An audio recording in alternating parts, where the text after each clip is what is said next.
It's Monday, April 14th, 5 p.m. Pacific. Thanks for watching on the YouTube. Thank you for listening as well. Got a great show lined up for you, but hey, I mean, honestly, they're all great. 702-586-PULP, 702-586-7857. Give us a call. We got a banger night lined up. We will try to get your question on the air, man. Looking forward to tonight's show. We'll talk Philly Supercross and more tonight on the show. And welcoming Joey Savatgy, season best 5th place for Joey on the Quad Lock Honda team. He'll be calling in tonight. Wil Hahn will be calling in tonight. Got a new gig for our buddy Wilbur. Phil Nicoletti as well. And Darren Lawrence, Dazzy Lawrence, father of the Lawrence brothers. We had him on last year, and honestly, we got so many compliments from it. People loved it, so we thought we would get Darren back on and talk about how motocross testing is going and more with Darren Lawrence on tonight. And maybe JT, depending on if our guy is asleep or not. 702-586-7857. Like I said, we'll do the new LCQ standings as well. We got those getting totaled up, and we'll talk about those and more, and the raffle and everything else. We got motorsport.com tweet at Tallon segment, X-Brand Goggle tear-offs. We got I Don't Know Man, Race Tech Rant, and a new one tonight, Gamer Corner. Stay tuned. Gamer Corner coming up here.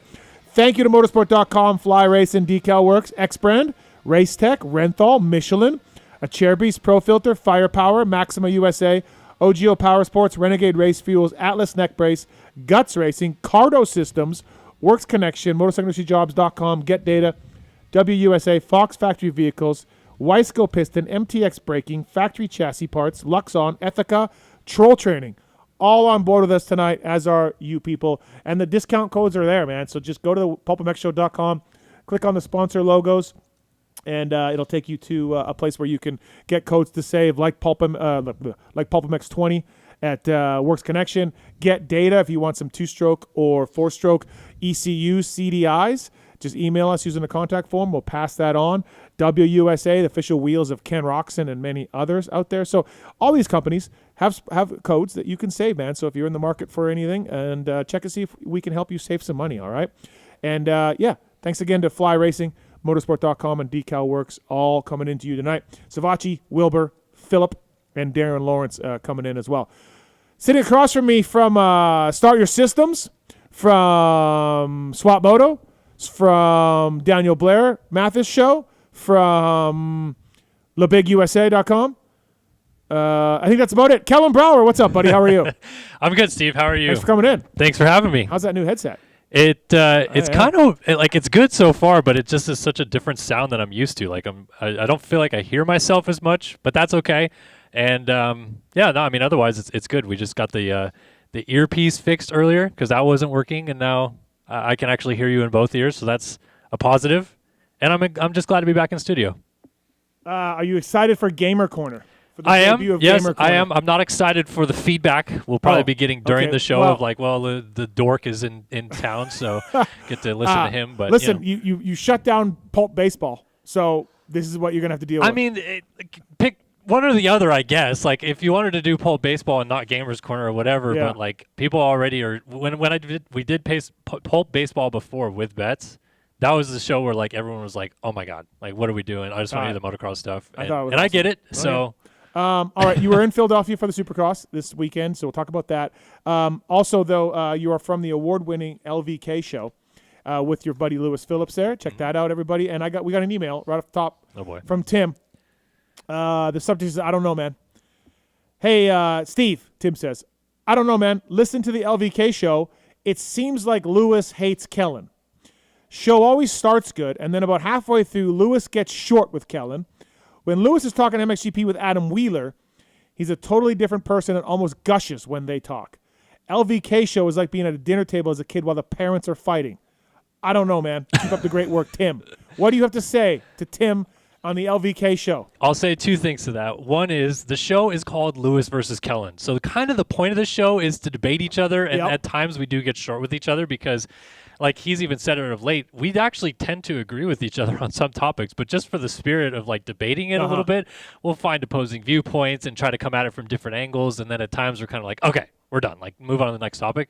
But then on the Wheeler side of it, I mean, Lewis like walked in MXGP and like Wheeler was the guy, And so like in the same facet of like walking in and when I was a young journalist in 2012 walking in and you and Weege are the guys and I was kind of like, oh, like this is cool to like be around them and stuff. I think he still generally likes having that kind of conversation with Wheeler because it feels like he's been able to kind of relive some of his past and obviously they have good conversations for sure about GPs. Like I think that it's actually solid stuff. So Tim says it's like the parents fighting and it's not like that, Tim. Okay, so yeah. I guess we will not debate, but it's supposed to be a debate show. I don't know, man. But listen, things got a little tense in our LVK group text yesterday. Do we have to bring this up? No, but it got a little heated. Yeah. So I was the witness to that. Yeah. I just hope Lewis knows that I still like him as a friend. Yeah. It's okay. Yeah. So. No, he's very emotional. Yeah. He walks around, just walking around. And he flies off the handle sometimes when he walks around. So, all right, Savatgy, Wilbur, Phil, Darren, Lawrence. I'm looking to see chances that Phil rips into us tonight because probably high. High, yeah. Well, because there is a topic we're probably going to bring up with him that he's not going to be thrilled about. Right. So. Yeah, lots to get into when it comes to Philly. Like, okay, Sexton had to win, and he did. He rode great, and Coop did Coop things, following him through the pack.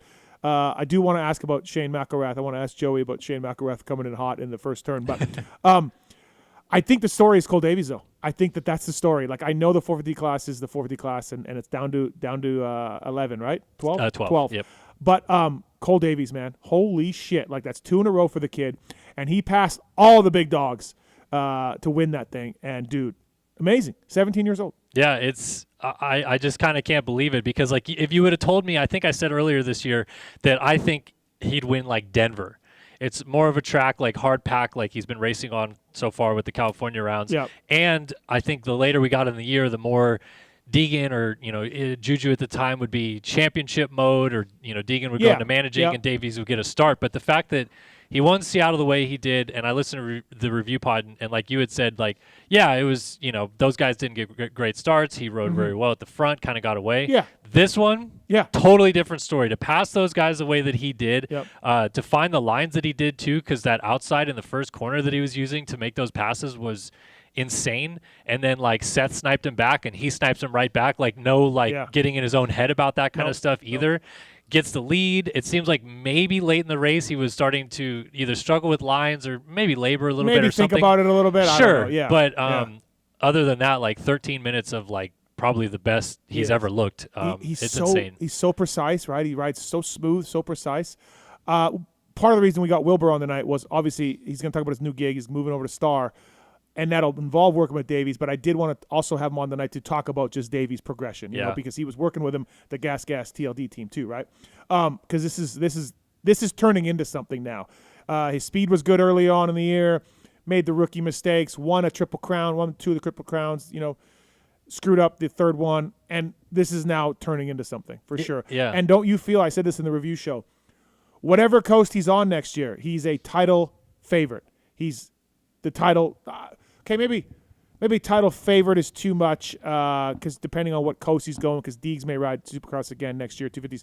But he's a co-favorite with maybe Levi Kitchener. What, you know what I mean? Yeah. Whatever your coast he's riding, you're breaking it down and saying, hey, man, I think Davies can win. I agree. The only thing I will say with that is that, we don't know what he's going to look like outdoors yet, for sure. I think he's going to be good.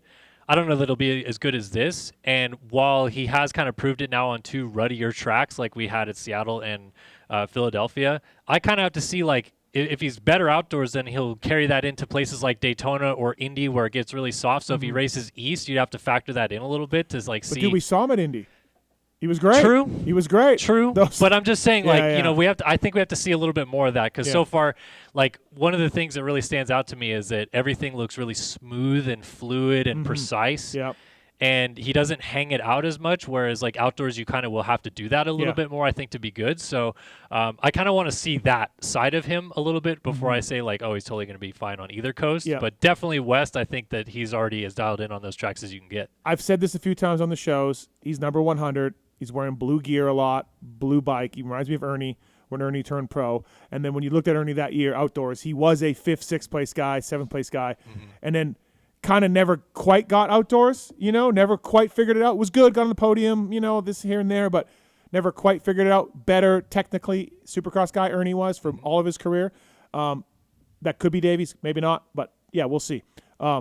But it was a story of Philly to me. That kid was phenomenal. Yeah. Wasn't he leading before the red flag when the red flag went too? He was right behind Seth. They right were like behind Seth? starting to Okay. battle a little Right. bit, but Yeah. he was right there. It was coming in. Working the cameras tonight, and probably on the PulpMX app as well. Doing a lot of things there, multitasking. The Travis Marks, what's up, Mark? Your fake news as always. How are you? I'm fine. How are you? Okay. How was your golf game today? Taking your calls over there, holding things down in the corner, Got beat by taking David. the calls. The Tallon Taylor, what's up, buddy? What's up, Steve? Ask Are him. we just gonna ignore Ask him. the previous comment? What comment? Just ask him the same thing. You're lucky Tits isn't in tonight. I played golf today. Okay, fine. In the interest of transparency, because I'm all about transparency. Played golf today with Tis Legendary and my mom. My mom turned 75 last week. She beat me. Not cool. Not good. But this course, I mean, I let her finally, a few years ago, I let her hit from the reds, which is the ladies' tees or the front ones. I don't know. People call them. So I let her do that. And this course was heavily favored for the – I was 100 yards back of her sometimes.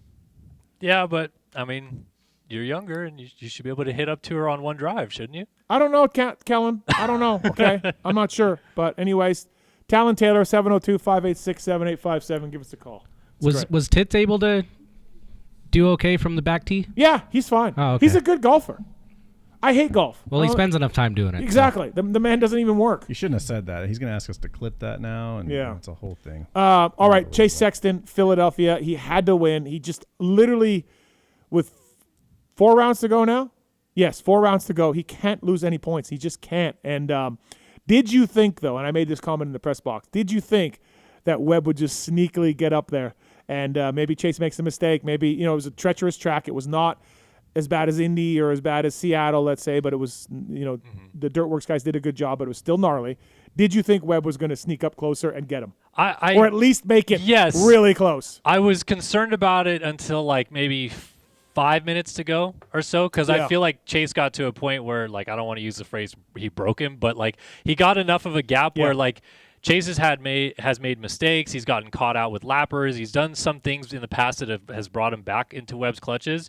But this time I feel like he kind of got through all of those little problem areas a lot better. Yep. And if he did make a late mistake, he had the gap to kind of like suffice for that at that point. So I think once he had about 4 seconds, I was feeling pretty comfortable. I think that quad really helped him. Did you notice him? I mean, obviously, look, he's amazing. But he nailed that quad a lot. Yeah, and like he said in your post-race press conference, it's easy or whatever. But one thing about it that goes like unnoticed is, okay, yeah, hitting the quad, obviously you're carrying more momentum through that rhythm section. But the fact that you can then land off of that and use the single into the corner as kind of your pseudo berm to get set up for the double saves so much time than landing off the double, pivoting, going up the jump face. Like that alone probably gains them like 3/10 a lap. Yeah, you stay tighter, you rolling, everything, right? Right. Yeah. So like the momentum flow and all that stuff, like you said, it was a big time saver. Coop was saying that he should have done it more and pulled the trigger on it earlier and all of that stuff. And that is where, when you look at Cooper Webb and Chase Sexton, things like that are. And there was one in Seattle on the long rhythm. Now Coop won. But if Chase had nailed that over 3-3, was it? Over 3-3? No, it was was it going over 3-3 on off or whatever it was at the end. Yeah. Right. If Chase had nailed that in the last 2 laps, Coop would have never got him. But he couldn't get it. But that was something where Chase can do that Cooper Webb cannot. Right. Coop can do it, but not as good and consistently as Chase Sexton. And in Seattle, he couldn't do it. I felt like in Philly, Sexton could, and the skills came out that way. Well, one thing that I thought was interesting at Philly is that in Seattle, I think Webb did a really good job of learning all the lines that Chase was better at him than other than that rhythm section. The left after the flat turn. The left after the flat turn. Like the line he was taking into the whoops to get the 3-3 all the way through was a lot better in my opinion. Yep.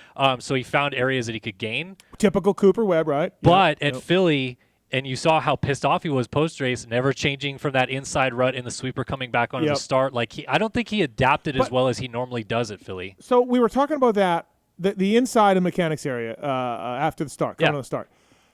I saw, and I mean, I'm not on the bike. I'm a really shitty rider. But I saw some guys nail that inside rut, and it looked great.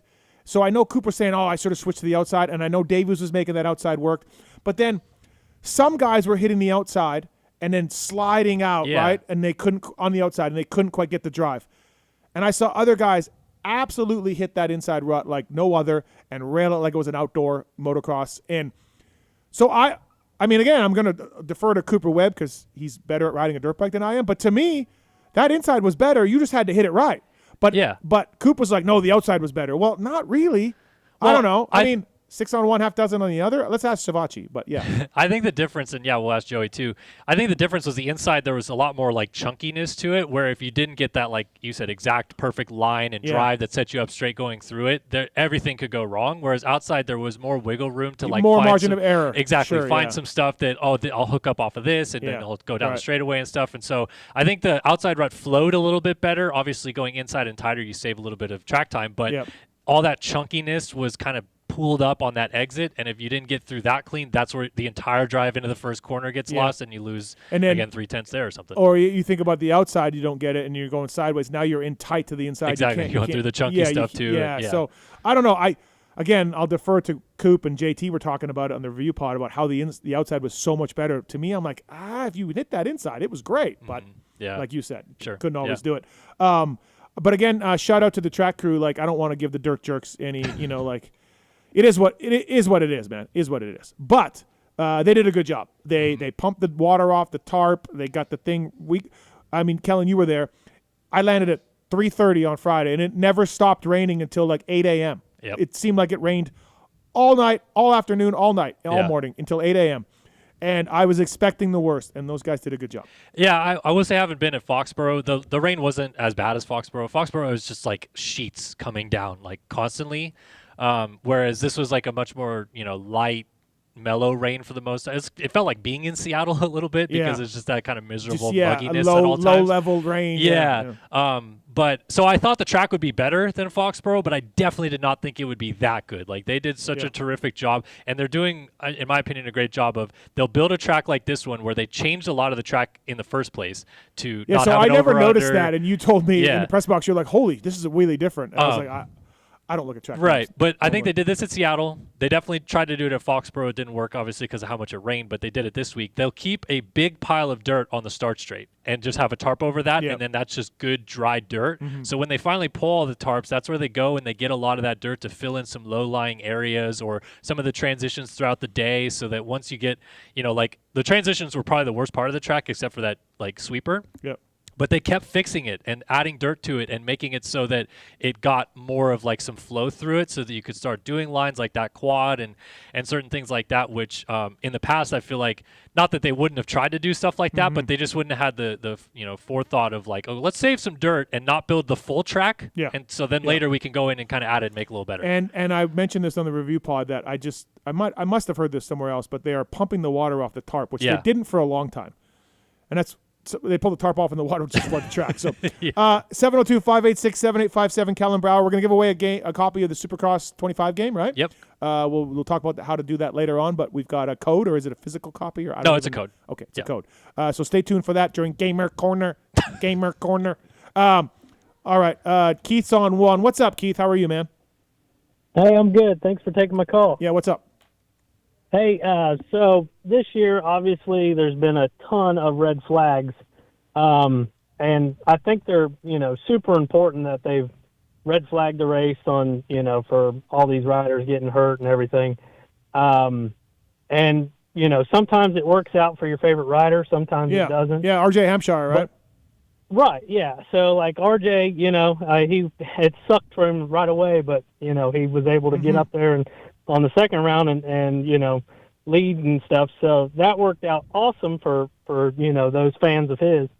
But what I was thinking was, it really sucks for like Max Anstey and those guys that when it's time to do a red flag and they get out there and right away they get in second. Yeah. Okay. All right. What do you got, Keith? The gates, are they electronic? Or could we go to an electronic gate? They're not electronic. They are air dropping. So you want to drop them one at a time? Yeah, I was thinking, what if we could put a delay on each one of them from the front rider to, on back and just time that delay out to where, we re-rack them and then just drop them one at a time. Yeah, I don't mind that idea. I don't mind the idea. I don't know what's involved in making an electronic gate and all of that. It would be great to do that. I would think getting the information from the timing and scoring down to the officials and then figuring it out and who's working the stopwatch to drop at 3.4. That seems like a bit of a problem, but I don't mind that, Keith. But electronic gate, I don't know. Yeah, I don't know, man. I don't know how to do that. So I don't think that there's Thanks, buddy. Thank you. I don't think that there's a good solution to create gaps again. But one thing that I've heard Max talk about in relation to the Detroit thing is that 21 minutes for the first Max Voland reference. No, Max Anstey. Okay, I'm sorry. All right. You got to clarify this. Sorry, Max Anstey is that he if you're the leader on the staggered restart, you have less space to generate speed for coming out of the first corner to double something or whatever. Whereas Kitchen behind him had a little bit more speed or whatever. What I don't understand is they're doing this every single qualifying session right now, and I know it's practice for outdoors when they redo staggered starts, but they're doing this thing where they go and then go. So why can't we do that for staggered starts in Supercross? Because then it makes it so everyone's basically in a line. Mm-hmm. You give them the speed to go into the first corner, so everyone is at the same speed through the first corner. That seems dangerous. Why? The guy getting hit or something? Yeah, but they do it for practice and I qualifying. know, but when it's a race, it's a little more aggro. But that I think that's what they're going to do for outdoors because you can't do a staggered start on most outdoor gates because there's 40 guys they would be in the pits. I think that's the plan for outdoors, but just maybe try it in Supercross. I don't know. Look, the Yancey thing, I'll go to my grave on. That was BS that the rule got changed because of not figuring out the time. That unbelievable. Yeah, but I'm just talking about staggered restarts just and how to make them start them. Yes. No, you're right because absolutely. The first place guy is right at the corner, right at the apex or almost. And how is he supposed to generate speed? It's absolutely a very good point. By the way, Kellen Brauer brought to you by the folks at Decal Works. PulpMX 25 is a code to save. Great graphic company. Super quick turnaround. Ron, Sean, and all the boys there will get you hooked up. Nick as well. And I think Nick is Dark Side's guy, so I got to throw him a shout every once in a while. And so thanks to the folks at Decal MX, Red Bull, KTM, Husqvarna Off-Road, the number one graphic company out there for sure. And use code PulpMX25 to save with them. They'll send you a proof. You can put all your sponsors on there. If you want Frogger or Donkey Kong, if say you were Kellen, you can get put on your graphics. Not a problem. It's easy to do. Gamer Corner. All right. Okay. Do you have? I forgot to ask you. Do you have your I don't know, man? No, not yet. Kinda, maybe. All right, let's do I don't know, man, right now. I'll go first. You got to think about it. Okay. All right. Here's the award-winning segment. I don't know, man. I don't know, man. I don't know, man. I don't know, man. I don't know, man. I don't know, man. I don't know, man. You know what's funny is I do say that a lot. Yeah. I do say that. It was really good at Kiefer and Marks to work behind my back and come up with this segment, but it does work. No, it does. Okay, so here's my I don't know, man. And A-Ray might get mad at me, but he's going to have his kid any day, so he's probably not even watching or listening. Here's my I don't know, man. Okay. I don't know, man, why Justin Cooper, now he has a god-awful helmet, HJC, but Justin Cooper went to O'Neill this year, and most of the time, Justin Cooper looks really good. I see photos of him. The gear looks, it's bright orange, flow, blue. It looks, with the blue body, it looks great. I've low-key always liked O'Neill gear, and Justin Cooper looks good, despite whatever the fuck he's wearing on his head. He looks good. And then, I don't know, man, Dylan Ferrandis never looks good. Dylan, I don't know if it's the team graphics. Hondas look good, red, it's a nice blood red. Hondas are a good-looking bike. I look at photos of Ferrandis, and I'm never oh, that's a good look. It's always sort of just drab or bland or all black, or he's got a Bell helmet, which is an improvement on what Cooper's wearing, but there goes all my money from HJC down the road. But, I don't know, man. I don't know why O'Neill gear on Justin Cooper looks really good. 85% of the time looks really good. And I don't know why on Dylan Ferrandis, 85% of the time it does not look good. Dylan wore Thor at Star and looked fine. Plenty of good-looking photos. So it's not Dylan. He doesn't look like Chiz. 45 years old and, Chiz. Yeah. Chiz doesn't, no, I love Chiz, but just never looks that great in photos. I think he would admit that. Dylan looks good in photos, but I don't know, man. I don't know why the O'Neill gear for Dylan Ferrandis doesn't look like the O'Neill gear on Justin Cooper. I don't know, man. Okay. I don't know that I fully agree with that, but Okay. I take your point. Okay. I don't know, man, because I don't know that I have a better one right now. Okay. I don't know, man. Nate Thrasher. I thought that we were making progress this year. Look, I don't know, man. Thrasher. He was my first pick, but I went with the gear. Okay. But look I have Thrasher. I have Thrasher for I don't know, man. What the fuck? I like him a lot, man. He's actually one of my favorite people to talk to, as weird as that sounds in the pits, because he's actually been pretty good to talk to this year. But for whatever reason, like, I thought, okay, we're building, we're getting back from the hand injury that he had at the farm, and then he goes and wins a Triple Crown without winning a race, so it wasn't like weirdo result, like he was just steady, consistent. Yeah. And where are we now? 14th this week. I don't think I saw him like once, like in the lead or battling or close or lighting up the board. And he said 2 weeks ago, "Hey, my finger's better." Yeah, like he's like saying like I'm good to go. Yeah. So I don't know, man, because to me, I thought that we were back, and we are. We are not back. Not back, I guess. But you could make a case that we are back to being Nate Thrasher. Win. But that's a problem then. Like I thought we were okay. I thought we were making progress. Yeah, and we're not making progress anymore. Okay, so A-Ray is listening because despite him being a dad, Ferrandis doesn't want to wear bright colors. So that could be some of it. Ferrandis wears a lot of solids. He wears a lot of solids. We looked at his Instagram today, and he's wearing like some pinks at times, and he does wear a lot of black. But A-Ray, focus on the positive here. Justin Cooper looks really good. I think, right? Do you think Justin Cooper looks really good? Like some of the kits for sure are very good. I did not personally like the kit this weekend, but that's just me. So, so I don't know, man. I'm low-key a fan of O'Neill, but I don't know, man. So yours is Nate Thrasher. Yeah. I guess, yeah. No, it's a good one. Yeah. Wesley has an I don't know, man right now. How convenient is this? What's up, Wes? What's your I don't know, man? Hey, fellas. Mine is actually from last week. Tom Vial. Every time they showed him, he was in some new disaster. Like, how did he even wind up behind the big structure at the end of the race? In Foxborough.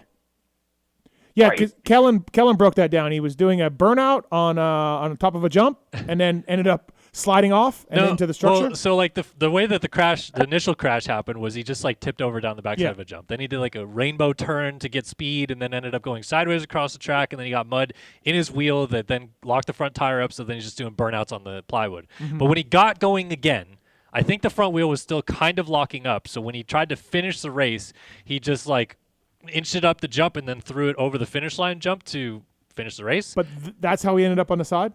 Yeah, because he threw his bike into the tower thing. Like it went over to the left underneath. So that's how he ended up there. Yeah. And then, dude, this weekend, that heat race crash could have been bad. I was really surprised to see him. Shout out to Gavin Towers for beating him in the LCQ, by the way. Yeah. But that heat race crash was ugly. It could have been bad for VL, for sure. So, all right. All right, fellas. Have a good one. All right. Thanks, Wesley. Appreciate it. Yeah. I don't know, man. Nate Thrasher's a good one. Like, literally, I had it written down. So, Pulp 20 is the code to save with Maxima and Pro Filter, whether it's pre-oiled, ready-to-use air and oil filters for street bikes and side-by-sides or dirt bikes, profilter.com. Pulp 20 is the code to save. And also Maxima USA, it's the official oil of Kellen Brauer whenever he goes dirt bike riding in his bright pink Alpine Stars. That's actually very true. JT made mad? JT got mad at you? Yeah. Well, they're a San Diego company. Well, I actually grew up 5 minutes from where they are. So yeah. Maxima USA, Pulp 20 is the code to save with those guys, whether it's MPPL, whether it's SC1, whatever it is. Use Maxima code Pulp20 at ProFilter and Maxima to save. Thank you to those companies for coming on board with us. All right, I do want to talk about 250 East as well with you. Maybe we'll deal with that with Phil. And then, because that thing's heating up. That was a great battle. Hammaker got by RJ briefly. RJ slammed the door, got him back, took it back. RJ also pulled a huge wheelie in the whoops with 1 foot off. RJ being RJ. Pretty much. And then I was surprised that Shimoda got Vial. Good job for Joe to get Vial because, I mean, you know, Vial just had a rough day. We go with Foxborough in this one. It was a rough day. Yeah, he said he felt it a little bit late in the race. Oh, like he did? Crash. From the heat race? Yeah, the crash because he hit his chest and his head a little bit. And so I think – and then having to do the LCQ, and that's not normally part of the routine and all that stuff. I think late in the race he was getting a little bit too overwhelmed from it all. But sixth, I mean, whatever. So we'll talk about the 250 East as well with Kellen. And then 450 point scoring, I'm going to run through the top 10 with you, and I need 1 positive and 1 negative for each guy in the top 10 in 450 class. That'll be coming up later on, but so stay tuned for that. And then again, Gamer Corner. Beep boop. Weisco. Weisco's working with the HRC guys, and PulpMX 25 is is it PulpMX 25? I always screw this code up. Pulp25. Sorry, Kevin. Pulp25 is the code to say with Wiseco. I'm going to write that on the new read here. There we go. Honda HRC using Wiseco, PulpMX as well, Twisted Development, Max Voland, Wiseco Pistons, official piston of Max Voland, over 80 years of experience. And they don't just make pistons, they have a complete range of performance components, including engine rebuild kits, clutch and valve chain components. Wiseco's got dirt bikes, UTVs, ATVs, jet skis, Wiseco.com. Pulp25, I'll also give you a little secret here. Pulp25 also works at Recluse as well. So, yes, thank you to Wiseco for coming on board, bringing you our first guest of the evening. Season best, 5th place, running 3rd for a little while here. 1 week after absolutely sucking up the joint in Foxborough. But he's on. Joey Savatgy, what's up, buddy? Damn, dude. I'm kidding. Listen, I was already in the dumps, right? I don't need the extra push, right? I know, I'm kidding. Great work this weekend, man. It's so funny. We talked after the race. It's such a fucking roller coaster sport.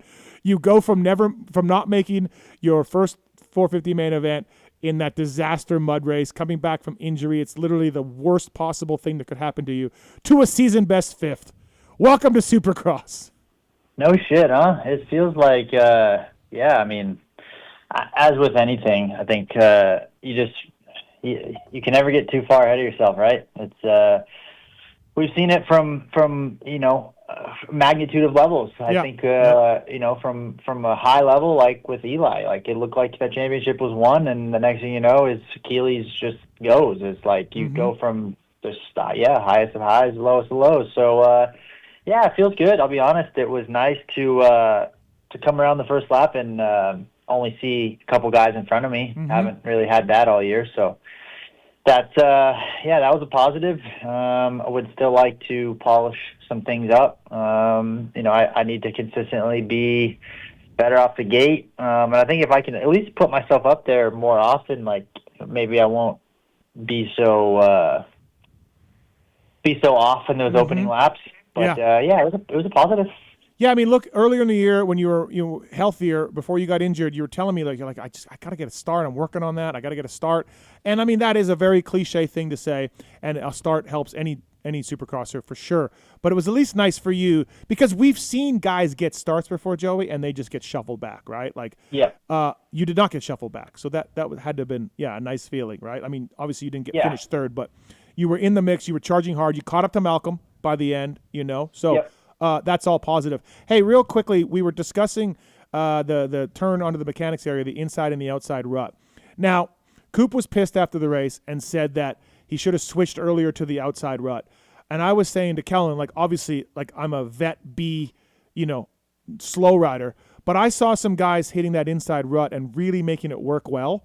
And Kellen brought up a point about maybe the margin of error was slower, or was smaller, I should say, in the inside rut. But what was the difference between those two ruts? And was Coop right? Like the outside was faster, or what? Well, I think the inside just got so deep that, it was like, I think if you got it good, it worked.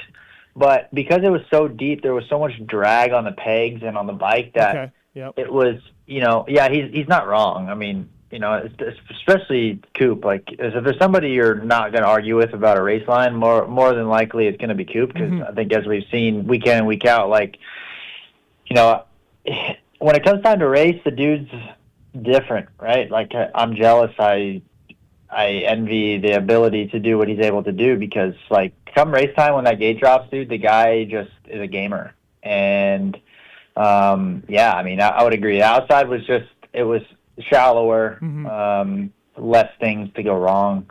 So, I would agree. Hey, after the race, I was talking to your teammate Shane McElrath, and I was like, hey, dude, you're going to hear it from some of your buddies about this first turn. And he kind of, like, played dumb with me a little bit, like, oh, really? Oh, I'm like, I at that time, I hadn't watched it back. So I said, well, I haven't watched the replay, but it sure looked like you drove it in deep and then pushed everyone out. I said, so I think you're going to hear it. And he was like, oh, okay, well, I'm just racing. Shane's a good, nice guy, so, whatever. And then upon watching it back, I was like, yeah, some guys are definitely going to complain, Shane.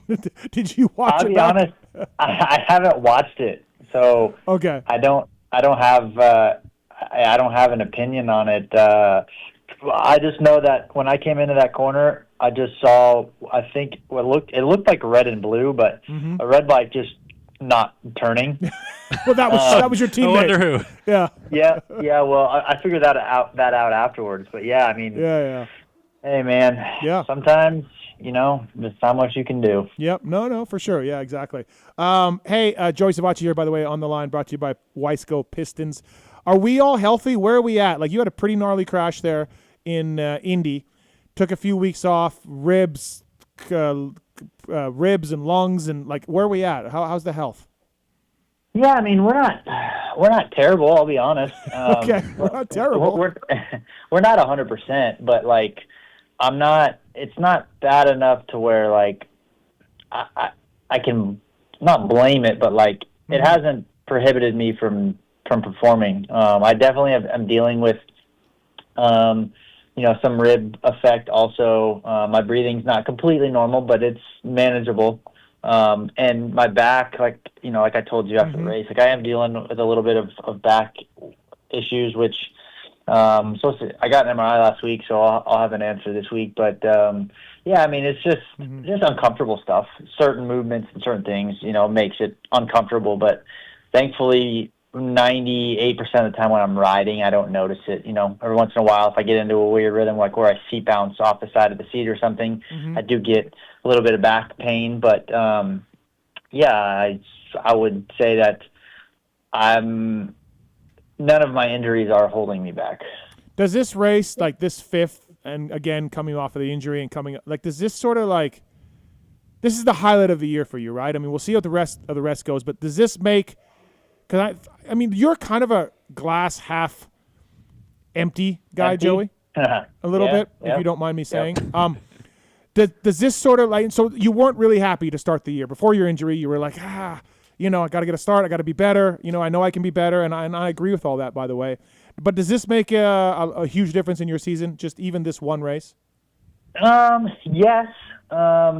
Yeah, it does. Like, I'm happy that, obviously I know there was two guys down. I think AP and J Coop went down, and, they were, obviously they were good all day, but like, it definitely is nice to know that with a good start, I'm still able to be close. Obviously I know, I was able to stay close to Malcolm, and, him being a race winner, it at least it's a good feeling knowing that, like, I still am good at what I do, because, sometimes you go through these rough patches and it's just like one of those things where you just keep beating your head off the wall and you're like, dude, what am I even doing? Like, I don't understand why I can't do what I want to do. And it gets frustrating sometimes. So like, it definitely was good. I can honestly say that it's like one of those things that I struggle with it, more now than I ever have, but like, I just get into this rhythm or this situation where, like,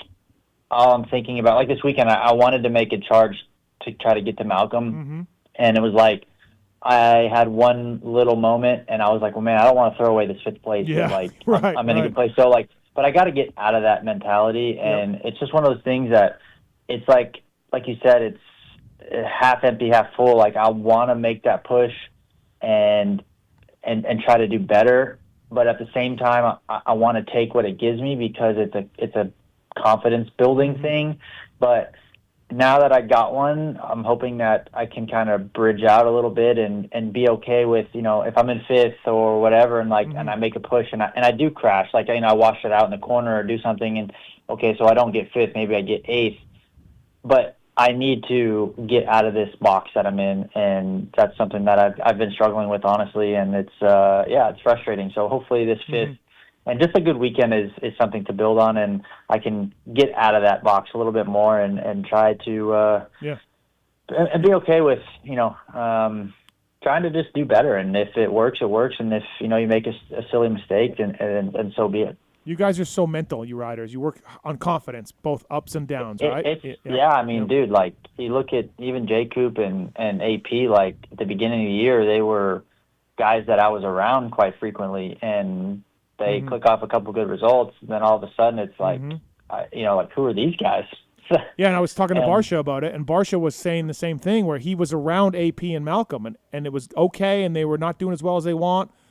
And then those guys have elevated, and he hasn't been able to, and he was frustrated. Same thing. Yep. Yeah, I feel that. Yep. By the way, 702-586-7857. You got a question for Joey Savatgy from Quad Lock Honda. Give us a call. And all right. Joey, do you feel like that this type of result prior to Indy was like right around the corner? Like, were you building closer to this zone with like the bike and yourself, and then the Indy thing happens and it's like, I was right there and now I got to kind of reset a little bit? Or is this actually just like you found some things in the last couple of weeks since getting back on the bike and now you're in a much better spot than you were then? No, I would like to think that I was headed that way. Like I think Indy was not a bad race. It hadn't been a bad race. Like I think we were in 6 or 7. Yeah, 8. I feel like yeah.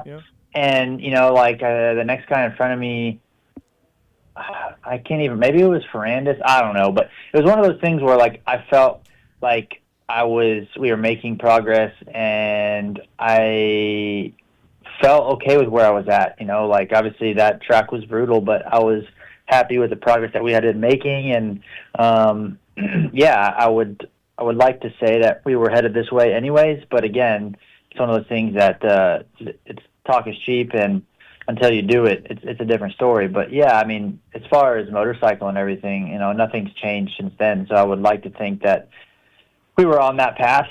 But yeah, unfortunately, sometimes you take a couple bumps and bruises, and you got to reset a little bit. And yeah, I mean, that's where we're at. How different is the bike that you're racing here in Supercross versus the one you raced in Australia and WSX? Like, were you kind of taken aback coming into the season thinking you were in one spot with the bike, and then you found some things that were way off already with your program or your setup that you've now had to adapt to? Like, is the bike very similar, or were there a lot of changes you've made? Well, that was some of the fuss at the beginning was, like the first couple rounds, like I think of Glendale and Steve texting me just WTF. Well, you never got back to me, actually. You never got back to me. Yeah. Yeah, it was on purpose. But it was like that was the point where I was like, all right, dude, we got to do something because I don't feel anything like I felt overseas. And obviously I get it. Like, it's not the same. It's steeper. It's gnarly over here. But I'm like, I just don't feel the same. Like, so we actually went back to all that stuff that I raced over there. And we found, at least for me, that with this new motorcycle and the changes that they made to the chassis or whatnot, like, I just found that for me, this motorcycle likes to be softer. And the direction that we were trying to take it was stiffer. And yeah, I wasn't getting the reaction out of the bike that I wanted.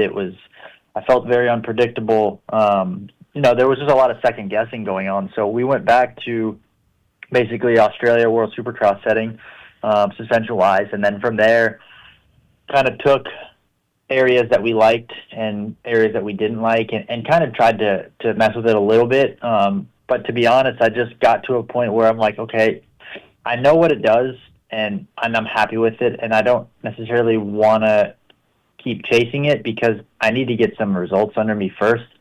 So we've done a little bit of testing here and there just to try a couple things, but it's just one of those things that I keep creeping back to what I like, and yeah, so we're kind of on a bit of a hybrid setup right now with WSX and American side, but yeah, it definitely, we went the wrong way to start the year, to answer the question, and we had to go back to something that I was familiar with to get us pointed in a direction that we felt like was better for me. Speaking of that, are you all signed up again for 26 as far as like this fall, Aussie stuff and WSX, or you got to renew with Quadlock first with your Reeve, or what's the schedule look like?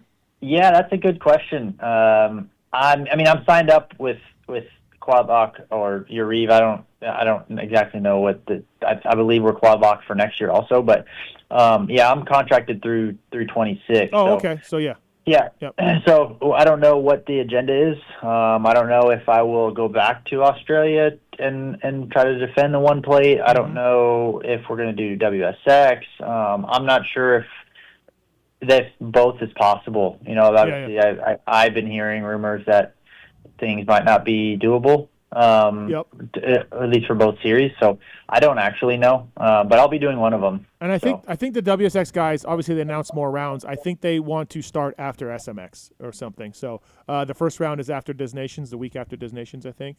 and then they want to go from there. So that's where the Aussie stuff may conflict, right?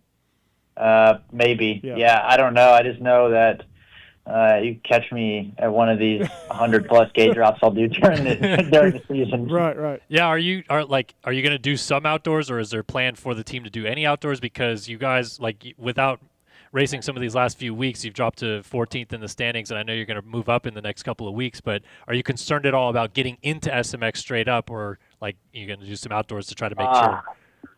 I believe we're doing all outdoors. Oh, okay. They're- him and Mumphy are I in. didn't know that. Yeah. It's news to I me. think. Yeah, I believe we're doing all of them. Yeah, like I said, if you want to see me race, like, Yeah. I think I did the math the other day. It's like 108 gate drops for the year. So I'm sure you can catch me at one of them. You ride at the Sandbox with Levi and Chiz and McElrath. Shane's there. Kenny, Dylan. Kenny, right. We got a good group, yeah. Right. What's that group like, and how much does Hardy entertain you from day to day? Dude, I'll tell you what, like, I mean, the groups, we kind of all stick to our own thing, to be honest. As far as the Kenny, motos, you mean? Like what? Yeah, and Kenny, obviously, with his injuries and stuff, hasn't been riding very much at all. And Dylan, is we ride together sometimes. We do our motos together sometimes. Last week we rode together. We did our full day together, which was nice. And then Shane is here and there. Sometimes I go up to MTF and ride at MTF with Marty and just get his 2 cents on some things. But yeah, I mean the vibe's good for sure. Like everybody gets along, which is always nice. But Hardy, like, dude, we talk about it during the week just amongst friends, but dude, you got to give the guy credit. Like, oh yeah, Hardy's good. Yeah, dude, it's unbelievable the progress that I've seen him make, and it's like I remember 2 years ago there was a couple other guys at Sandbox that were sometimes main event guys, sometimes not, and I just they were all sitting around talking shit, and I was just like I want you guys to know that there will come a time when this guy's going to beat you. And when he beats you, like, you guys might be like, I can't believe this. But I'm telling you right now that it's coming, because the dude there's no quitting that guy. Like, no. he might come out in the morning and he might only make it 3 laps and he might yard sale, but he's coming back.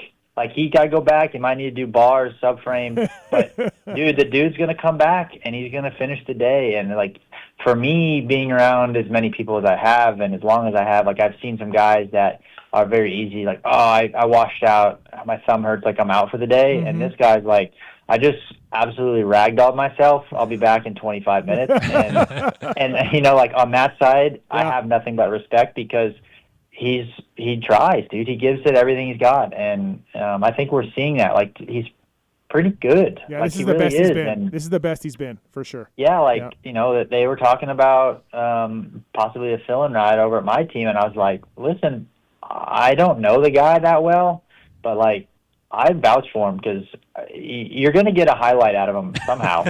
Like, and he's going to try. Like, he's not going to be one of those guys that's like, I don't like the way the bike's set up, and he's not going to complain. He's not going to bitch. He's just going to show up, and he's going to do his shit. And I'm like, I respect that.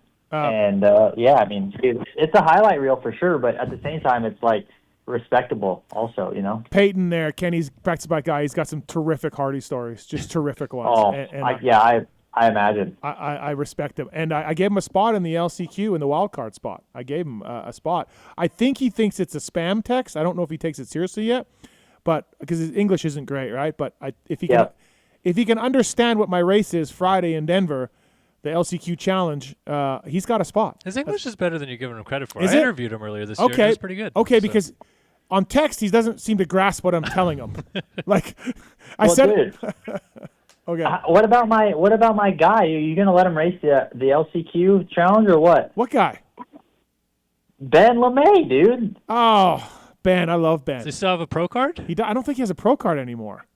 I don't know, dude. He said he was going to do some supercrosses, though. He did tell me he was coming out, but I don't know what happened. I'm just saying, if I have any opinion or voice, like, dude, let him. I know it's been like 9 years, but let him cook, dude. He's got it in him. I believe in him. I like Ben. Ben's one of my favorite guys over the years. Yeah, he's a good rider too. Great rider. Joey Savatgy here, 702-586-PULP. Weisco, motorsport.com, bringing you Joey Savatgy. Pulp25 is the code to save. So going on the sandbox and like, okay, so you're a great rider. You should have a 250 Supercross title, if not a couple of them, in your resume, and you've won indoors and out, and you are a great rider. So let me say that. So with all due respect, there we go. Joey, you're not as good as Ken Roczen, right? And, yeah. I mean, if right. you look at statistically, yeah, Yes. I would agree. So here's my question for you, though. Like, you ride with the guy. You've reached his level a few times over your career. And, yes, he's had factory bikes, and you haven't always had factory bikes. But here's my question. What separates you from Ken Roczen? Like, I love the guys, and this is a preview to my Race Tech rant tonight, the fans saying, you know, take his bike away. Like any factory rider, take his bike away because he's not that good or whatever. What separates Kenny from you? Like, I know he's got a phenomenal roll speed and, you know, rides the bike low and all of that. But, like, when you're so close yet so far, if you know what I mean. Yeah. What do you got to do? I mean, I don't know. I do know. Like, I personally, selfishly, I think it's a couple things. You know, obviously, I know he's on what everyone says is a dinosaur of a motorcycle, which I don't think anyone's going to argue with. But he's got that thing in a happy place for him, and he's been on it for 2 years now. I think 2 years, right? 3 years? Is it three? Two? I don't know. He won 23 Indy, I believe, right? Was that his first one on the I think bike? this is his third year on the team. Yeah. So, like, he's got time with and familiar with the motorcycle, and obviously, like, I've jumped around a lot over the last couple of years, so being familiar with the bike helps. But I think a lot of it, too, is, like, it's funny you say that because during the week, like, dude, if we rode together 4 days a week, you could almost split that 50-50 for days that he's faster and I'm faster. So, I mean, the harsh truth is I got to stop being a good practicer, and I need to figure out how to do it on the race day. So how much of that is upstairs in between my ears? I mean, I believe it's some of it for sure, but I think as you alluded to earlier, like being confident in yourself is something that you can't buy it. And you see it time and time again. You see a guy that's decent, pretty good, and then something happens and they get a couple good results, and all of a sudden they're just a different person. And you know, Kenny obviously has done it enough and still able to win and be a podium guy that whether he's riding 3 days a week, 2 days a week, or not at all, like on the weekend, he knows that he's still one of those guys. And for me, you know, like I haven't been anywhere near the front in the States, and I can't tell you how long, and especially not at the Supercross level, you know. So, like, it's just one of those things that I need to be a better racer. I think upstairs, I'm working with somebody for between my ears, and like I think mentally I need to be better. I need to be willing to take risks sometimes, and I mean, I wish I had just a simple answer and I knew how to fix it, but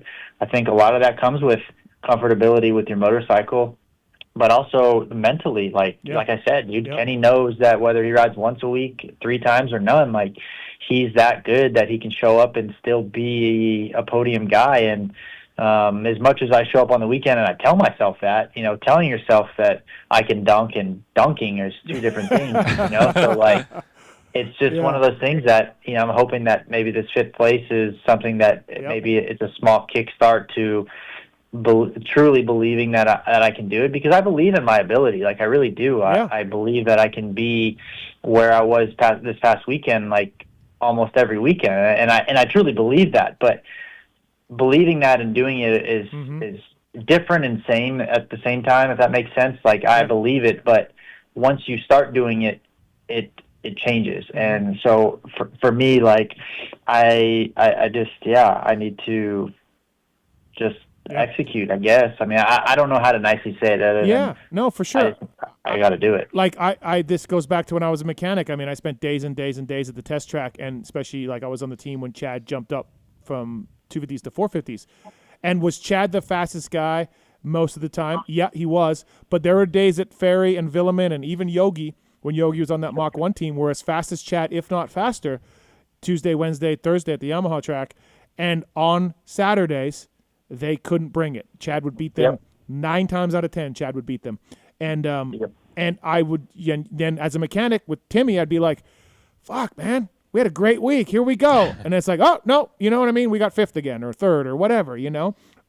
So I've seen it. You're absolutely right. And during the week, like, just somehow you just got to bring that to a strange track and get adapted to a strange track quicker, easier, faster, you know?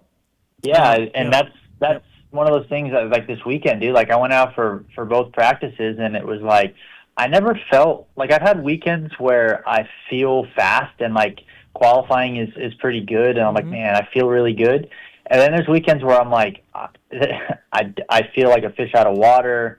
I'm not qualifying that good. I'm off on speed, and I'm just like, you know, a little flustered. But this was one of those weekends where I just, like, I went out for practice, and I never felt like I did anything that good. Yeah. But it just, everything was coming to me easy, and I was trying to think less, and I was trying to get away from the fixation of what does the scorecard say? What, you know, get over the position side of it and start focusing on, am I happy with my performance? Like, did I ride good? If yes, awesome. Did I get 8th? Oh, yeah, but who cares? Like, if I feel like I rode well and 8's all it gives me, then 8's all it gives me. But I think there was a point in time where I was getting so spun out that I was looking at what number was on the scorecard, and it wasn't the number I wanted, instead of assessing my performance of how I rode. So, I just, you need to be a racer. And I've had really good riders tell me that you are an amazing rider. You know, like I've had people tell me, like, man, if Savatgy can never figure it out, like that dude rides amazing, you know? I'm telling you, dude, I hate hearing it. I'll be honest, I really do, because I've also had some very people that I respect a lot, and know that they've done well with their own kids, and just people in general. Like, I've had people tell me the same thing, and it's for me, dude, it's frustrating. Like, I'll be honest, it's one of those things that I hate it. I want to change it. I really do. And I know, like, I'm not 24 anymore, but there's not a day that goes by that I'm not just like, dude, I want to figure it out. And like, that's where I say sometimes, you know, things are priceless, and having whatever Cooper Webb has is like, dude, it's unbelievable. It really is. It's impressive every weekend. It's one of those things where he qualifies, whether he's first or he's off the pace. It's like he's at that headspace for him where I know he shows up and he's like, oh, I qualified 8th. I was 2 seconds off the pace. I'm not worried about it. No worries. And I'll then, figure it out. Yep. Main event time, he's battling for a win, and it's like, I don't know, dude. Shit's impressive. I wish I could do it. I'm working on it. You know, obviously it's nothing is ever too late, but I'm trying. As an extension to this, we're seeing it's more and more common in these days where it's not teammates riding together. It's people on different teams that are, training together, working together, keying off of each other during the week and such like that. What do you think are the benefits to that, where you guys, there's maybe not that like inter-team rivalry that you're having with what's going on the track during the week and on the race weekend? Like, do you find positivity in not having that like kind of dynamic spread all week long, and you can kind of leverage it against other guys that are in your class as well? Yeah, I mean, I don't know. Like, it's so hard for me because I'm very torn on the topic, to be honest. I know I'm older, but like when I just think about when I was, we'll call it, performing my best, all those years, 15, 16, 17, I mean, 18 was it was kind of rough, but even 19, my rookie year in 450, like, I was riding with a lot of guys at the farm, you know, and they weren't always Supercross guys, but Gavin Faith, Bogle was there, and Faulkner was coming down time and time again. Hammaker was down there for a bit. Like, I always had guys there, and whether you mentally, like, whether you said it out loud and you acknowledged that you were comparing lap times, it was just always something there to keep you on your toes. And you never want to be slower, and you always want to be the fastest guy. So subconsciously, I was always being pushed to do more. And sometimes I think that also caused negatives with being so caught up in lap times and less focused on maybe more of the fundamental side that that's why I'm torn on it, because I think there's a time and a place for that, but I also think there's time and a place for a lot of fundamentals and going back to the basics, because I think as we've seen, more and more of these guys that are changing the game, like you look at guys like Jet, I mean, dude, Cole Davies, the kid's like unbelievable, right? And you look at those guys and they're very fundamentally sound on the motorcycle. They're very good. They're always on their toes. They're not doing anything crazy. They always tend to be in the right positions. And they're just, I think sometimes I got caught up in so much in speed that, you kind of sacrifice other areas that maybe in the long run are harmful. So I do believe that there's definitely a place for all the midweek rivalry and the chasing each other and the sprint work and all that stuff.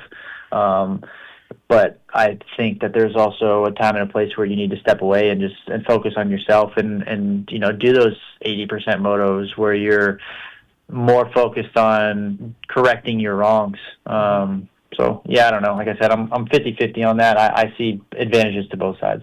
Awesome, man. Well, hey, good job in Philly. Keep it up. And it's so funny how this sport works. Coming off the D&Q, like you told me, you never missed a main, right? Never. No, that's the first time. Right, never missed a main, and then you get your season best fifth. That's awesome. So, thanks for coming on. Appreciate it. We will see you this weekend in New York City. We might be in for similar conditions. Who knows? So. Are we really? I don't know. Someone told me it was going to rain again. So, but it wasn't going to be as cold.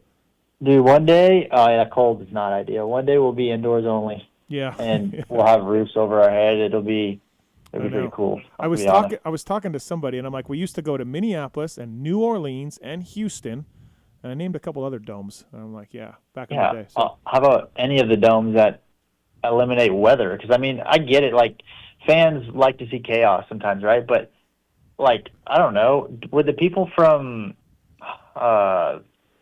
where was the mud race 2 weeks ago? I forgot Foxborough, already. Boston.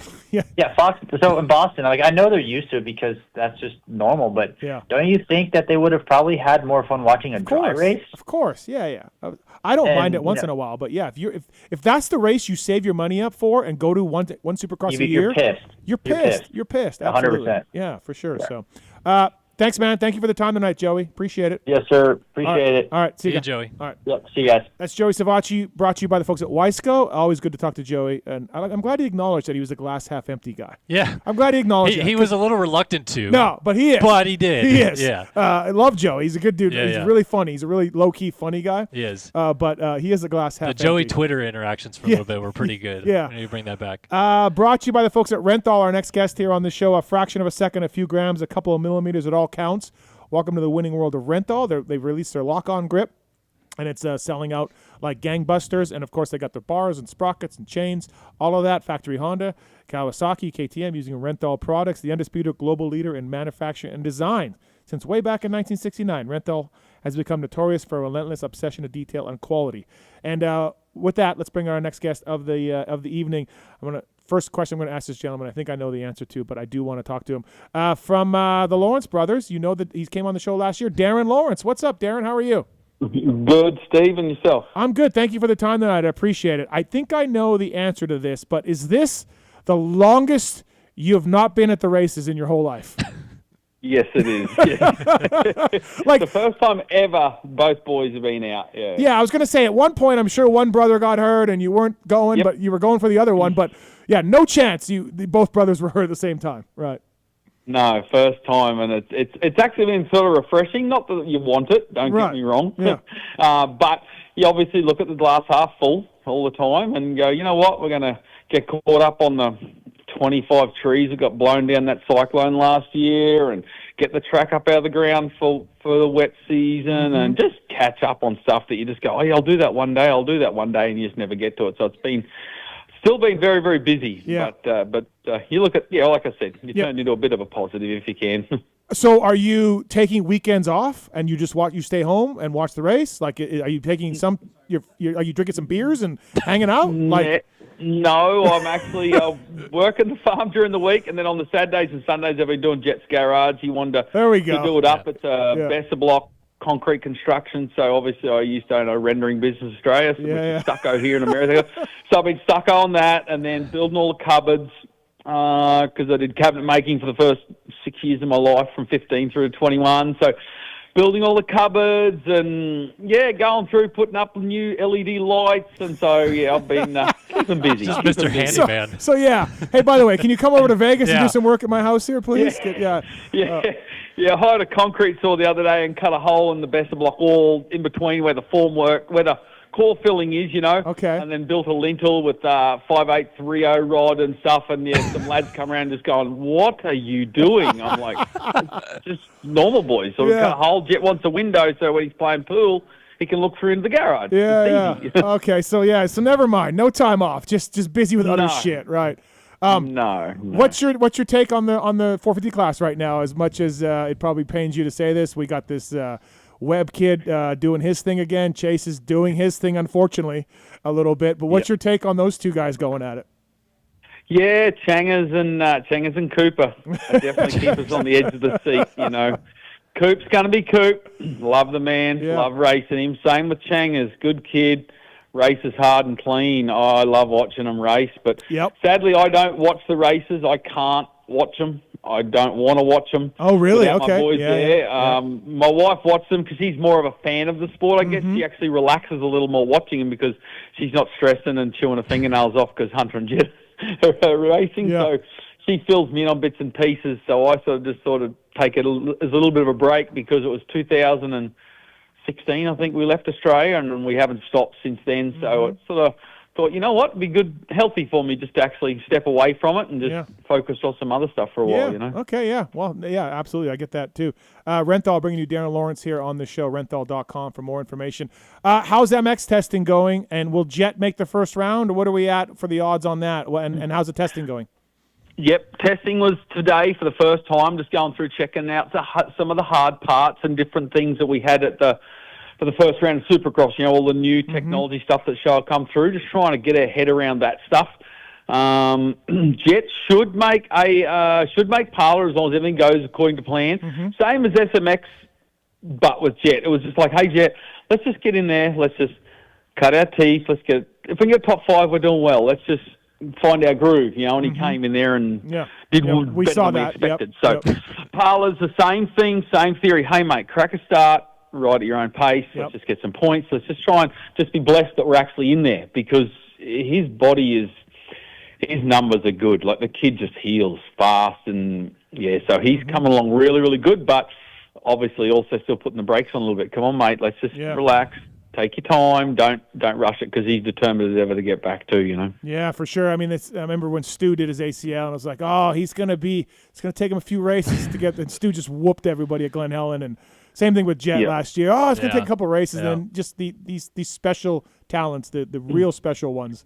And they don't really know. They don't really know that part about easing into anything, No, they don't. And it's today's technology. Like even Warren Kramer does all our surgery stuff that Johnny hooked us up with, and he sort of, it's normally a 3-month sort of schedule. That's normally where you go at, but then you go with Dr. G and you go with the red light therapies and the hyperbarics, and you do all your recovery like Jet does. He goes to California and just does it from 7 a.m. in the morning to probably 3 o'clock in the afternoon. That's all he does. Yep. And it obviously takes a percentage off of the healing time, and your recovery is quicker, For sure. We've texted back and forth a little bit about this earlier before the boys got hurt. I don't quite get it, and maybe you can kind of lay it out as much as you can for us on the show. The 2020, we saw the success the boys had with the new chassis outdoors last year, right? And from everybody that I talked to, they stiffened the chassis. They made it, you don't have that plate on there that you guys had on, and it's a much improved bike. So all of us, Dazzy, are like, well, shit, Supercross is going to be even better. And I know they brought in some new suspension, a few different components that changed things, and you guys were figuring it out. It wasn't like it was terrible. You got another couple of races before the injuries, and you guys were on board. But looking back on it, Darren, what about the 2025 that caught you guys a little behind the 8 ball for Supercross on that bike? Because everything I kind of heard and talked about, I thought it would work really good right out of the box. I agree. So I believe what we did, and we just this afternoon put in the setup that we ended up on, so literally Des Nation setup. And Hunter did his couple laps, and he came back in. He went, Wow, I messed that up. Mm-hmm. So Okay. I believe what we did is, because you're so used to riding the 21, 22, 23, 24 frame, it needed to be high. The wheels didn't like being up under the guards, So you naturally set a bike up to what you're used to, not maybe what the frame required. And our eyes ourselves are also used to seeing a bike handled a certain way. So you naturally go towards what you're used to or what you see, instead of stopping and going, all right, where do we start? So once again, our schedule is so tight and so busy. Mm-hmm. Probably needed more time, to be honest, Steve. So Berner and Trey, obviously Japan came out and did testing at our farm again, and it's amazing how many days these manufacturers spend just on a stock motorcycle. And we sort of expect, we'll do 3 days of testing and we'll get pretty close to it. Mm-hmm. So I've actually learnt a lot this year, once again, by our mistakes of going, you know what? Us thinking we're going to do it in 3 days was obviously we didn't expect that. Yeah. But you sort of think you'll get it done pretty quickly, and we end up spending I think it was 12 or 13 days on that stuff before A1, struggling, but thinking, I think we got it. And then you got guys like Jet that do 3 laps, and he's like, no, I'll make that work. Yeah. Whereas he's sort of now learnt that he compensates so much from motorcycle when it's not correct. He can work it out. Do you remember Anaheim High Point? 2. Oh, okay. Oh, sorry. I was going to say Anaheim 2. Anaheim 2. I felt like Jet's High talent Point? came through there, Yeah. Yeah, for sure. And then High Point back when he went the 22 motos, right? Yep. Do you remember the second, was it the first or second moto? Remember Kenny gapped him out with 12 seconds. Yep. We made a fork change and we stuffed it up. And it took Jet the 10 to 12 minutes to go, this is where this fork wants to ride. This is the sweet spot. I just have to ride it this way. And then he reeled Kenny back in. And that's Jet's positive for racing but negative for testing. Because if he does more than 1 or 2 laps, he just starts to compensate and goes, this is all right. Mm-hmm. And then Hunter rides it and goes, dude, this is crap. What are you talking about? Yeah. So Jet sort of learned he literally only does 1 lap and then has to give his off-the-cuff comment. Yeah. Because his length of his leg and his length of his arms, he can compensate more. So that was like the start of this year. Jet could compensate when the bike wasn't right. Hunter couldn't. It took Hunter till Tampa, that final qualifying session. Mm-hmm. He actually went up on the board for the first time of the year, and he's just like, boys, now I can turn the bike. Now I can carry his momentum. And then Doofus goes and hits a tough block. So that was game over, So it's learning your own self as individuals and the faults within yourselves of how you set something up, or you're used to something for so many years. So you somehow got to stop and reset yourself and go, no, this frame is a little different. How do we set it up, Mm-hmm. So do you think for outdoors, we saw it work well last year, will you just run the same, or will you put those new show stuff on and try some new things? No, it'll be a totally different setup on what the frame likes. Yeah. Because we've had that break. Hunter came back, obviously. We always start off on the stock motorcycle again after injury, just to check ourselves and have the time to reiterate on what the bike likes and what the frame likes. So we're hoping we're better. I hope we've learnt our lesson from last time, Steve. That's all you ever try and do, mate, is you make the mistake and then you correct it. Another big change was putting the Get stuff on the 450s, the Get ECUs. Obviously, great success on the 250 side of things. Yep. You figured that out? You got that down, Pat? Like, and it's a better system in your eyes, more adjustability? Or are you still learning that too a little bit because of the early injuries? Yeah, definitely learning it a little more. The 450s are a finickier bike for sure to set up, but it's just a later model ECU. The Kean that we ran is a great ECU, and we've used it for 20 years, I guess, at HRC. So it's as good as it's going to get, whereas the Get has a lot more control abilities on start maps and so forth like that. So we believe that it's only normal. You'll struggle for a little while because of something new, but in the end, you believe it's going to be a better package, because when you go to MotoGP or Formula One, so forth like that, any car racing, our industry is so far behind on electronics and ECU control. I think that's one area our sport can progress, and become better. So I'm hoping that we can, be a bit in front of some of the people we're racing, and get a bit of an edge on trying to take a risk and move forward on something that's a little bit later technology, Yeah. By the way, if somebody listening wants a deal on a Get ECU or CDI for the two-stroke stuff, just send us an email using the contact form on Pulp, and we'll pass it on to Dan, and he will get you the Pulp Show deal. Yeah, Darren, on the topic of testing and the boys getting back on the bike a little bit, talking to Lars last week, he was not too worried about their progress with their own fitness and testing at the same time because of having that data from behind you guys with last year. Do you feel like the boys are in that mindset as well? Like there's not going to be a rushed program to try different things out to be ready for Paula? Or is it a little bit kind of like, oh, we got to, knock some stuff out while also getting our fitness back at the same time? Yeah, I'm a bit of a person of not focusing so much on the goal, if you know what I mean. I find a lot of the kids do it when they're younger. They'd line up on the line, and every kid wants to win the race, right? So they focus on I need to win, whereas I learnt really, really early with my boys is the win is obviously the end goal, but you sort of push it to the side and around the corner. Because if you focus on the present and what you're doing right now, the win will take care of itself, or the goal to get to Paula will take care of itself. So just forget about that goal, because I find a lot of times in life, if you're rushing something or you're focusing on something too far down the path, you'll miss the steps in front of you. Mm-hmm. So you just need to focus on the current and the present, what you're dealing with at that time, and just try to do that as best as you can 100% each day, and then the end goal will take care of itself. So not too focused on the Paula, because we just need to focus with what we're dealing with today. Jet, no, you're a bit tired. You've worked your knee a bit hard. Don't stress, mate. Just do a little bit shorter stuff today, Just deal with what you're dealing, because if you look too far down the track, he could push himself too much that day and then cause the knee to tweak or do something silly, So more, I think we need to focus on what's in front of us each day to day, Question for you. We've made a few jokes about this, Darren, by the way. Seth Hammaker has gone to the farm there to work with you. Yep. And obviously, I love Seth. He's a really good kid, really nice. And he's given you guys credit, Michael Byrne, yourself, everybody else. He talks about how you've helped him maybe change some riding posture to stay away from injury, to stay away from crashing. Yep. And we were laughing because obviously Chance Hymas is there, and he's Honda. We're like, can you imagine Chance being like, hey, Darren, maybe stop helping him. Maybe stop helping Seth, because I'm trying to race Seth. But I mean, that's the way you are. People who've been there, and in Cullen Park and everybody else, Gage Linville have told me about you helping them when asked and all of this. But we've been laughing that Hymas is probably like, yeah, stop helping Seth Hammaker. Yeah, Chunk brought in a baseball bat the other day. I don't know what that was about. He looked at me a little funny out the side of his eye.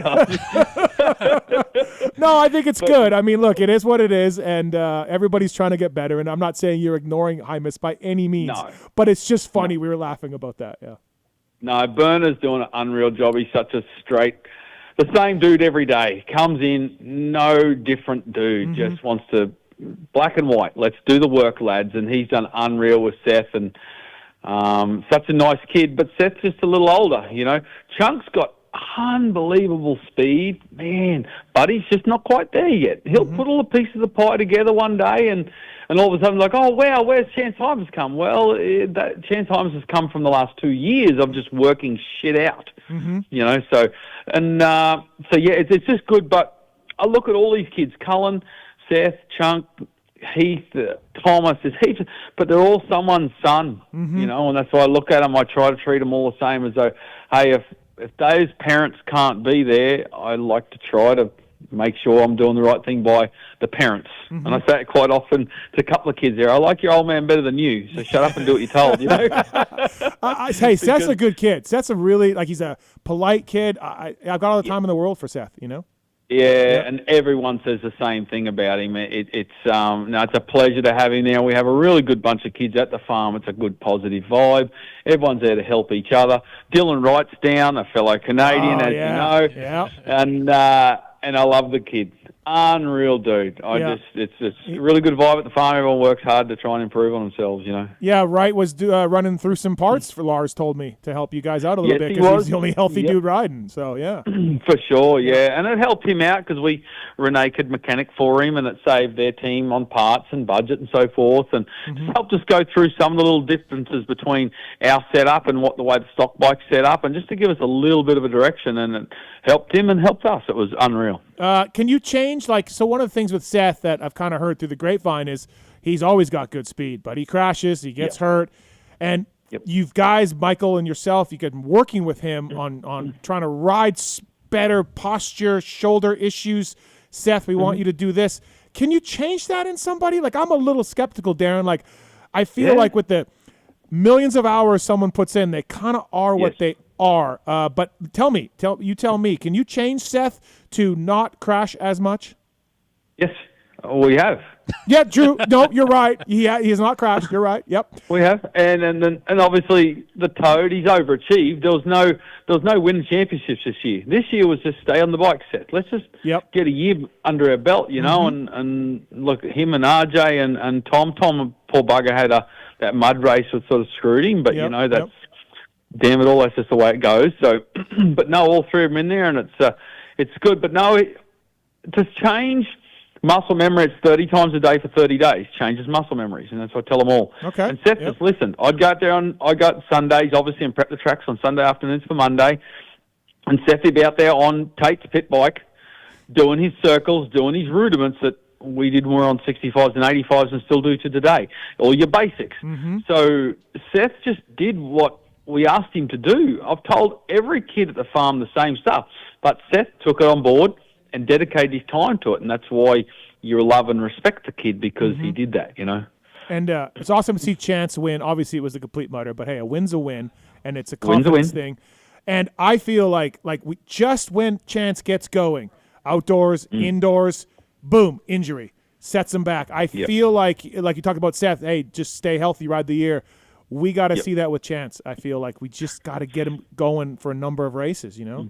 Yeah, so true. And he's another kid. His technique's good. His posture's good. Like, it's all there. Yep. But just sometimes it's going to take him a little while to put all the pieces of the pie together. That's just, look at, like, Jet come along. Jet had good success early with him heaps, and then our old coach from way back in the day, Greg Moss, worked with him back when he was a little tacker.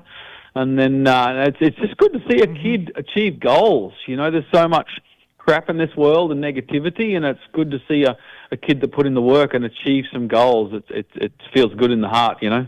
Yeah, Darren, I wanted to ask you a little bit about, like, the relationship with you and Jet and Hunter, because in the history of this sport, we've seen some father-son relationships that just like really haven't worked, but you guys have really created a good balance. Or did work and fell apart. All of those things. Like, what do you think are the key reasons for what works for you guys that it's created such a solid program for everyone involved? For me, it was more about my relationship with my dad. My dad was an alpha male, a strong personality, and I was very much like my dad. So as I got older, I realized that I couldn't work with my dad if I wanted to be who I was going to grow up to be. So what I took from that was, as my boys became men, if I wanted to stay in their life, I had to take a step back. You're not anymore the alpha of the family as such. You're still the father, don't get me wrong, but I think you've got to take a step back and let them fall on their face or make their decisions on their own, and you're there as the backstop for them to come back to you, you know, and ask, hey, what do you reckon happened here? Or what do you think I should do here? You're still that strong male and strong father figure, but I think you need to take a step back if you want to stay a part of their life, because there ain't going to be two male lions in a pride. You know, one's going to leave. So I think that's the biggest thing some dads may struggle with, is taking that step back from being that alpha, you know, and letting their sons become the men you want them to be, you know. Has there been moments that you feel like, in taking that step back, that you felt like, oh man, I wanted to, or, you know, be closer, be there, or you know, be with them in that moment, and I couldn't, but now that, you know, they've gone through it, they've learned those lessons that you hoped they would have at that time? For sure, yeah, many a time. And it's easier. My wife and I have had many an argument over it, that's for sure. She's been up me, although I should be there. But it's probably easier for a dad to shut off that emotion and go, no, they have to learn on their own. And the lesson will have more value to it than... most dads and parents listening to me know that you can tell the kid till you're blue in the face, but then someone else tells them and all of a sudden they believe them. It's like, what the hell? I've been telling the same thing for like the last 3 years, you know? So it's only natural. They get to that 18, 19, 20, 21, and a lot of them will find, you just hope they find a good mentor, and then that person will then be more of an instructor than you are. It's just natural. They get sick of listening to mum and dad at a certain age, you know? I don't think I've ever asked you this, Darren, but like obviously the boys have been on different teams at different times. But in America, do you see, hey, if Hunter gets a better offer here or Jet gets something down the road, do you see separating them on different teams and letting that happen, or is it just like, hey, we are sticking together? I do. I think we got to. I think we'd be stupid not to entertain it, Steve. Yep. You know, at some point there, you know, Jet's obviously pretty secured in with HRC. Yeah, I would think Honda's going to throw everything they have, but yeah, like for sure. And Hunter's probably one of the ones that if I can keep building him to what I know he can be, I think he can be a little bit of a threat for Jet. Not as naturally talented as Jet or naturally gifted, but man, he's a gritty bugger, you know, so he will never say die. So, no, I think we would entertain it, Steve, and then it would just come to that conclusion because obviously we're involved with the boys quite on their bikes and so forth, the team that's interested in Hunter. Yep. Would they be happy to allow me to be involved with them? And it's not like I get in and tell them what I want. I just want to be able to be involved and talk and communicate with them and what they think the bike likes and what I think Hunter likes, and just as a team. Yeah. In the essence of the word team, let's work together to be better, not like these, a lot of things have, it's the riders versus a team. I think that's the wrong mentality. You have to come together and you win together or you lose together. Listen, I was pretty skeptical of things I was hearing about you at first, Darren, when you guys first got to America, because I've been in this sport a long time, and I'm like, oh no, here's another dad who, sort of wants to fight the team and and think that he knows more and he knows better, and just again being totally honest with you. But I have learned over the years now that yes, you know what you're talking about. The team values your opinion. You don't go in and pound your fist and tell them that this is it or you're leaving. All the shit that the crazy dads do. So I'm a believer now. But yes, we had one father that took the factory suspension off and sent it off to a private suspension company one time. We had another father. Oh, no. We had another father port the cylinders of his kids' bikes in the two-stroke days without the team knowing. All that shit is going on, right? But so that's where I'm coming from when I was like, oh no, this Lawrence dad. But I have come to change my opinion for years now. And yes, you work with the team, and the goal is just to be better. And you're open. Your mind is open.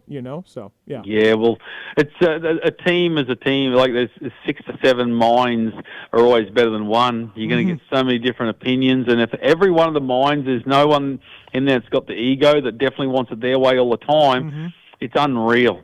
It's amazing what you can do as a team, and that camaraderie together is such a good feeling. And like my boys, they love going to races because all the crew at Honda, we all get along. We love Truckee.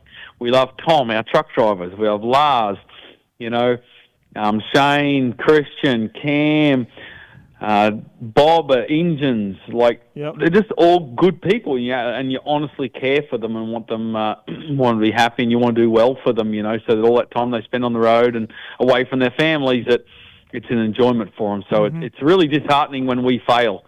When we go, when Jet got injured, it was like everyone was gutted, everyone, the entire team, and then Pearl HJ does it a week later. It was like, oh man, sorry guys, we failed you, but they were quick to say, hey, we've had a really good run. It's not a bad time to have a reset. We've had a lot of years of good success, and anyone in the world that says life isn't full of peaks and valleys would be lying. That's just natural.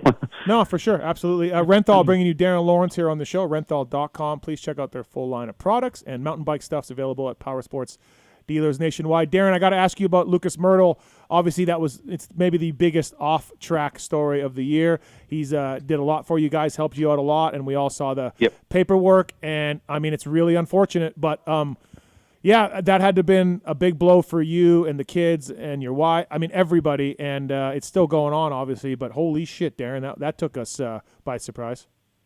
Yeah, for sure, and us too. And obviously, your respect. Obviously, I don't want to really comment on the matter, Steve. That's in the lawyers' hands and legal matters. That's what their profession is, not ours. We're merely dirt bike racers and parents. So you respect me for obviously not making any comment on it, and we apologise to the industry in it all because it's not something you like to see in the industry. You know, it's no. We're trying to grow the sport and get it up a level. So the one thing that disputes happen, business disputes happen. We've seen it before, and companies, gear companies, and riders, and all that legal things. I hate to see where it's not on your end, but on Myrtle's end. I hate to see where it's turned into that. I hope he gets the help he needs because, it's gotten just nasty for just it's in the legal's hand. It's in everyone's going to have their day in court, right? His side, your side, and the judge will decide it. And I hate to see where it's gone on that side from him. And I would tell him that I'm not talking to him, but I hate to see that part of it where I'm like, really? Like, okay, obviously his side is different. That's why we have lawyers and judges. And it's unfortunate that everything you guys did together and this is what you get. So I don't know. It's a shitty situation. It is. It's a part of life that everyone goes through at some point in their life. There's a valley, and like I said, it makes you stronger and makes you regroup and work harder to get back up on the peak. Yeah, absolutely. Darren, what a couple things before we let you go here on the show. What about changing? Jet was kind of a little critical of the 31 race schedule with SMX, and I understand that. And there's a little pushback from the Feld guys saying, hey, we pay you a lot of money, and you're winning a lot of money for these 3 races and all of that. I certainly see both sides. We are, and your boys are hurt. We are in a meat grinder. Eli Tomac's out, right? So on and so forth. We are in a meat grinder. How do we fix that? I like the 31 races. I like the SMX thing. I like combining the series, and I like where the MX Sports and Feld are at, and I like the increased money, all of that. But how do we keep this thing from being a fucking meat grinder for these guys? Or can we? Yeah, I'm hearing you, Steve. I had a bit of a go at Jet when he had a whinge about it. I'm like, dude, you're 21-year-old. Go talk to Flamin' Eli or Barsha or Kenny or when they're 30-year-olds still doing it. Like, pull your head in. But he sort of laughed and looked at me and said, yeah, you're right, but it's flaming along here. I'm like, I know, mate. I know it is, you know. It's for me, most stuff comes back to money, Steve. When Feld brings in 500 truckloads of dirt for a supercross track, there's X amount of cost for that. Let's say it's $250,000. Yeah. So if they can put a monster truck event on and a supercross event on, which the monster truck events, obviously, how many of them are around America every year? I guess you got to get value out of that $250,000 worth of dirt. Oh, hey, we can hire the stadium for 2 weekends. Can you cut us a better deal? So it still comes down to money, and I'm not picking on Feld because Feld needs to make profit, needs to make money. Don't get me wrong. Yeah. So I guess when they do a monster truck event, they want to put supercross with it because it cuts down and gets more profit or more value of that dirt, is probably the right word. So the supercross is always going to be those numbers. I don't know, Steve, because I'm with you. Yeah. Trust me, by the end of the year, and you're just wanting to stay home. You're just getting tired, So that's 33 weekends a year. Like last year for us was Paris and Australia, and you sort of feel bad. We were like, you feel bad you don't want to go to Australia because you actually want a weekend at home, but then you do want to go to Australia. But, man, that's Australia. That's a home country. You want to go. You want to go for the fans. You want to go for the people. Yep. 20% of you is going, dude, I'd love to spend a weekend at home. That's why, like I said at the start of the call, I've just been trying to enjoy. I'm not having to be at the races.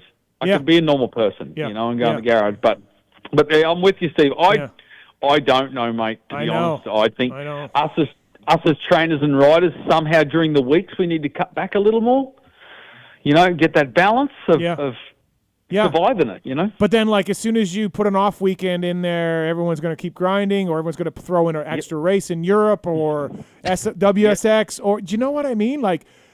There's limits on testing in car racing, in NASCAR and MotoGP. There's limits on when these teams can show up and practice, and you just can't do that in our sport. You just cannot do that. So. I don't know, but Feld said last year, and I like those guys, just like you said, they were like, look, 9 whoops and no dragon backs, and everyone stayed healthy. And I'm like, okay, yes, but I think that's just by chance. And, what do you know, 2025, we got injuries, I just don't believe that you can design the tracks or anything else. It's just, it's going to happen. It's going to happen. It's a dangerous sport. I always kick myself in the ass. I should have bought him golf clubs, not motorcycles. But no, I don't know. If ever I think of it, because like we spoke about last year, we're doing Paris, we're doing Australia, we're doing Nations. Nations is a really fun event for us because we go back and see a lot of friends and different people. It's more of a sociable weekend. You go and ride your dirt bike. So it's a little bit of a difference in the championship. Championships are a little more stressful, a little more, hey, this is what we're paid to do as such. So Paris is fun because most of the mechanics bring their wives, and it's a really good event. So it's got a little bit of a different hue about it, but you're still away from home. Mm-hmm. So, yeah, we've my wife and I have spoken about a few times going, 1 year I think we're going to have to go, no, we're not doing no overseas. Yeah. Just to have that 1 year, and respectfully, Eric Bernard and Adam Bailey and that crew, they'd respect it. They go, hey, guys, just let us know which one, and they'd be okay with it because they know it's a full-on year. But no, I'm with you, Steve, if you can think of it. But it's a lot of weekends. And can we make it easy on the media too? Like, can we get the media is the real. We're struggling too. So true. We're struggling trying to get Hunter Lawrence to talk to us, Darren. So before we let you go, Dazzy, yes. We know you just mentioned Dylan Wright riding at the farm, and Phil Nicoletti is making a comeback to Canadian Nationals this year. And I don't know if you heard that, Darren, but we're going to bring him in here. Phil. What's up, fellas? Well, Darren Lawrence was just telling us how good Dylan Wright looks right now, Phil. Pop better not be telling him all the fucking secrets down there. Darren, is Phil going to need some help here to beat this kid, or like where are we at? Yeah, Phil, you're going to need a little help, and I can do you a good deal for a one-term fee. Just come on down to the one-payment fee. I can help you out. Oh, come on. Just make his bike shut off for about 30 seconds at the start line, and then it'd be okay. That should be enough of a gap for me to make it to 30+2, Yeah, because, the last time Phil raced Dylan a couple years ago, Dylan beat him every moto. So, I don't know. Not every calm down from the media, all right? Calm down from the fucking media. Oh, okay, well. See, Phil, Dazzy, this is the problem with the media. They spat BS. Okay. Phil, if I was you, I'd get to know each track owner, slip them a little bit of folding, and just make sure there's no uphill battle. I might just be screwed. Yeah. I'll take it on the chin and carry on. We at PulpMX are really looking forward to the Dylan Wright, Phil Nicoletti, Jess Pettis battles this summer. So Yeah, well, they're going to struggle. Dylan's looking strong. I can give you that tip. That lad has got muscles in his earlobes, I can tell you. You're fucked, Phil. Just fucked. That's all right. I'm just going to try and get by, Okay. I'm 36. Yeah. I mean, Dazzy knows I'm 36. What am I supposed to do? I mean, they're fast kids, I'm just going to try and survive out there. That's all. Okay. Exactly. Well, hey, listen, Darren, thank you for the time as always. Appreciate it. We'll see you at Paula back at the races. So enjoy remodeling Jet's garage or whether the hell you were talking about the stucco. You lost me with all that shit. But thank you, man. Yeah. Thanks, heaps, crew. Have a good night. See you, Darren. See you, Darren. See you, Phil. That's Darren Lawrence, everybody. Brought to you by the folks at Renthal. Brought to you by FCP for the engine mounts, race cups. Phil's using the race cups. They're looking for dealers as well. So check them out. FCP, factory chassis parts. Pulp25-chassis, the code to save with that. Our regular contributor here, Phil Nicoletti. What's up, Philip? Oh, 9:45 hurting me, Steven. I apologize, but our other East Coast guests were there. You know how that goes. It's all right. Did you see Mr. Side at Club MX this past weekend? I did not. Oh. I did not, but I saw he was there for a ride day. Yeah, I didn't know you were not there or whatever. Yeah, I don't know. Okay. Dude, I got nothing to do with Blue Crew, bro. I have no reason to be there. Oh, I figured you'd be riding. Okay, all right. No. I think it's just a Blue Crew. Oh, like event, they rented maybe? it or something or whatever. Okay. Yeah, I think so. I think that's what it is. So, I mean, I don't have nothing to do with that company. I'm a Green Machine at the moment. You are. You Team Green. Yeah. Yeah, so. All right, listen, since we have Kellen here, this was a source of debate in one of my group texts. Is Cody Schock or Max Voland Club MX's top rider? Careful with your words, Philip. Who is the top rider there? The top one? Yeah. Like I mean, based off results, or are they whatever He's just gonna go results? To the points. Yeah, He's whatever. Just going to go to the points. What do you think?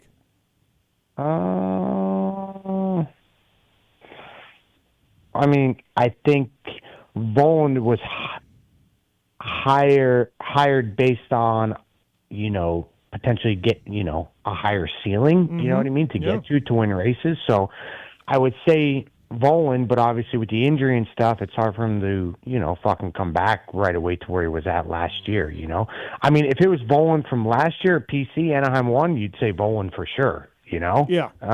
But he's got to work through some kinks and stuff and whatever, mental stuff. But I would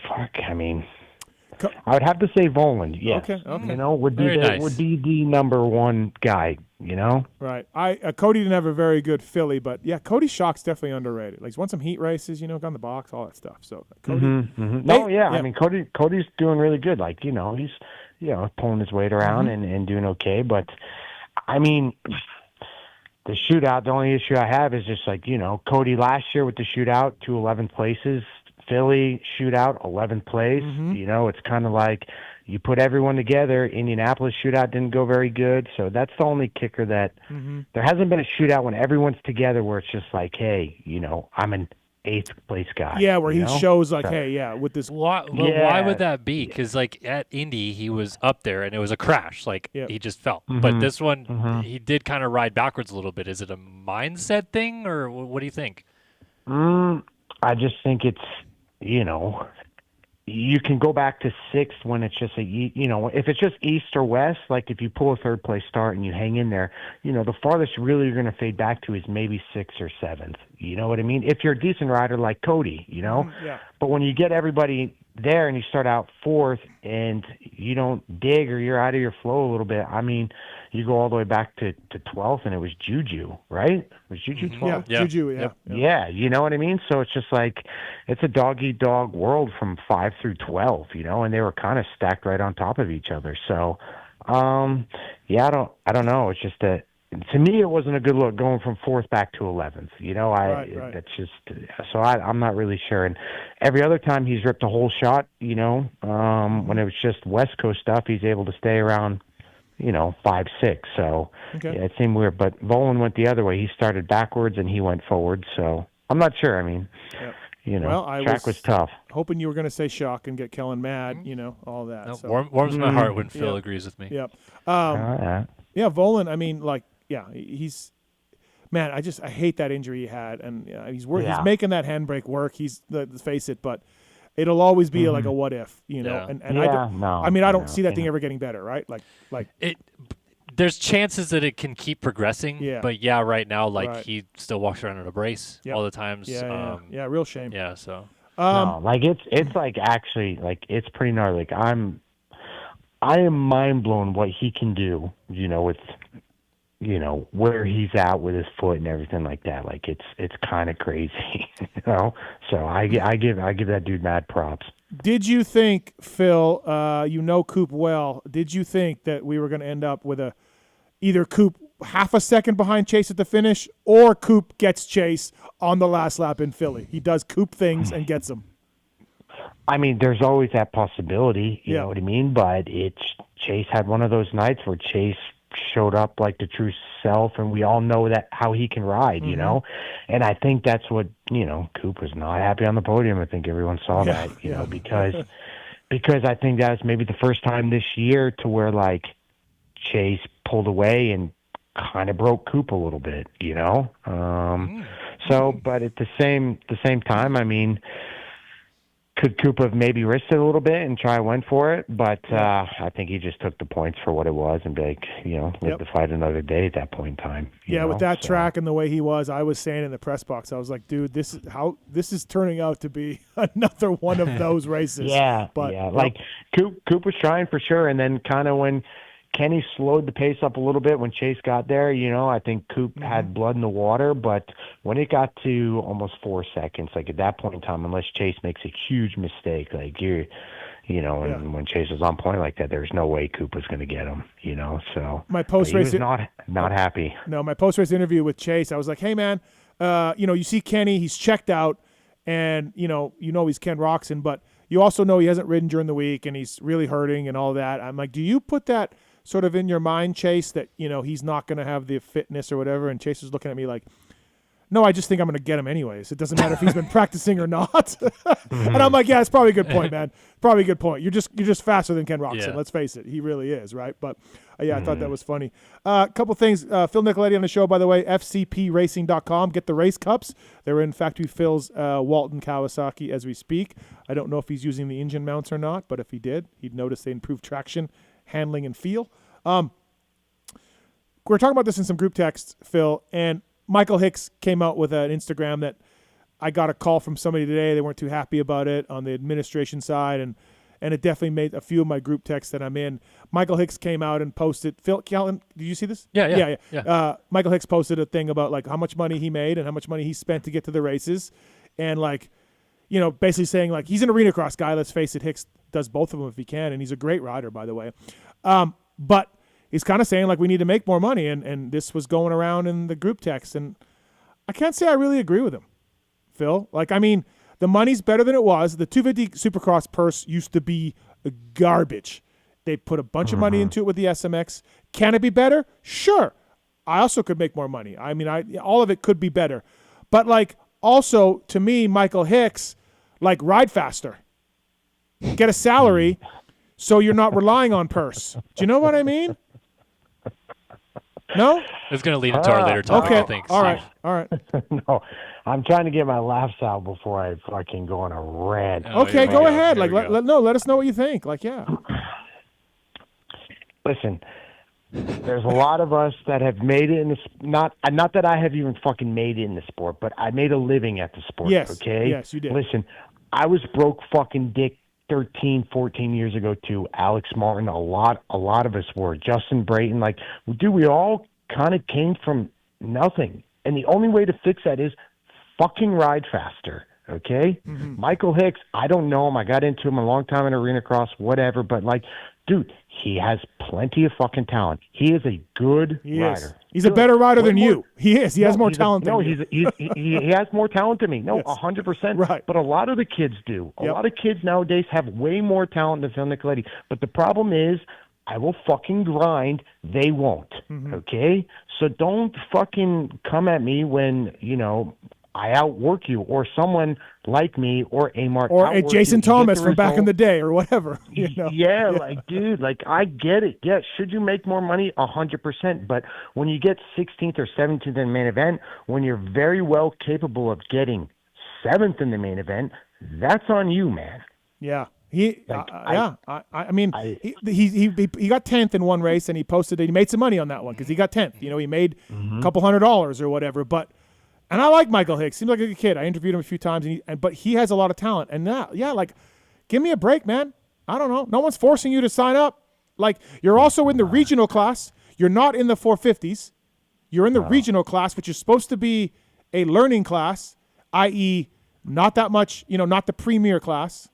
I don't know. I just, people. I don't know. I have a hard time with people that have a serious talent at something that they do, and they don't harness the talent. That's my fucking problem. And when the gate drops, the bullshit fucking stops. So either you put out or you shut up. One or the other. You just don't get to ride around in fucking fairy tale land and get 18th spot and think you're going to make fucking thousands and thousands of dollars. That's not how it works, dude. Yeah.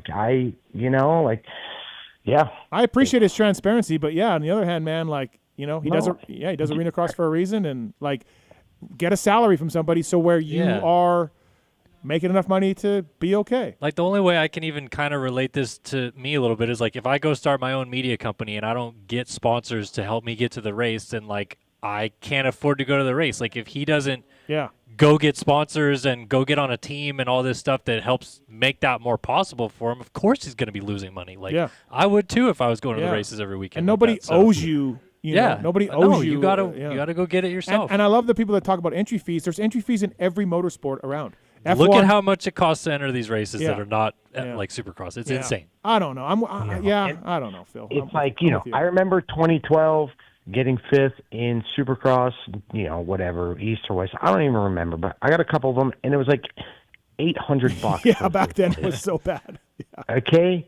Now it's like $3,800 or $4,200. Don't get me wrong, but it's like it's a couple grand more. Yeah, they put money into it. Like Yeah, you're making more money now for 18th place than what I did in 2012. Like, obviously, like, I get it. It's still not a lot, but, dude, it's better than what it was, you know? I just have, like again, and this is going to be such a slam on Michael Hicks, who's a nice guy, but, like, yeah, dude, no one's buying tickets to see you.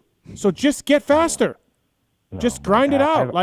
You know? I have a problem with Michael Hicks because he has talent and he doesn't utilize it. Yeah, he is talented. That's where it comes from. But again, kids with talent in our sport are a dime a dozen. There's a lot of them. So if you ain't got the talent and you can't utilize it, I don't know what to tell you, because I think he should be a 7th to 10th place guy every weekend. Yeah. You know? And that's the honest truth, and that pays okay. And if you do that weekend after weekend, 4 or 5 weekends in a row, some decent team's going to pick you up. Yeah. You know? And they're going to give you a salary, and you're going to get clothing money or whatever. Yeah. 100%. So, all right. Over.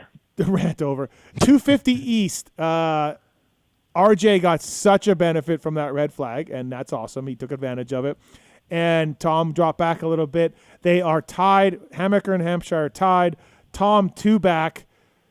Who do you like for this thing, Phil? Still RJ. Okay. All right. Okay. Yeah. Now, having seen that, I didn't watch the 250 main back yet. Did they show RJ's wheelie 1 foot off in the? Oh yeah. Okay. They showed RJ's couple moments, and that's why I think. That's why I think. I mean, same as last year when it was RJ and Kitchen. Like, RJ will die for it. Mm-hmm. You know what I mean? Obviously, he had a bad Foxborough, but like last weekend, like he did everything in his power, and I'm sure he saw God at least once a lap out there, and he still kept trucking. You know? Yeah.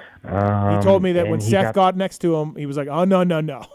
Yeah, no, 100%. Whereas, like, I just think that's we all know that's engraved in RJ. You know, but I don't know if Seth and Tom are willing to die for it. I don't think so. Not like RJ. Okay. You know? Kellen, what do you think? I tend to lean RJ too, but it's still to me like too close, and he pulled it off last year against Levi when it was this close. I mean, that was a clutch ride. But like, I'm concerned that there is going to be one more RJ moment this year, and it's still so close that could be massive in terms of championship implications. Like this weekend, I wouldn't classify the start issue as on him. Yeah. But again, he was dead last. Yeah. So he would have had to ride his way to 7th or whatever, and lost a lot of points on the night, and he got a reprieve from that. But like, I just think that there's at least something else that could happen that would change the dynamic of that. And then if you give Seth or Tom like 5 points going to the finale, they would probably just tuck in behind him and win the title. Yeah. So it's too late in the season to have one more of those. But I kind of feel like it's going to happen again. 3 races left. That's what I mean. New York, Pittsburgh, and Salt Lake. Yeah. Yeah. I don't know. I think Vial had a clutch race, you know, just from his heat race, LCQ coming up. But I do have an issue. Like, why? Okay, Vial went down in the heat race, you know, and he just went straight back to the pits. Like, was he that banged up or bike banged up? Like, why wouldn't he try and go get like 16th? Yeah, that's a good question. It was a big one, so maybe he. It was, but like, you know, right. in our standard, like, he got out of it okay, like, you know what I mean? He did. Yep. But he didn't get up and go. I mean, he probably could have made it back to 15th or 14th for a gate position. Like, he just said, fuck it, and went back to the truck. Well, he hit it. He said he hit his head and chest pretty good, so he might have thought like maybe I did more damage in here. Okay. I don't know that like he went to Alpine Stars after or whatever, but he got up and immediately like started kind of like hunching forward, and then even when he was riding out of the stadium was doing the same thing. So I wonder if maybe that was part of it. But yeah, definitely you're right. What? Yeah. Good question for Phil? Yeah. Oh no, I thought we were just talking about this right now. Yeah, we are, but you could follow that up with a question. About Vial? No, with Phil, anything. Oh, well, I mean, yeah, we have some stuff we can talk about with Phil, but right now I'm just like talking 250 East. I thought that's what we were talking about, sir. It's getting weird here. Okay, I don't know. Anyway, Phil, I guess since we're moving on from that, I do have a bone to pick with you a little bit. Can we talk about this now, Steve? Yeah. Is this a Race Tech rant, or is no, this just it's not a Race Tech rant, right, but you know, Phil called out the media earlier this year. Yeah. Was not happy. Phil calls the media out a lot. Yeah, but definitely made it a point to call out the media this year.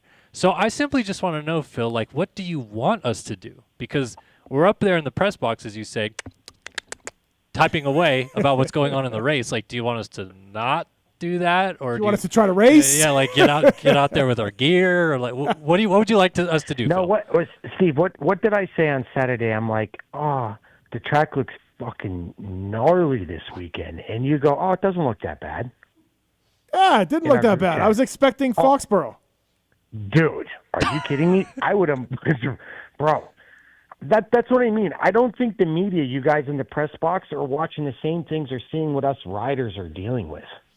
Well, I had a lot of guys tell me after the race the track was pretty good. Kellen, did you have that? I had some of that, yeah, but I tend to just especially with that stuff, I go with what riders tell me. And if the riders say the track is pretty good, then we're not going to be up there saying no, it's a piece of shit. That's what I mean. The riders were like, yeah, it's pretty good. You're going to tell me in practice and qualifying the track looks sick to go ride.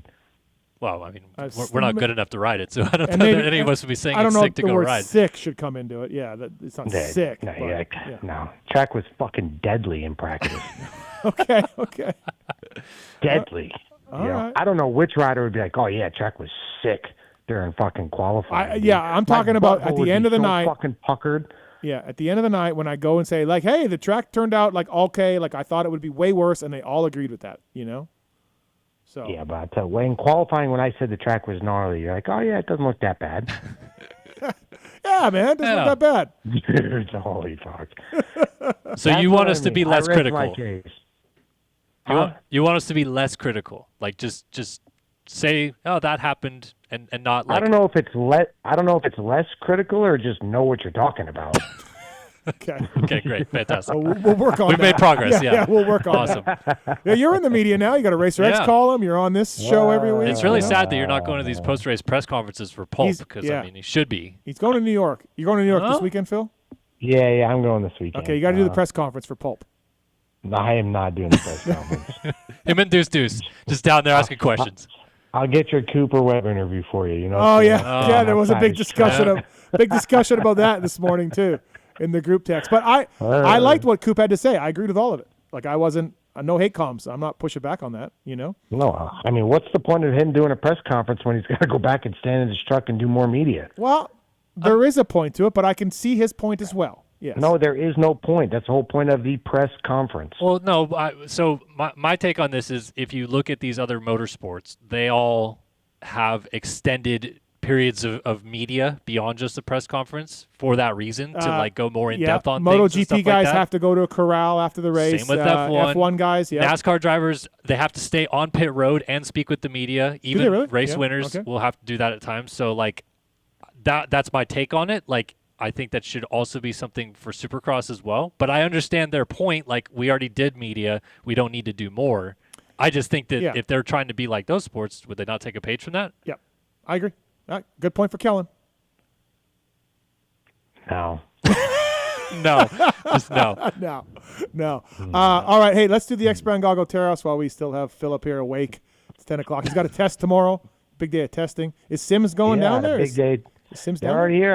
Had a long day of testing today. I didn't get home until 7:30. Oh, shit. Okay. Are we getting progress? Are we happy? Are we getting somewhere? We like it? Or no, moving along. Okay, moving along. Positive. X-Brand Goggle Tear-Offs. Let's do this. It's the X-Brand Tear-Off segment. 15-second rapid-fire Q&A. X-Brand Goggles, official goggle of Jerry Robin, of Freddie Noren, main event Freddie, Kyle Chisholm, many other racers. We got some GNCC guys as well. We're in the Lucid goggle. New colors, obviously, for 2025 that are out, and the colorful straps. EKSbrand.com. To learn about the offerings that they have. The Lucid goggles, fantastic. Also, use code PulpShow25 to save with X-Brand goggles. Thank you to X-Brand for all that they do. These questions are submitted by Corey Moser. Kellen, are you familiar? Vaguely. Yeah. I'm losing the visual. I haven't seen him very often. Right. So. Rapid fire. Here we go. Marks? Steven. Yep. What has happened to the Canadian Nationals? It's a shell of the series it once was. It is. KTM is just bringing a Sprinter van out west, I guess. They're not even bringing a semi. They've scaled back. It's a shame. The old promoter that nobody liked, Mark Stallybrass. I think if you ask the teams and riders, do they want Stallybrass back, they might say yes at this point because Stallybrass had Monster, he had Rockstar, he had more series, more tracks. Now, obviously, COVID didn't help the current guys, but we got less rounds. We got no title sponsor. I'm going over 30 seconds here. But they're trying. They're trying. So, Phil, would you agree with all that? Yeah. What to you is the peak years of Canada? Peak years? Good question. I mean, early 2000s was really good. Like JSR stuff? JSR, Mike Craig, Damon Huffman, Dowd, more teams, more money. But that was also a long time ago. But when Phil was there before COVID, it was pretty strong. Good. Yeah, I just didn't know if you figured like that was the peak or yeah. When Phil was there, Mike was there, Phil was there. Gerke, Millsaps, more teams, but the guys now they do a great job with the TV. I don't know if they do a great job with the promoting of the races. Like I think they should give it to Galdi or someone like that who's a race promoter because they don't seem interested in promoting, to me, from the outside looking in.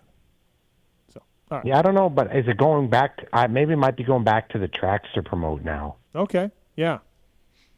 From what I hear through the grapevine, right. Sure. Which might help. I hope we can get it back. We need a title sponsor for the series, somebody, and So, all right. Tighten it up, please. Sorry, Phil. How do we fix the starts with the blocks, grates, start hooks? It's nom. There's no rules. Yeah, it's the joke. Fucking joke. I don't know. I think you go back to dirt. Should they be allowed to use start blocks? Are you good with start blocks? Yeah, you have to use. I mean, how the fuck's Amart gonna not use start blocks? I mean, he didn't use start blocks for a long time. JT didn't have start blocks. He just piled up rocks. That's because it was illegal. But start blocks for sure. Like Amart can't help that he's fucking 5'2", But should there be a height limit on start blocks so your feet aren't on the pegs? No, that's all fine. I just think you need to go back to dirt so the variable changes. Yeah. So there's some skill brought back in a little bit. Yeah, so there's skill brought back to it. It has to. And then because now it's just like everyone fucking goes down halfway down the start straight and they're still fucking locking bars together, Yep. So all right. Kellen, would the lack of communication and explanation about Anderson's situation be tolerated in other professional sports? I mean, I absolutely think not. I mean, I think that I guess in other sports the media would be on top of this a little bit more. But I just feel like the lack of transparency from the team and the athlete and like all that stuff involved is just kind of shows where our sport is. And it's a little bit sad at times. All right. 21 seconds. Good job. Take notes. Steve, the media likes the early Supercross races, but what about the riders? I think the guys like it. Phil, right? I do just because I'm older, but it kills the vibe. I think people are all down with only 2 practice sessions. Like, I know why they have a third one, but dude, we don't need it. Figure it out. Mm-hmm. Yeah, but I don't know. I don't like day races. It just I don't know. It doesn't feel like Supercross, pyro, fireworks. You know what I mean? Like it just. What about a day race in a dome? Because then it's dark anyway, I guess. Right? Yeah, well, that might change it a little bit. Yeah, 100%. But it just, I don't know. Like when I go to it, like when I was watching Philly, it's just like blah. Racing's always good, but half the time you go there for the kids and stuff, so they can see the opening ceremonies. It's like, it's an entertainment business. That's what it's for. It's just daytime doesn't really feel like entertainment. I'd fly the girls in from L.A., boy. Yep. Jim knows. Legend. Phil, who's going to be your biggest competition in Canada? Dylan and Jess. Fuck. If I can stay within 30 seconds of them at the end of 30-minute motos, I'll be happy. Here we go. Phil underplaying it. Are you going to beat Notsky? He's not there. Oh, he's not there anymore? No. He went. Got sad. KTM cut Notsky. Pettis left. They got Rempel. Phil. Is that it?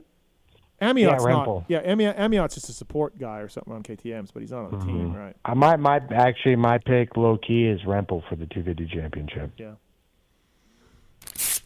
Kellen, what's something you didn't know about Don/Swap until you started working for him? That's a good question, actually. Good job, Moser. Probably not. I don't know that I It's probably not Moser's question. No, yeah. I don't know that there's not anything I didn't know. I guess I didn't know what their studio really looked like because I'd never been to it, and then I went to it, and it was kind of cool to see behind the scenes of the SML show and stuff. But not anything with Don because I've kind of known him for a long time. Steve, if Star doesn't re-sign Tomac, what is his next best option? Yeah, I don't know. I don't think. I mean, I guess Triumph.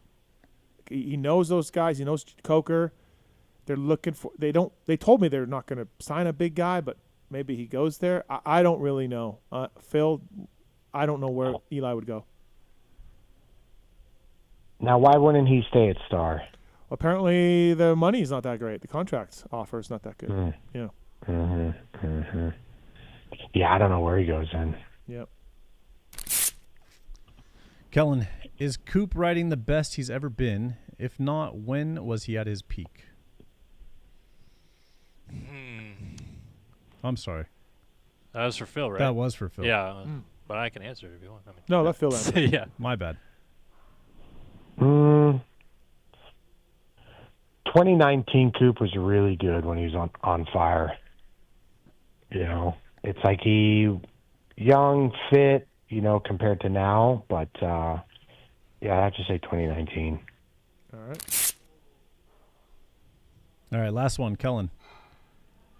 This one actually is for you. Is playing video games a viable career? In comparison with an equal amount of practice, is it easier or harder to make a living playing video games or racing moto? Oh, it's way harder to make a living racing moto. That's a great question, Moser. Yeah. Is it a viable career? Yeah, it's absolutely become a more viable career. What do those streamer guys make? Shit ton of money. Really? Yes. Stupid money. Yeah. They're just. What are they getting paid by? People watching? By the app or the platform that they're streaming on will yeah. pay them in ad revenue, and yes, if people subscribe to them, it's also a kickback as well. I mean, $100,000? Easy. Those guys are making millions of dollars. Millions? Yeah. Are they playing Call of Duty, or what are they playing? Yeah, Fortnite is huge All of too. it? Yeah, of course. Yep. Damn, dude. Uh-huh. And Phil's got to go and fucking 3 in to make money. No, that Phil doesn't 3 in, so that's why I didn't make a lot of money. Good point. Good point. Yeah. All right, X-Brand Goggle Teros. There we go. Hey, Philip, thanks for staying up. Appreciate it, buddy. Always a trooper for PulpMX. Love to see it. Oh yeah. Well, we'll see you boys. See you in New York. Weekend. Kellen, you coming? No, I wanted to see you in Philly, and then you didn't show up. So. Yeah. Oh, bummer. So I won't see you in the press box. Yeah, good. I mean, that sounds like good news for you. Yeah. Like you're probably happy about that. So. Pookie's going though, Phil. So. Oh, really? Oh, nice. So between me and Pookie, there'll finally be some knowledge and intellect in the press box this weekend. Fantastic. All right, we're getting somewhere. Good to hear it. Fantastic. Unbelievable. FCP bringing you Phil Nicoletti. Thanks, Philip. See you, fellas. See ya. Phil. All right, everybody. That's Phil Nicoletti. Wil Hahn coming up here. Trying to get JT in. Maybe if we get back early from commercial, we get JT in. I don't know. Yeah, it's late night for him already. It's an hour ahead. So our guy, Fly Racing Zone, Jason Thomas. 7 o'clock hour brought to you by the folks at Cherby's, world leader in accessory dirt bike plastics. Whether you want to simply needing a new fender or you want to personalize your bike, Cherby's is there for you. Check out the latest styles and colors at Cherby's USA. They got a really cool website. They got a bike builder on there as well. So thanks to those guys. Firepowerparts.com.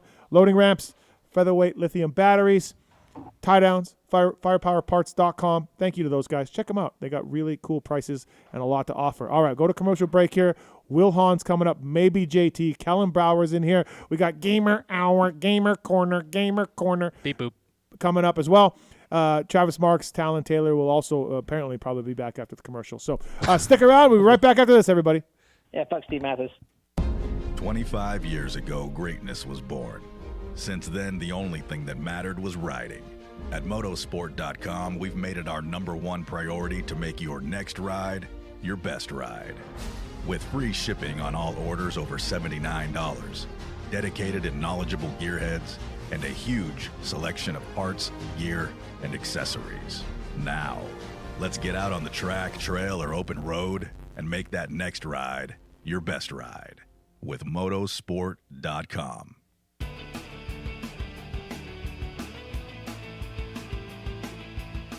You likely know Racetech as the suspension and engine tuner of choice for the world's fastest privateers. But what you may not know is behind the scenes, Racetech is the trusted source for many OEMs and factory teams throughout the motorcycle industry. For nearly 40 years, Racetech has been producing high-performance suspension and engine components and services right here in the USA. Racetech doesn't just specialize in motocross. In fact, they have many off-road, hill climb, flat track, road racing, and supermoto championships on the mantle as well. Not a racer but want to smooth out the ride on the street or add some performance to your Harley? Racetech offers a full line of suspension solutions including industry-leading built-to-order G3S custom shocks. All Racetech products are 100% guaranteed to exceed your highest expectations. Don't wait. Experience the Gold Valve Advantage today by logging on to racetech.com. Don't forget to mention PulpMX when ordering for a discount.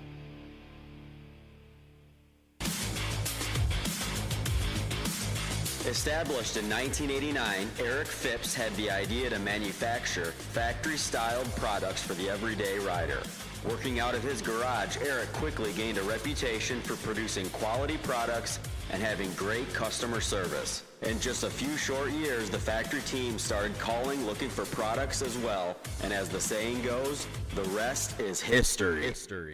Fast forward to 2024 and they are on their 35th year of producing high-quality products while still providing exceptional customer service. While they are no longer working out of a small garage, they are still producing the finest products available. Teams like HRC Honda, Star Racing Yamaha, HEP Suzuki, Phoenix Honda, BarX Suzuki, AJE Motorsports, Solitaire Yamaha, and countless privateers still rely on the same quality products that are available to you too.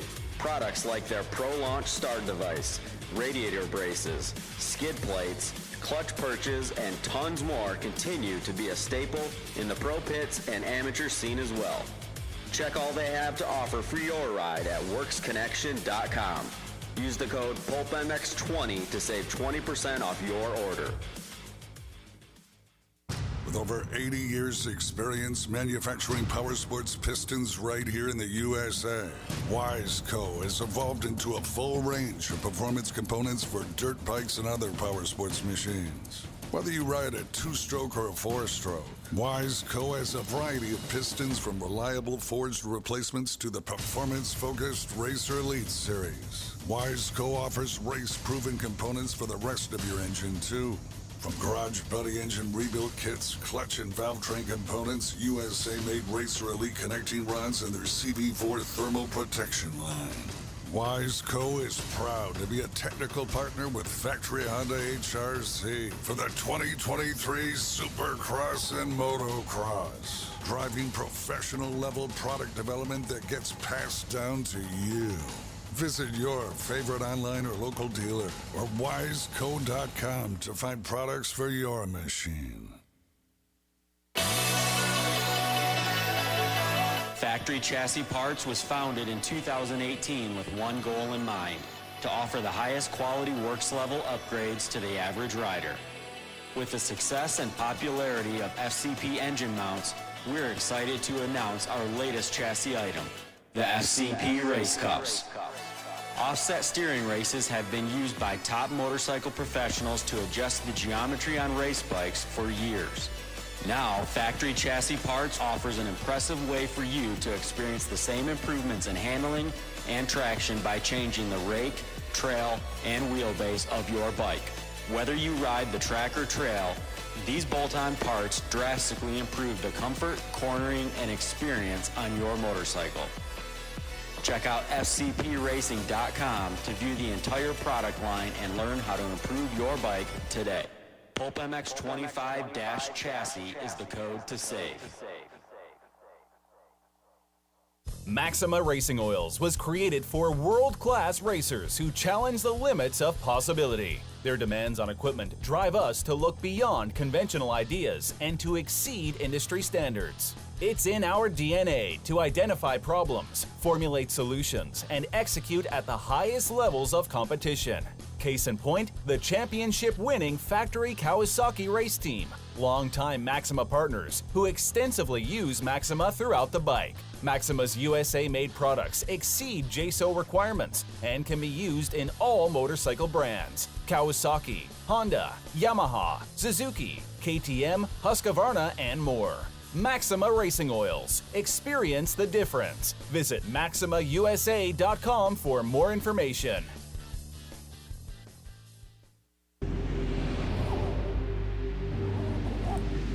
I'm Cooper Webb, and I choose OGO. I'm Christian Craig. I'm Dean Wilson. I'm Aaron Plessinger. I'm Darren Martin. I'm Nate Thrasher. I'm Shane McElrath. I'm Hunter Lawrence. My name's Jett Lawrence. I'm Jordan Smith. I'm Tal Hawkins. Stargate Hampshire. I'm Hayden Deegan. I'm Colt Nichols, and I choose OGO. And I choose OGO. And I choose OGO. I'm Tom Biala. I choose OGO. And I choose OGO. And I choose OGO. I'm Jiren Ferranjit, and I choose OGO. In 1990, my dad, Jamie Gregg, started Guts Racing. Guts stands for Greg's Ultra Trick Seats, because I was just a little kid that wanted a trick seat. And if you're out there looking for a trick seat, go to gutsracing.com, your local dealer, or Motosport and place your order. Support the people that support PulpMX. You can use Pulp 2025 for 20% off at gutsracing.com. Hi, it's Tomax superfan Dylan here. The only thing I love more than seeing Eli win... Whoa, wait, Dylan.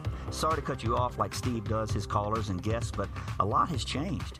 Similar to your favorite rider being on a new team, the new Michelin Starcross 6 tire range provides significantly improved performance and durability. Designed to win. The new Michelin Starcross 6 tire range offers up to 16% more traction when new and up to 19% more traction when worn in comparison to the previous generation. This means consumers will not only benefit from improved performance on their first few rides, but that this performance increase will continue throughout the extended life of the tire.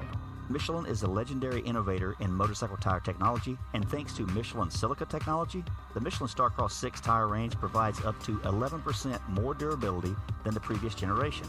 This means consumers will enjoy the significantly improved performance throughout the increased life of the tire. Take it from me, as I too have to buy my own tires, this added value is great news. The new Michelin Starcross 6 tire range is available in 6 versions, specifically sand, mud, medium soft, medium hard, and hard versions, with the naming designation corresponding to the type of terrains and conditions where the tires were designed to win. Another innovation is the Michelin adaptive design, with specific positioning of the tread blocks in 3 zones: central, intermediate, and lateral zones, with the single goal to offer exceptional grip for the front tire and exceptional grip, traction, and longevity for the rear. To learn more about the new Michelin Starcross 6 tire line and all the quality products that Michelin offers for motorcycle segments that Steve cares nothing about, visit michelinman.com/motorcycle. And then visit your local dealer or online retailer to choose Michelin product to maximize your riding experiences. Also, too, make sure to follow at Michelin Motorcycle on Instagram and Facebook. Having traction problems lately? The all-new traction boots from Atlas may be just what you need. Developed as a premium entry-level boot for the masses, they are super lightweight and durable, featuring a modern Velcro-free enclosure, molded sole, and plush memory foam around the ankles for maximum comfort. An incredible value at just $199 in the United States. Atlas traction boots are available in MX and Enduro sole versions to suit the needs of all riders, racers, and weekend warriors. The addition of boots to the Atlas product line is just the start. Head to social media and follow @AtlasBrace so you don't miss all the product announcements that are still to come. To shop now, visit atlasbrace.com. From beginners to seasoned vets, race teams, project builds, and magazine tests, Decal Works' mission is to cater to those who love to ride, upholding the true definition of quality, service, and knowledge. Visit decalmx.com and use promo code PulpMX23 to get 20% off your custom graphics. Decal Works, #1 for many reasons. 25 years ago, greatness was born. Since then, the only thing that mattered was riding.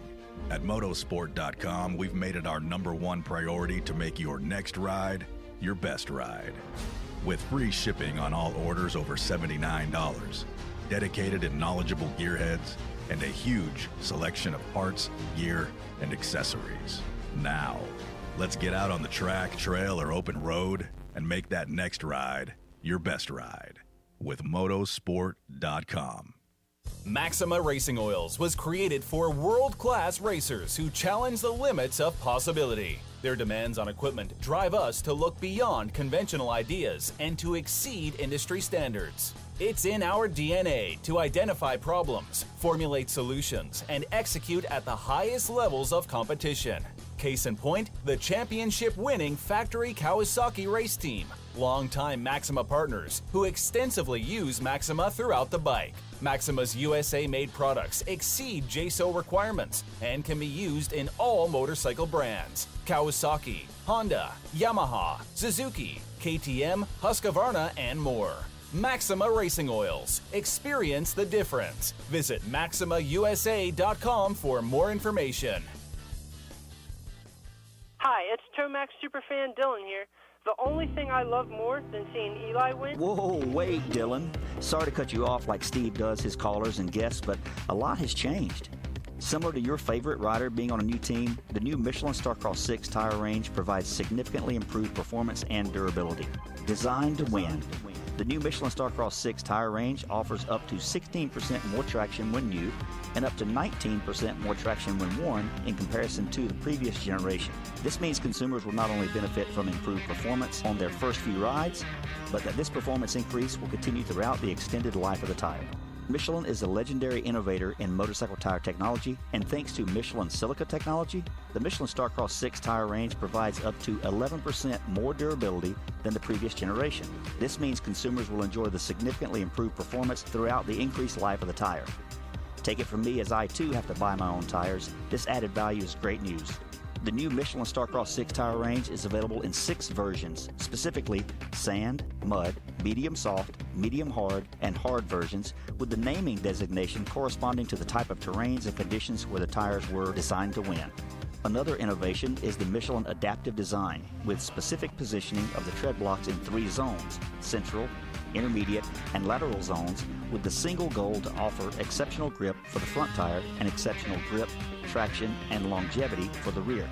To learn more about the new Michelin Starcross 6 tire line and all the quality products that Michelin offers for motorcycle segments that Steve cares nothing about, visit michelinman.com/motorcycle. And then visit your local dealer or online retailer to choose Michelin product to maximize your riding experiences. Also, too, make sure to follow at Michelin Motorcycle on Instagram and Facebook.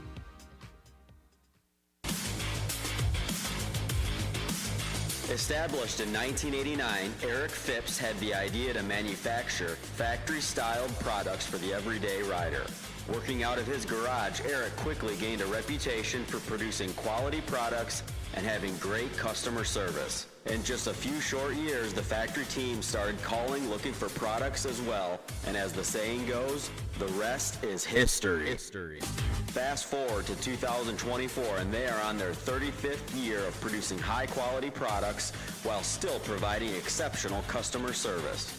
While they are no longer working out of a small garage, they are still producing the finest products available.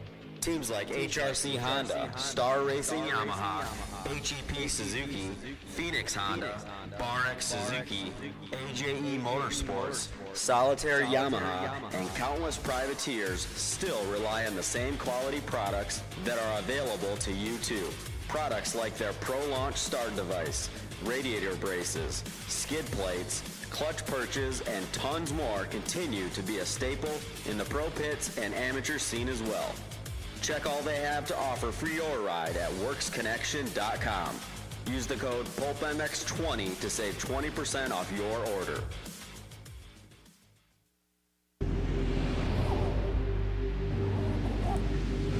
Cooper Webb, and I choose OGO. I'm Christian Craig. I'm Dean Wilson. I'm Aaron Plessinger. I'm Darren Martin. I'm Nate Thrasher. I'm Shane McElrath. I'm Hunter Lawrence. My name's Jett Lawrence. I'm Jordan Smith. I'm Tallon Hawkins. Stargate Hampshire. I'm Hayden Deegan. I'm Colt Nichols, and I choose OGO. And I choose OGO. And I choose OGO. I'm Tom Diallo. I choose OGO. And I choose OGO. And I choose OGO. I'm Jiren Ferranges, and I choose OGO.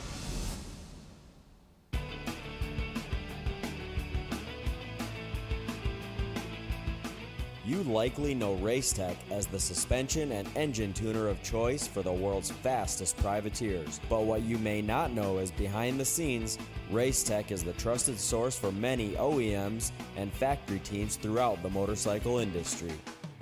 For nearly 40 years, Racetech has been producing high-performance suspension and engine components and services right here in the USA. Racetech doesn't just specialize in motocross.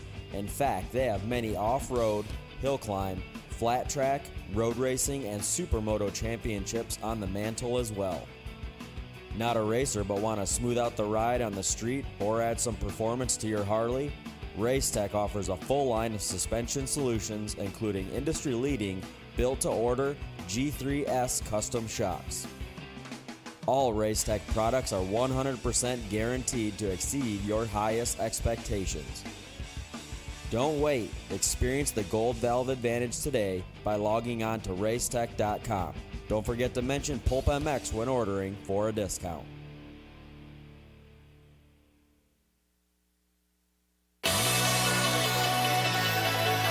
Factory Chassis Parts was founded in 2018 with one goal in mind: to offer the highest quality works level upgrades to the average rider. With the success and popularity of FCP engine mounts, we're excited to announce our latest chassis item, the FCP Race Cups. Offset steering races have been used by top motorcycle professionals to adjust the geometry on race bikes for years. Now, Factory Chassis Parts offers an impressive way for you to experience the same improvements in handling and traction by changing the rake, trail, and wheelbase of your bike.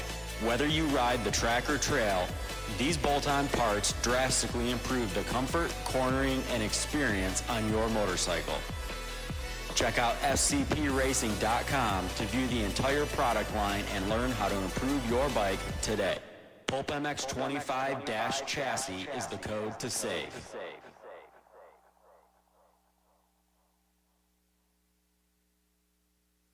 With over 80 years' experience manufacturing power sports pistons right here in the USA, Wiseco has evolved into a full range of performance components for dirt bikes and other power sports machines. Whether you ride a two-stroke or a four-stroke, Wiseco has a variety of pistons from reliable forged replacements to the performance-focused Racer Elite series. Wiseco offers race-proven components for the rest of your engine, too. From garage buddy engine rebuild kits, clutch and valve train components, USA-made Racer Elite connecting rods, and their CV4 thermal protection line. Wiseco is proud to be a technical partner with Factory Honda HRC for the 2023 Supercross and Motocross, driving professional-level product development that gets passed down to you. Visit your favorite online or local dealer or wiseco.com to find products for your machine. From beginners to seasoned vets, race teams, project builds, and magazine tests, Decal Works' mission is to cater to those who love to ride, upholding the true definition of quality, service, and knowledge. Visit decalmx.com and use promo code PulpMX23 to get 20% off your custom graphics. Decal Works, #1 for many reasons.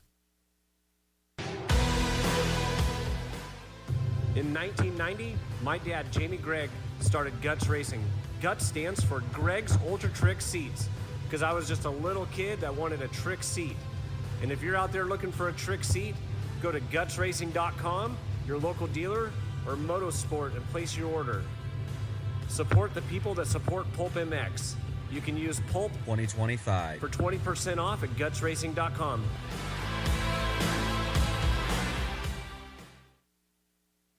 Having traction problems lately? The all-new traction boots from Atlas may be just what you need. Developed as a premium entry-level boot for the masses, they are super lightweight and durable, featuring a modern Velcro-free enclosure, molded sole, and plush memory foam around the ankles for maximum comfort. An incredible value at just $199 in the United States. Atlas traction boots are available in MX and Enduro sole versions to suit the needs of all riders, racers, and weekend warriors. The addition of boots to the Atlas product line is just the start. Head to social media and follow @AtlasBrace so you don't miss all the product announcements that are still to come. To shop now, visit atlasbrace.com. Yeah, welcome back, everybody. PulpMX Show presented by Motorsport.com, Fly Racing, and Decal Works. Kellen Brauer brought to you by the folks at DecalMX.com. And code PulpMX25 to save. 702-586-7857. Give us a call. We'll talk some Philly Supercross or MXGP or video games. Or we still got the Race Tech Rant coming up, as well as the we did that. Motorsport.com. Tweet at Tallon as well. Renegade Race Fuel. PulpMX25 is the code to save. They deliver it right to your door. That's what gives them a bit of an edge. Renegade Race Fuel. I'm using the MX2 stuff, MX4 right now, I should say. And they have a Renegade Supercross Mini 50s, the latest addition to the championship-winning Power Sports lineup. It's an AMA legal, auctionated, high-performance, unleaded, and ethanol-free fuel designed specifically for the 50cc machines. PulpMX25 to code to save with Renegade Race Fuels. Wil Hahn, Justin Brayton, and others have won championships with Renegade Race Fuel. So thank you to those guys for coming on the show and deliver it right to your door with that code. Please check it out, man. Stuff's really good. Speaking of Wil Hahn winning championships, Kellen Brauer, he's on line 6 right now. He is longtime favorite co-host, caller, trainer, manager, Wil Hahn. What's up, buddy? Pour it in, you'll win. That's it. Pour it in, you'll win. It's that simple, everybody. Brought to you by OGO Power Sports. Pulp 15 is the code to save with OGO. From backpacks to gear bags to roller bags, they got it all. And Pulp 15 saves at OGO Power Sports. What's your favorite OGO product, Wilbur? When I rode, it was probably the 9800, but now I did the carry-on. Carry-on's so good in Do the you backpack. have the 4-wheel carry-on or the 2-wheel carry-on? No, I'm not quite that bougie. I just use a 2-wheeler, dude. I got the 4-wheeler. Yeah, I feel like you're fancier if you have a 4-wheeler. Like, I remember Kevin, when I used to travel with him, he had this Louis Vuitton, like, 4-wheeler, and he's like, you just feel the wheels, dude. Yeah. That's K-Dub, though. It's funny, too, because he bought it for Dottie, and she's like, I'm not even using that, and it ended up being his bag. Nice. Wil Hahn here on the show. What'd you think of Philly? The race itself, Yeah. amazing. The town itself, Did you stay downtown or did you stay by the airport? right by the airport. Yeah, there's But, not much around food there. In general, yeah, like the last 2 weekends, like finding a good dinner spot, etc. Like typically in big cities at a Supercross, it's pretty damn easy. I feel like to find like, I don't know, a really good spot, right? But in the last 2 have just been, just kind of. I learned this from last year. Like I landed about 4. Kellen asked about dinner. I was like, because you got to drive in the city to find any spot, and I was like, there's nothing around here. So yep, Uber Eats. Like just I don't know what I got. My hotel actually had a decent restaurant. Oh though, yeah, so okay. I wasn't too bummed about it. But. All right. What'd you think? Let's talk Cole Davies. I want to talk Cole Davies, Wilbur, because this lines up into what your deal is. But you worked with him at Gas Gas, TLD, obviously. And before. And before? Yeah, you don't ever talk about that. What? What are you talking about? I don't even know what you're talking about. When he came over here on the Yamaha, he started with me way before he got on the Gas Gas. Oh, for real? Yeah. Oh, I didn't know that. No, I didn't know that. I remember on the Yamaha, but I don't remember you working with him. How did you get hooked up with him then? Townley. Oh, BT. I love BT. Because you guys are teammates, right? No. Oh, yeah, I guess, yeah, actually at TLD, I completely forgot about that. I was going to say, no, I never rode for Mitch. But yeah, no, at TLD we were, him and my brother were actually like pretty good friends, and like he would always kind of give me a hard time. Like Ben was always like hard. Like he was just tough. And like I always kind of looked up to him, and I remember I had this fake, I think it was a fake Breitling, and I remember like I fully lied to him when I was like 18, and I'm like, yeah, I paid $50,000 for this watch or something. He's like, dude, you're an idiot. And I think it was funny, right? And I remember him just blowing me out. I mean, I remember walking out of the room being like, God, I'm an idiot. Like, that was a joke, too. Like, it was like a $25 watch. Townley hates me. I don't quite know why. But he's awesome. He's so cool. I think when he got hurt at Honda all the time, I was making a lot of jokes about him bubble wrapping him, Because let's face it, he rode like 3 races for Honda in like 2 years, right? And I think he got really mad at me for all that. And I'm like, yeah, so he's not a fan. I mean, he's on a list of people that hate you. Yeah, I was going to say. Yeah, I just added to the list. But listen, I brought this question up on the review show, I think, with JT, or maybe on the Pulp show with JT. I'm like, look, man, Cole Davies is good in the Supercross Futures, but he's not this good. Like, this was earlier this year, right? I'm like, this kid I said, did I miss Futures? Did I not see this kid in Futures? Because what the hell happened? And like, yeah, everyone kind of had to tell me, like, he was not this good. He has gotten so much better from Futures. Well, but it's kind of behind the scenes, and obviously I'm biased because we did spend a lot of time together over probably 2 years, almost, something like that. And at the practice track, if anybody came there, you would have seen it.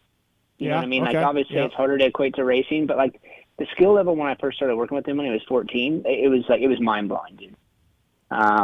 Like how he could hit whoops at 14. I didn't see this at Futures. He was good. He's good. He won. Him and Drew Adams, won all of them or whatever. But I didn't see him and be like, oh my God, this is the next, whatever at 17. I didn't see it. No, and I think it was more calculated risk and building strength. And I think it's easy to forget. I think at the level he's at now, it's really hard to remember he's a young 17 years old. Mm-hmm. And even with me, some days it was hard because I'd be hard on him because the potential, right? Yep. And you would see it during the week, and I'd be like, dude, this isn't even like even when he won A2. I mean, him and my dad, his dad and I talked on the way back to the paddock, and obviously we're happy. But like I remember telling Daniel that night 2 things: Star's going to sign him, and that was about 50% of Cole, if that. Yeah. And I'm like, I'm not just blowing the skirt up. Like, I'm telling you, that was like a very minute version of Cole. It was good. Yeah, He was good enough to get the job done, but it was nothing that I had seen. Right. But just knowing the kid, the family, like we set out a plan, and it's really worked. and I think I couldn't be more proud to be a very small part of that pie because, I mean, obviously it took a lot of people to get him to where he's at now, between Ben, Josh Coppins, even RV helped him for a few weeks over here. Like, he's had a lot of good people in his corner. Yeah. And then pushing in that direction. Dad seems pretty normal too. Like pretty normal dad. Super. Like not a weirdo amateur dad. No, couldn't be more. I mean, obviously he's very stern and there's a task at hand and there's a pressure on it, but it's in the best possible way. Like, no, not what you would typically experience. Right. So, like you said, if you would see him at the practice track and you kind of saw, like you said, it with what we're seeing now. And then he looked to me at Futures like way more rough around the edges, and I would assume that has to do with like being under the lights for the first time in a race situation. Is this not like the perfect example of like how well the Futures program really is working, that he kind of dusted all those cobwebs off then instead of doing it now this year, first time as a pro? Oh, absolutely. I mean, I even equate it back to, like, just say, for instance, when I went pro. Like, it was his first time being there. It was the first time understanding it. And obviously things have changed since then. It was a long time ago. But he knew what to expect when he hit the gate. Like, we were watching film between races, it was just kind of warming up to that next level, right? And I don't think there was a question of, like, what it's going to be like. He knew exactly what it was going to be like. You're old enough, Wilbur. He reminds me of Ernie. Oh yeah, dude, the 100 on the Wild too. Yeah, very similar. Right, and they so kinda precise. ride too. Yeah, they ride the same. They're very precise. It's crazy. Now, obviously, he won a Moto Loretta's and he did win a combine, but outdoor skills, the word is the outdoor skills are not as good as the indoor skills. But if the kid took a leap indoor like he has this year, I mean, why can't he take a leap outdoor to be 4, 5, 6 kid, right? Or what do you think? I mean, when you have that amount of skill on a dirt bike, it equates all the way around. Mm-hmm. I think it'll be learning, some of the heat, some of the gnarly races. The entire season is going to be gnarly. That's gnarly as a rookie, no matter how good you are. Mm-hmm. I think racing every weekend, and like now you get these little breaks in Supercross, so it's not as gnarly. But once outdoors hits, it starts to get a bit gnarlier. But obviously, I mean, the kid can do it. I think it's going to be a matter of time before we see him on the podium outdoors too. Yeah, it's impressive, man. OGO Power Sports bringing you Wil Hahn. Pulp 15 is the code to save. with the OGO Power Sports guys and backpacks and roller bags and 2-wheel and 4-wheel carry-on bags. It's really impressive. That race blew me away in Philadelphia. Like Seattle, okay, whatever, got a start, rode really well. Indy, whoops, great also, but I don't know. Philly was maybe the final thing for me to check that box where he passed all those guys to win. Like, wow. Dude, Indy whoops was, to be honest with you, that was more impressive than Saturday night. Yeah. Because not only was he good in them, but he also had some big moments in them, and he still just at lap after lap after lap was checking it off. Yeah, that's being 17 and never crashing that bad. Oh, no, he did. I was going to say, he's had some big ones. Yeah, though. I guess. Our first year in Futures at Dallas together, I told him to click fifth gear and hit the whoops wide open, and he listens very, very well, sometimes too well. And he came in fifth gear wide open and levitated the first 6 whoops and dropped the front, and absolutely killed himself. But like I said, he's just so detailed on the bike. He knows where the wheel are, and I use the word placing the bike. If he's going to come up short, he figures out how to not. If he's going to come up a little long, he figures out how not to. It's very, very special to watch, and it's cool to see. He's a little bit of a different kid. I mean, obviously I'm old as fuck and he's 17, so maybe we don't quite – I've only talked to him once. Dad I talked to a couple times, but a little different kid. Well, I think his personality is warming up. Like even initially with me, it was like we're spending every day together, and it took a while to kind of break that down, and he's starting – I think everyone's slowly starting to see his personality. I think he's also developing, at 17 I didn't know who I was. Yeah, for sure. So I think we'll start to see more and more of that the more comfortable he gets and the more he's on the mic too. I don't know. Like I said, I know I'm biased to the whole situation for everything involved, but at the same time, it's really, really cool to see because, like you said, the family's super normal. They treated me so damn well throughout the whole process, and still to this day, very close. So it's cool. I was thinking about getting him on tonight, and I was like, I don't know how he'll be. I don't know how he'll be on the internet. It's pretty funny, man. Show. The interviews I've done with him this year yeah, has been maybe comedy, I need to. Yeah, maybe. So. Yeah, okay. Maybe I need to check that out. Wilbur, what? Well, first of all, kind of pissed at you a little bit because I consider us friends, even though even though I say fuck Wil Hahn on the show a lot, but you're just not going to give me a heads up that you're switching jobs? Just not going to tell me? I got to find out. I'll be honest. We were talking about it today. It's kind of awesome for the one time you're probably the last person to figure this out. Yeah, I don't like that. And I feel like you should have texted me heads up or, hey, man, I'm doing this or whatever. Nothing. It was kind of fun because I just didn't say it. I let it just kind of naturally go around. And it was kind of fun. So for people who don't know, obviously Will was working with Troll Training and doing his own training Colt program with Colt Nichols and others. And you are going back to Star Racing, 250 manager, job you did before, but this time you left the job because you didn't want to move to Florida. Now you're moving to Florida. Correct. Why? Why are you doing this? I mean, there's lots of reasons, right? I mean, at the same time, Bobby and I still talked. I mean, I would say quite often, and I want to say we almost became a little closer when I left, if that makes any sense at all. Mm-hmm. And became more friends than anything, right? I didn't work for him anymore, so we would talk a lot of shit and go back and forth and talk about riders and talk about this, talk about that, and truth be told, motocross is pretty dead out here right now. And this to be my profession and to keep doing this, it was kind of perfect timing. Straight up at the test track, even this off season, I had a meltdown before everybody got there. I'm trying to get the track in good condition and. Trying to teach, I'm working with Landon Gordon and trying to get him better in the whoops and to commit to whoops and all this stuff. But when it looks like, a war is happening in them and they're chunky clay and I'm trying to get this kid hey, just commit to come in. And I'm looking at him going I don't know if I'd commit. Okay. I put it in that mindset where it's getting harder and harder out here to do the job. And then even this summer, I've talked to Kiefer about it and stuff, what are we going to ride? Paula and Glen Helen all summer? That's it. It's tough. We have some private tracks and out in Beaumont, DeSimone's have an awesome track. It's probably our best track for ruts and bumps, but at the same time, it's one, and it's, like I said, it is getting harder out here to make it happen. Obviously, I have a family too, so thinking long-term and security and stuff like that, it was the right thing to do for myself. Wow. Wil Hahn going back. Now obviously you were, like you mentioned, Landon Gordon and Nichols and Troll Training was helping you. I know what you said. All your reasons make sense, but I thought this thing was this was going to be a really perfect opportunity to you. I'm guessing too, Wilbur, that Bobby threw a bunch of money at you too, like a good offer. Like I mean, you must because you're uprooting everything, you know. So it must be a really good offer for you to go back. I mean, it's great, and it's a long-term opportunity, right? Where I don't have to worry about if I lose a couple guys here and there. Where right now it does matter, you know. And like I said, I do have a kid, I have a family, and everything like that. And I think everybody knows California's not getting any cheaper to live in either. So thinking about that on top of the fact of, as dumb as this is going to sound to most, the lifestyle out here that we live outside of the already fast-paced lifestyle that we all have to live in moto, right? Where it's go, everything's in a hurry.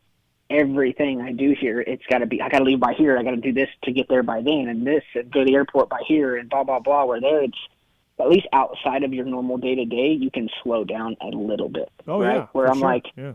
Here I can't. It's everything's got to have a plan. We got to be here by then, and this, and like I said, and so on. But I think that's also a big part of it.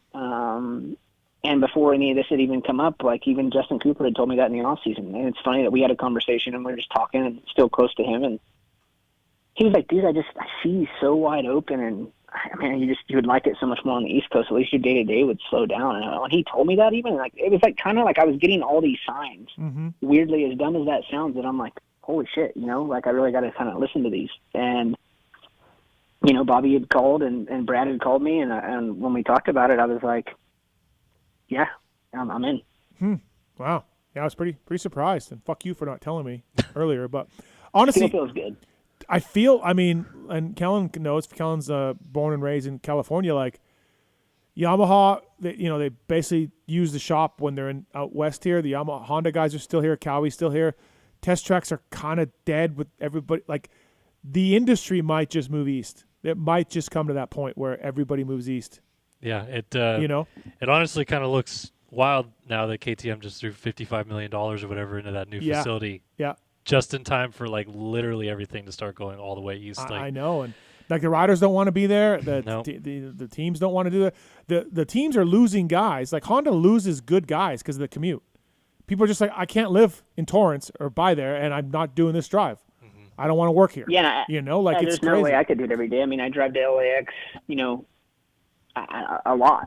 And it's just for travel, and it's just Friday and Sunday, right? And like that alone on some Fridays or some Thursdays when we leave, it can take anywhere from an hour and a half to 3 hours. And it's like, it's a lottery of what that is. So you end up, some days you get there 2 hours for your flight. Some days you're there sweating while you're running up to the gate and barely making your flight. Yeah. Yeah. And even it's like, I was going to say, even that, like I know, you know, we live fairly close, Will, or you're about to move, but like I swore off going to LAX. Like I only do San Diego or Santa Ana or Ontario. Like I'm out. Even if it's cheaper, going all the way to LAX. Will wants to leave right after the race, and LAX is how you get. It is, yeah. It gets you home faster. It gets you there faster times. But like the traffic and all that, it sucks. So much. Will, so what did the wife say? She's born and raised Cali. Like how'd that conversation go? Well, it's funny because initially when these started coming up, and like I had come home, like I said, that day at the test track when I had like a complete meltdown in the middle of the track, and I'm just like, sitting Were you there questioning crying? Were you everything. crying? No, like I'm not talking like angry, like wanted to break something. Oh, okay.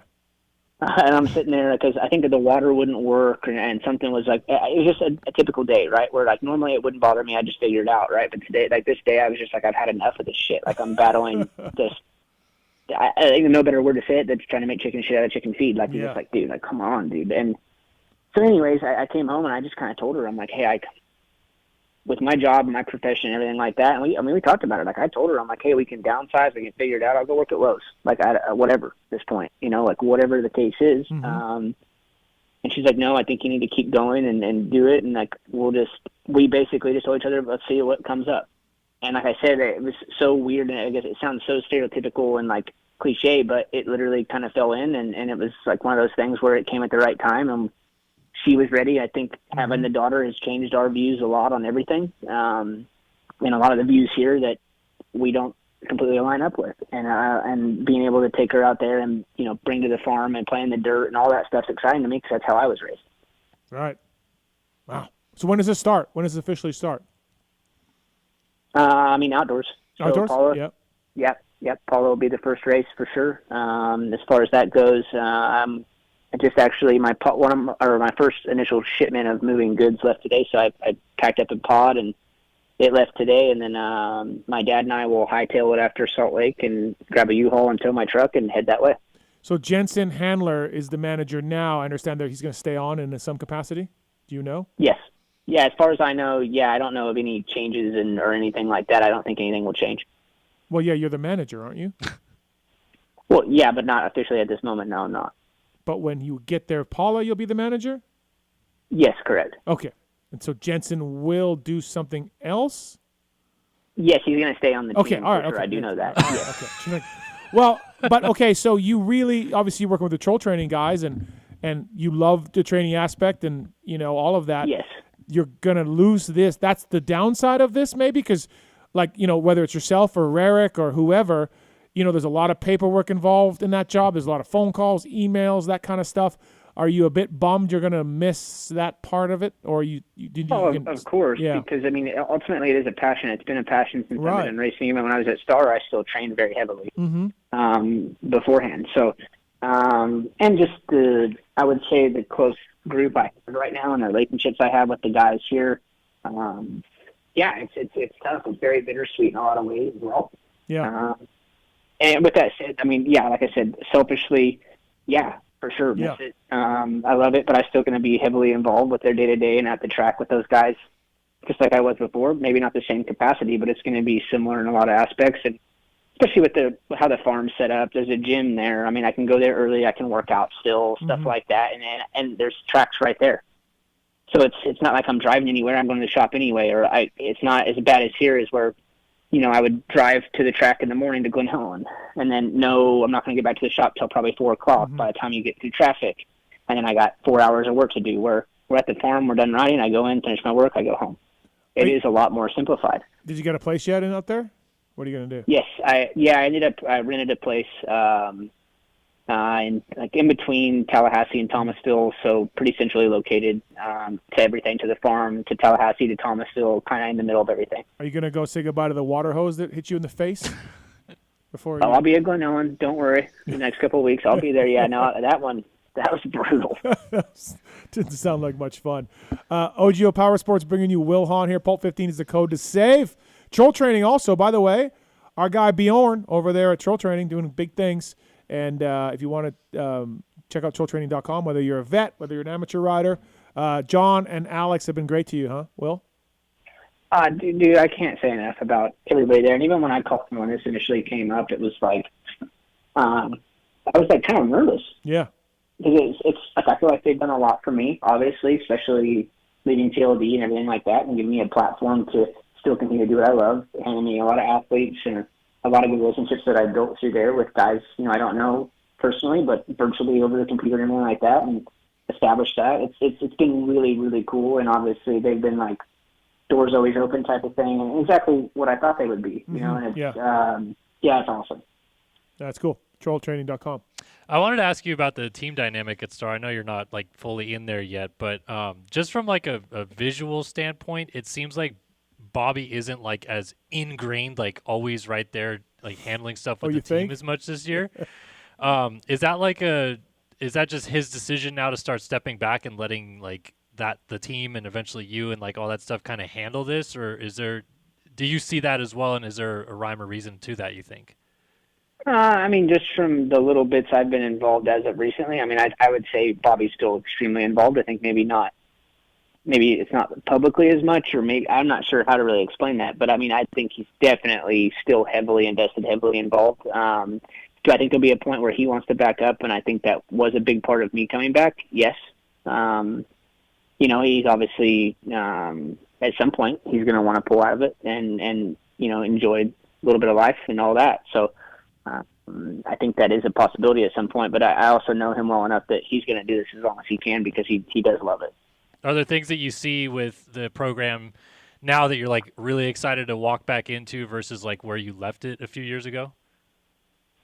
Just going to the farm and seeing everything and how it operates. Yeah. I'm really excited about that just because it's pretty special there. Like, I went back there, I guess, before Daytona and checked things out, and it was just like, I was pretty blown away at the infrastructure. Like, it's exciting, and also all the options around there. It reminds me of kind of how we had it here early days, where there's so many people to ride with, there's other teams around, there's other tracks to ride around. Yeah, and it's kind of grown. I mean, obviously it's going to be a lot for me because there's a lot of guys on the pro team and there's a lot of amateurs. So it's going to be a lot to keep going, but it's also exciting to. A lot of my roles kind of the same, if that makes any sense. Like right now, I'm grooming amateurs and trying to get them into the next level. And I think that's also a big part of that. And you hope to hand them to the 450 team eventually. Yeah, I'm guessing that like in this process of you going back there, they probably saw a lot of value in like kind of how you've, developed in the last few years with what you were doing with gas, and now how you've been training some of the younger kids and stuff like that. That they see that as a massive benefit for their amateurs too. Yeah, and that's kind of how I felt it was reciprocated to me. Was I definitely felt that that not a scout, but somewhat in some ways, right? Like it is a little bit like that. Like you're looking at talent, you're trying to judge people, you're trying to see how they can groom, et cetera. Like I think that I do think that was a part of it for sure. What did you learn about training this recently that you didn't know before, either when you raced or when you were, doing it yourself? Afterwards or whatever, like what are you smarter about when it comes to training? Well, just comparatively to when I raced, I did way too much. Like it was way too much volume in certain areas, but I've explained this to a lot of people. Like even I also got confidence out of that, so I don't know that I would say I have a regret. Like, would I go back and change it right now in a lot of ways? Yeah, for sure I would, because my results would have gotten better. But and I might not have got hurt as much. I might have had better focus, all the above. But it's also a lot of shoulda, coulda, wouldas. But I also know I wouldn't have got any confidence without doing the volume, and I felt like the extra work I was doing to get me there mentally. But I would say even now, like even post TLD, working with John and Alex a little bit more, and things have changed too. I mean, for a long time it was just cycle, ride, and a lot of strength has come back into it. I think that's why we're seeing, other than there's been injuries this year, but there's a lot less. Mm-hmm. Yeah. Okay. So do less, be better, do less. Well, and I think it's all consistency based, right? Yeah. Where like that's the number one thing. It's everything consistency, right? And I think. It's very easy to go too big and you have to take a week off and this and that. And it's all consistency and kind of just leveling it out and having a good routine that you trust in. On the training side, like I only like ran cross country in high school on like a competitive level. So this is the only way I can relate to this. But there were definitely days back then for me that I genuinely was like, I don't want to practice today. I don't want to run. Like I'm sick of it. How have you learned about the mental side of prepping guys that you're working with to be like fully ready and fully invested in the program mentally so that what they're actually doing training wise is like a benefit to them?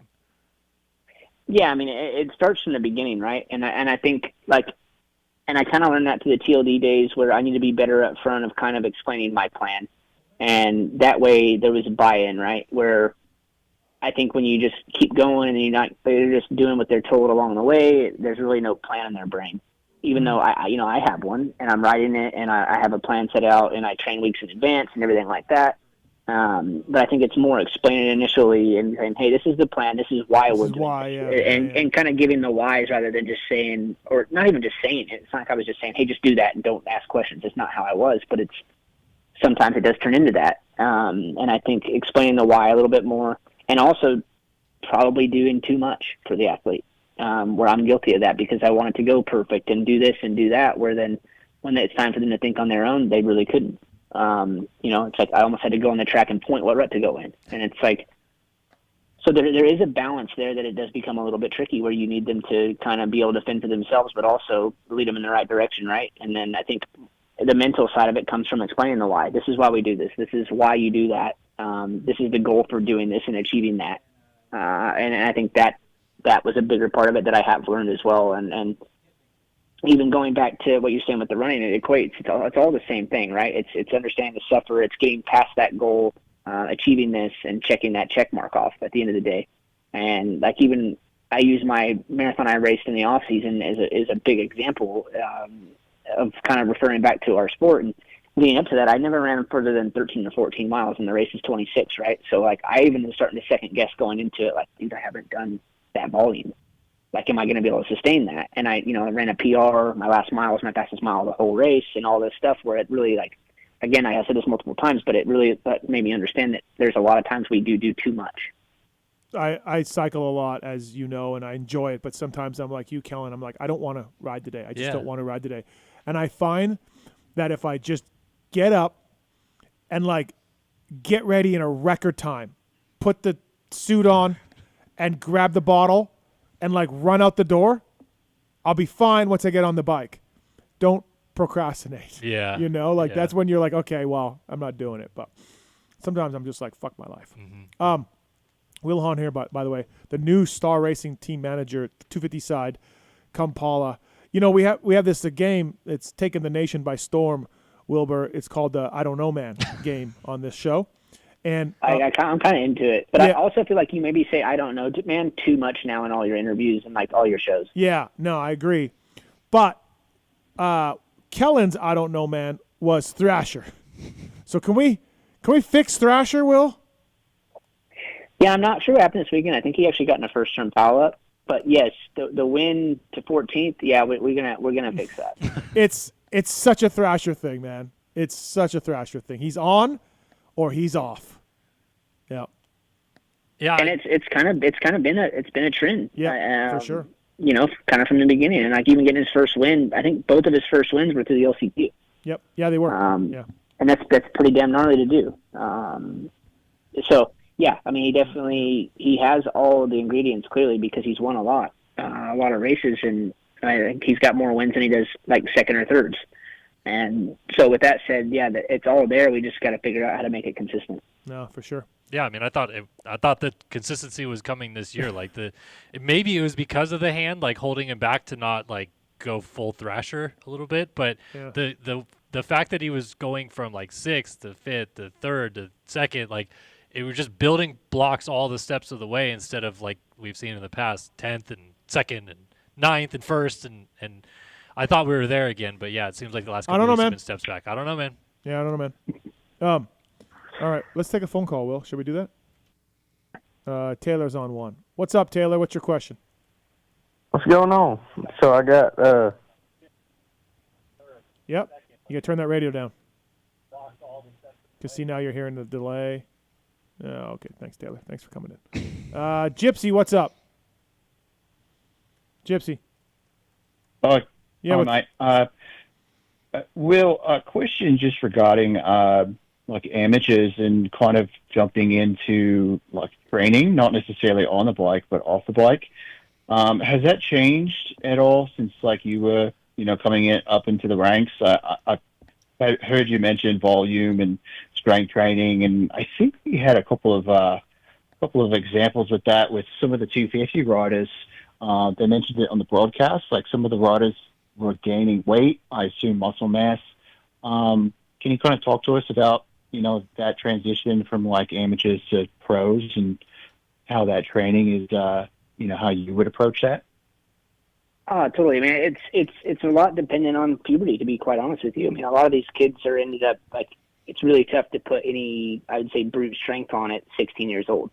And I think you got to be a little bit mindful of what you're doing, the amount of weights you're doing, how heavy you're doing, but at the same time, they need to learn it. But I mean, it's like anything, right? You ease into it. You're not going to start at a super heavy, big lift gym session. You're going to ease into it with, I prefer to go into it with a lot more reps, very low weight, kind of get used to it, and then you start easing up the weight, lower the reps, lower the volume type thing, to actually get some strength going. And then same with the cardio, like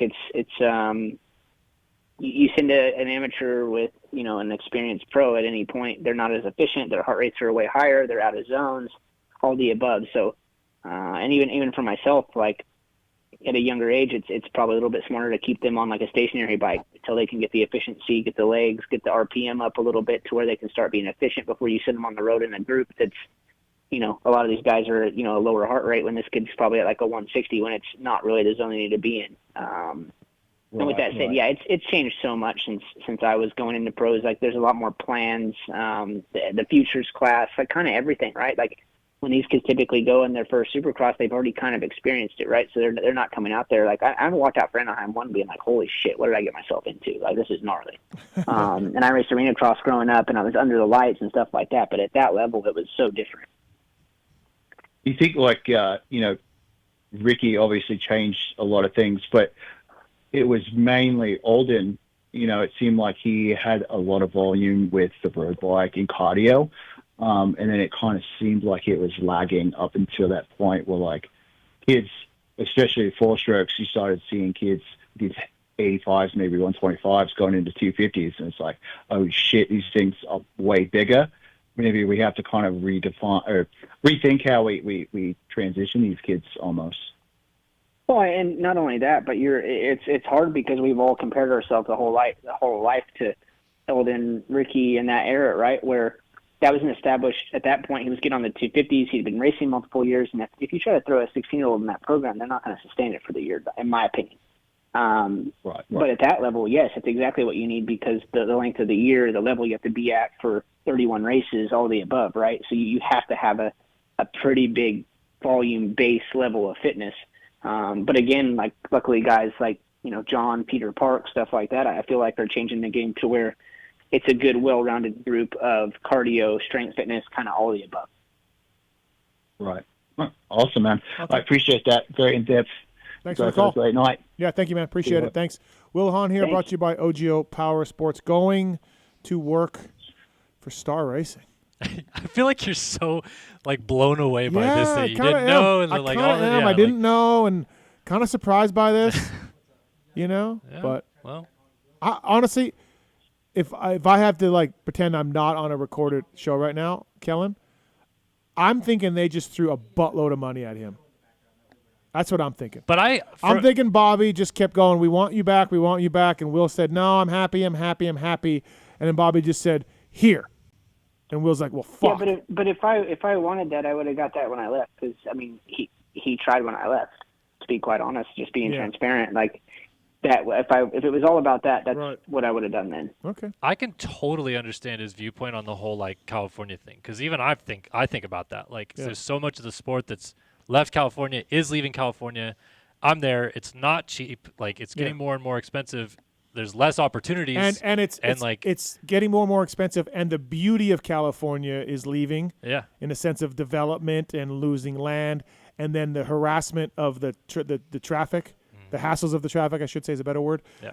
Planning your entire life around, hey, I got to leave at 2 hours before the Angels game or whatever. You know what I mean? Right, yeah. Yeah, there's just a lot to it, for sure. Yeah, California. Well, and think about it, 2 years ago, we had State Fair, we had Elsinore. We had Milestone 3 years ago. Yeah. Yeah, my baby's saying hi.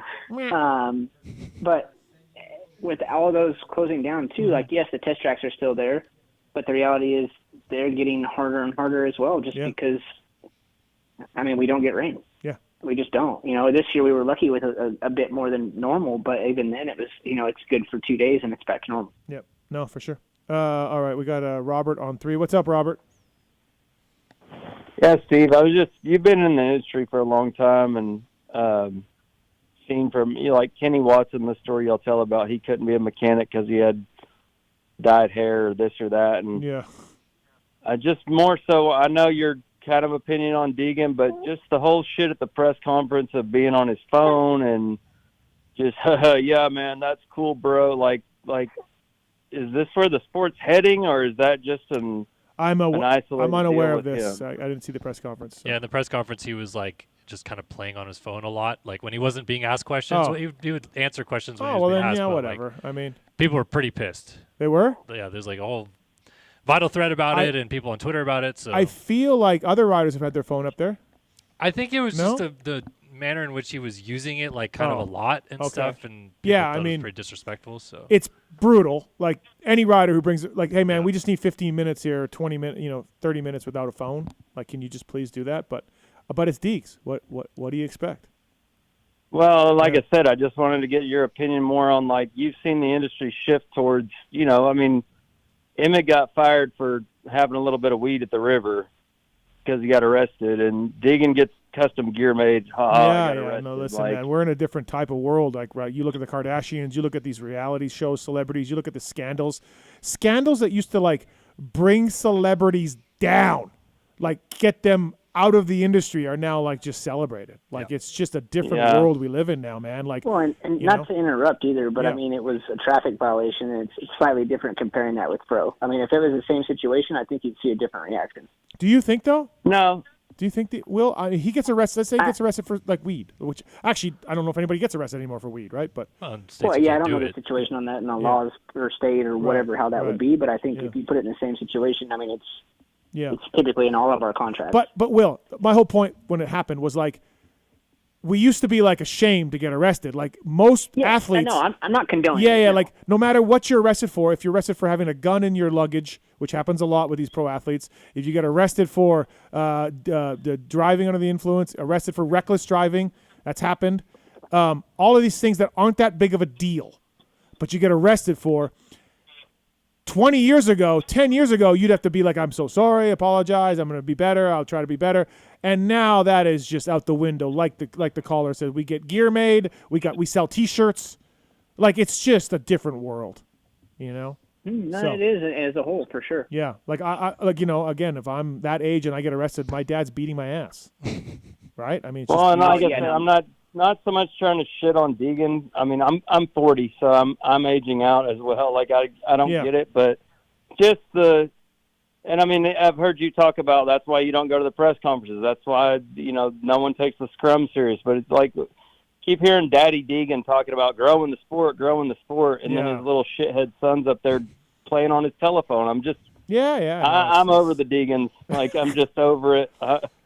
Yeah, I mean, listen, man, they are a unique slice of pie, and it's not for me. It's not for me, and maybe I'm just too old, and so are Robert. I'd have been happier if his son pursued freestyle motocross. He needs some spikes on the shoulder pads. But listen, Wilbur will Wilbur's going to straighten all that out. All that. Thank you. Come on, Will. I'm from Texas. I've ridden in Decatur quite a bit. Come on, buddy. Come on, buddy. Come on, buddy. Thanks, Robert. Thank you, man. Thank you. Thanks. Come on, Wilbur. Poor Will hasn't even started the job yet. And I it's know, like, right? Here's all the list of things everything wants fixed. Listen, I'll be honest, and I would say this to Will's face in private. He's not running that Deegan program. That tail is wagging that dog. You know. Well, I mean, the other side of that is what you just said. When you win, you can kind of yeah. I mean, I'm sure Will, you'll be like, hey, Hayden, can you do this, please? And it might get done. It might not. I don't know. So. I mean, I get the point at the press conference. That's just a no for me. I agree. Yeah, I mean, I agree. But again, hey, so before we let you go, Wilbur, you motherfucker, man, this flip off game, like, is he kicking your ass or what, dude? I think it's already decided, dude. This fucking guy, he's not even trying, and I'm walking into him. Like, you're not hiding out from me. You're not, looking for me, Will. Like we don't do the games we used to, right? It's much low stress than it used to be, right? I mean, dude, to me at the beginning, I was like, I'd go to track walk and I'm scanning for you. Right? Yeah. No, me too. I'm kind of trying to bring it back. Like I'm keeping the guard up, but not as in Dead War where it's like consuming my day. No, I used to hide. I used to hide between semis looking for you. I used to hide underneath the trailer. I used to all this shit. I'm not doing that. This weekend was all time. Even Colt was like, there's no way. Oh, my God, dude. He's down in the tunnel. I'm going up to the press box, I think. He's in the tunnel, like, just with a bunch of riders. And is that why you were so flustered when you got to the press box? Probably. And I'm just walking down. You were legitimately mad. I was just walking down. Dude, I turn a corner. He's like, Steve. And, like, right to my face. How would I ever, It's been a bunch of these this year. It's been a bunch of these, and Colt's always with you, so he's probably just going, "What the fuck?" Like all he do is walk off. He's like, "You're unstoppable." It's maybe Will secretly, like when he was here in studio, for example, he found your phone and he turned on location tracking. Oh, and so now he knows where you're at all times. Maybe you should look into that. I wish that'd be awesome. He is on fire, and I feel like he's not even trying. It's just working out for him. It's like McGrath, just all those years. Like, if you got a bad start, LaRocque and Kordowski would take each other out, and he'd ride by in third to first. Yeah. Just he can't be stopped. He's on fire. So it's just honestly, when they say it's your year, I'm just like literally, I haven't been trying. It's mind blowing. Yeah, fuck you, man. It's really frustrating. You need at the end of this, you need to have like a AMA number 1 plate, but it's the middle finger instead of a number 1 plate. Yeah, we can get that made. I got a number 1 plate guy. Yeah, we can make that. We should do that. All right, buddy. Hey, thanks for the time, Wilbur. Congrats on the gig. In another month or so, month and a half or so. Yeah, cool deal, man. Good for you. And are you still going to the races until then, like all the Supercross and everything? Yeah, nothing's going to change. Obviously, see out with everything. And luckily, like, again, all my guys in my corner have been super understanding and very supportive of everything. And it's been, it's made the pain of it a little bit easier, right? Where it's not like a complete letdown. So that's been awesome, trying to help them figure out all the next steps and so forth, which has, again, been cool. But yeah, I'll be there till the end of it. And then, like I said, right after Salt Lake, we'll hit the road. Awesome, man. Well, cool. Thanks for the time. And I'll see you this weekend, man. I'll flip you off this weekend. I might let you have one. That'd be nice. Thank you. I'd appreciate that. Awesome. Well, thanks again for the time, guys. I appreciate it. Yeah. See you, Wilbur. See you, later. Will. OGO Power Sports bringing you Wil Hahn. Michelin, our guy Randy, did you hear about his knee? You've mentioned it like 5 times on the show now, so I think we've all heard about the knee. But Yeah, yes. man. He was trying to keep it under wraps, but he's got Yeah, a new knee. He's coming in studio next week. I'm excited. And also, Michelin will be offering a consumer rebate right now. 15 top-tier Michelin motorcycle tire lines will be eligible for a $25 or $50 after-purchase rebate on 1 or 2 tire purchase. The Starcross 6, which is moto, get a $15 or $30 rebate. This is for Goldwings and cruiser bikes and sport bikes and dirt bikes. And go to MichelinMan.com to learn more about that and the other two-wheel products. And you can either buy it from motorsport.com or your local dealer and get a rebate card from the folks at Michelin. Thank you to those guys. Also, Cardo Systems. Kellen, you ever tried a Cardo? I have, yeah. They're great. They're awesome. They're fantastic. We did an ad on Racer X when I was there. Oh. We had Kiefer we had Aiden in Chris's ear, like yelling at him. Oh, about that's lap times and fantastic. stuff like Yeah. that. Yeah. With I Know My Truth and all that. Yeah. Check out PulpMX code at cardosystems.com. If you're a mechanic to a rider, if you're a father to a son, they can help you with their Pack Talk Edge. Edge phones are waterproof and dirt-proof, allowing you to communicate with a range up to a mile away. They have a JBL sound system. They fit in any kind of helmet. They add a new dimension of safety, fun, and efficiency to Moto. Cardo also hooks up to your action cameras as well. Cardosystems.com. PulpMX code to save with Cardo. Thank you to those guys for coming on board. Wil Hahn brought to you by OGO Power Sports. Kellen Brauer brought to you by the folks at Decal MX. LCQ standings. I want to talk a little bit about this. We are doing this again. We're having a race Friday in Denver. Keller is going to be a big part of the Verb Moto webcast? Yeah. Streamcast? Broadcast? Yeah. Sure.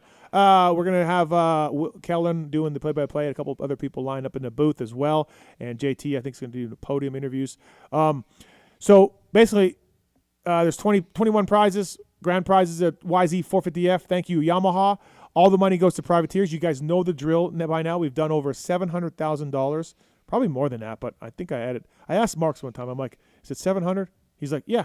I'm like, okay. Yeah, sounds good. No, but it's definitely around there. For sure. Okay. This is year 6 of doing it? I don't know.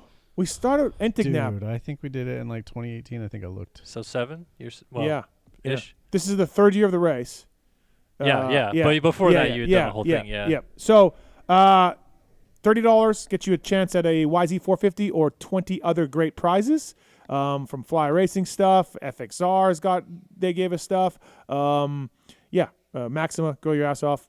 We got my meat guy, my dear friend. Is giving away a meat package. So standings are up. Mark's right. You got him on YouTube? Yep. Okay.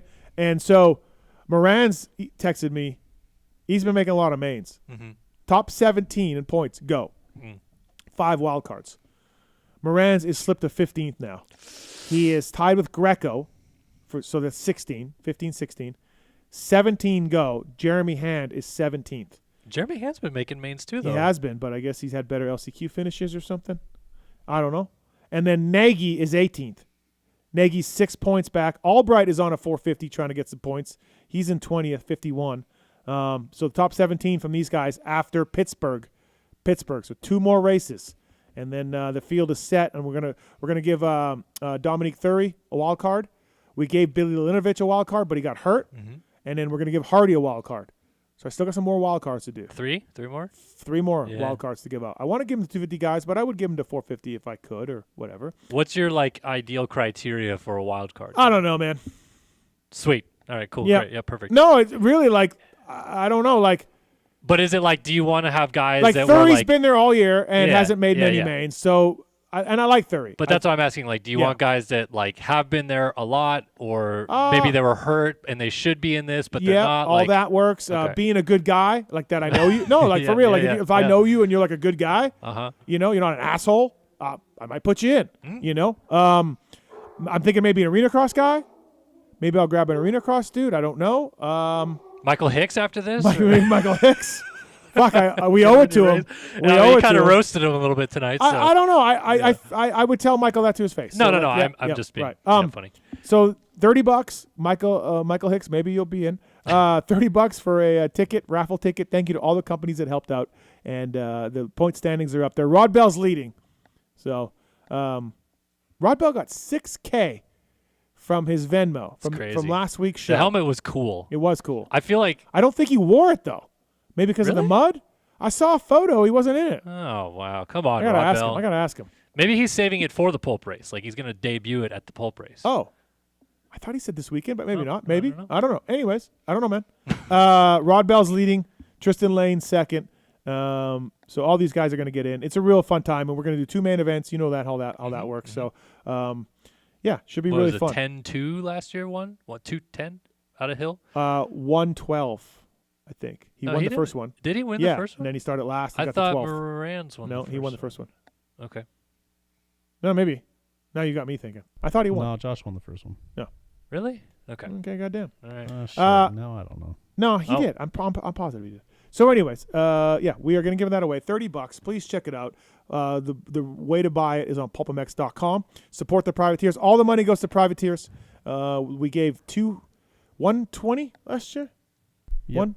120 last year went to 22 riders. So really cool. And then Verb Moto as well will be on board with us streaming it, and we've got some sponsors on board. The guys at Luxon are on board. Thank you to Luxon. They're going to do a rider to watch thing on the broadcast. So you'd asked me to tell you about this, so I'm telling you now. Are the prop bets going to be insane again this year? Yeah, we got to get going on prop bets. Yeah, I have yeah. a few already. Yeah. AC said he's going to give $1,000 to 9th. There we go. Yeah. Okay. So things like that. LuxonMX.com, Pulp 2025. Great clamps. They make the best parts you can buy. Advanced engineering techniques to develop products that are unlike the rest. Lighter and stronger with optimized stiffness to improve your riding comfort and handling. Clamps used by Fast Freddy Noah and Club MX guys. LuxonMX.com. These are great clamps. A lot of options available with these colors and bar mounts and the bar types and everything else. So LuxonMX. Use that code to save. Update. Mark's is giving me an update right now on the Slack. Hill went 210. Oh, called that. Harrison 101. Called that. Thank you. Good job, Keller. That's why I hired you for the. Well, actually, I didn't really hire you. You're not getting paid anything, but yeah. Okay. You're getting your expenses paid. Yeah. Yeah. Okay. I gave you we're gonna have gaming corner here shortly. Yes, we are. I know you're waiting. I'm anxious. But I gave you an assignment, 450 You did. points. Homework. Gave you homework. Top 10, something positive and something negative about each rider in the top 10 450 class. Do you want me to go 10-1 or 1-10? Whatever you want, man. I'll just go 1-10. Why not? Okay, 'Cause that's all right. how I wrote it down. We need a positive and we need a negative. All right, positive and negative. We'll Yep. lead off with Cooper Webb. Yep. My positive, I literally just wrote, yeah, he's consistent yeah, as hell. Yeah, he's Cooper Webb. He just is relentless late in the race, always finds a way to be there. Kind of reminds me of a more opportunistic Chad Reed in his day. Chad was always kind of right in the shadow of Ricky and James a lot at times, but couldn't ever capitalize on late race charges and get wins and stuff. But Webb seems to do that a little bit more often. So that's my good agree for with him that, yeah. this year. My bad is I'm beginning to wonder a little bit if the mentality of wanting to win so bad the last couple of weeks could cost him at some point, because he clicked into Mach 9 because he knew he was going to get worst 6th at Foxborough. Yep. Which is fine, because if he crashes, he gets 6th and whatever. But then this week, so pissed after the race he doesn't beat Chase, and he's laying it down, just trying to get him, and blah, blah, blah. I don't foresee this necessarily being a problem, but I am considering the potential that him just going for it to win a race puts him on the ground at some point and costs him a lot of points. Okay. So that would be my bad right now. All right. For Chase Sexton, my good is that every week he's pretty much the fastest rider. Right. Like finds a way to be fastest in qualifying, wins his heat race. But then my bad is that I think he's had too many mental mistakes this year. okay. I think that's about as fair as they can get for him. Yeah, I think the question of, hey, it's the bike, it's I'm not throwing me to – no, it's not. We've got 2 bikes. We got 2 bikes of evidence now. Yeah. For Roxon in third, I think he actually took a mental step up this year. I know that he's a lot more comfortable with the bike, but I feel like the spiral in the past he used to have of like something feels wrong, I got to try 48 things to fix it, isn't happening anymore. So that, I think, allowed him to be much more competitive through the entire season so far. So that's good. But my bad is that he just had crashes at the wrong time this year. The Tampa crash, you could say it was part his fault or not, but that's just such a bad time to lose that many points. And then I think if he doesn't have the AC separation, he's still right in the middle of this championship fight. So, obviously bad timing there. Malcolm Stewart, for me, I wrote that his highs and lows are much higher across the board. Like, instead of a low being an 11th, a low is like a 6th. And his highs, instead of being a 3rd or a 4th, is now borderline wins or seconds or right there. So that's my good for him.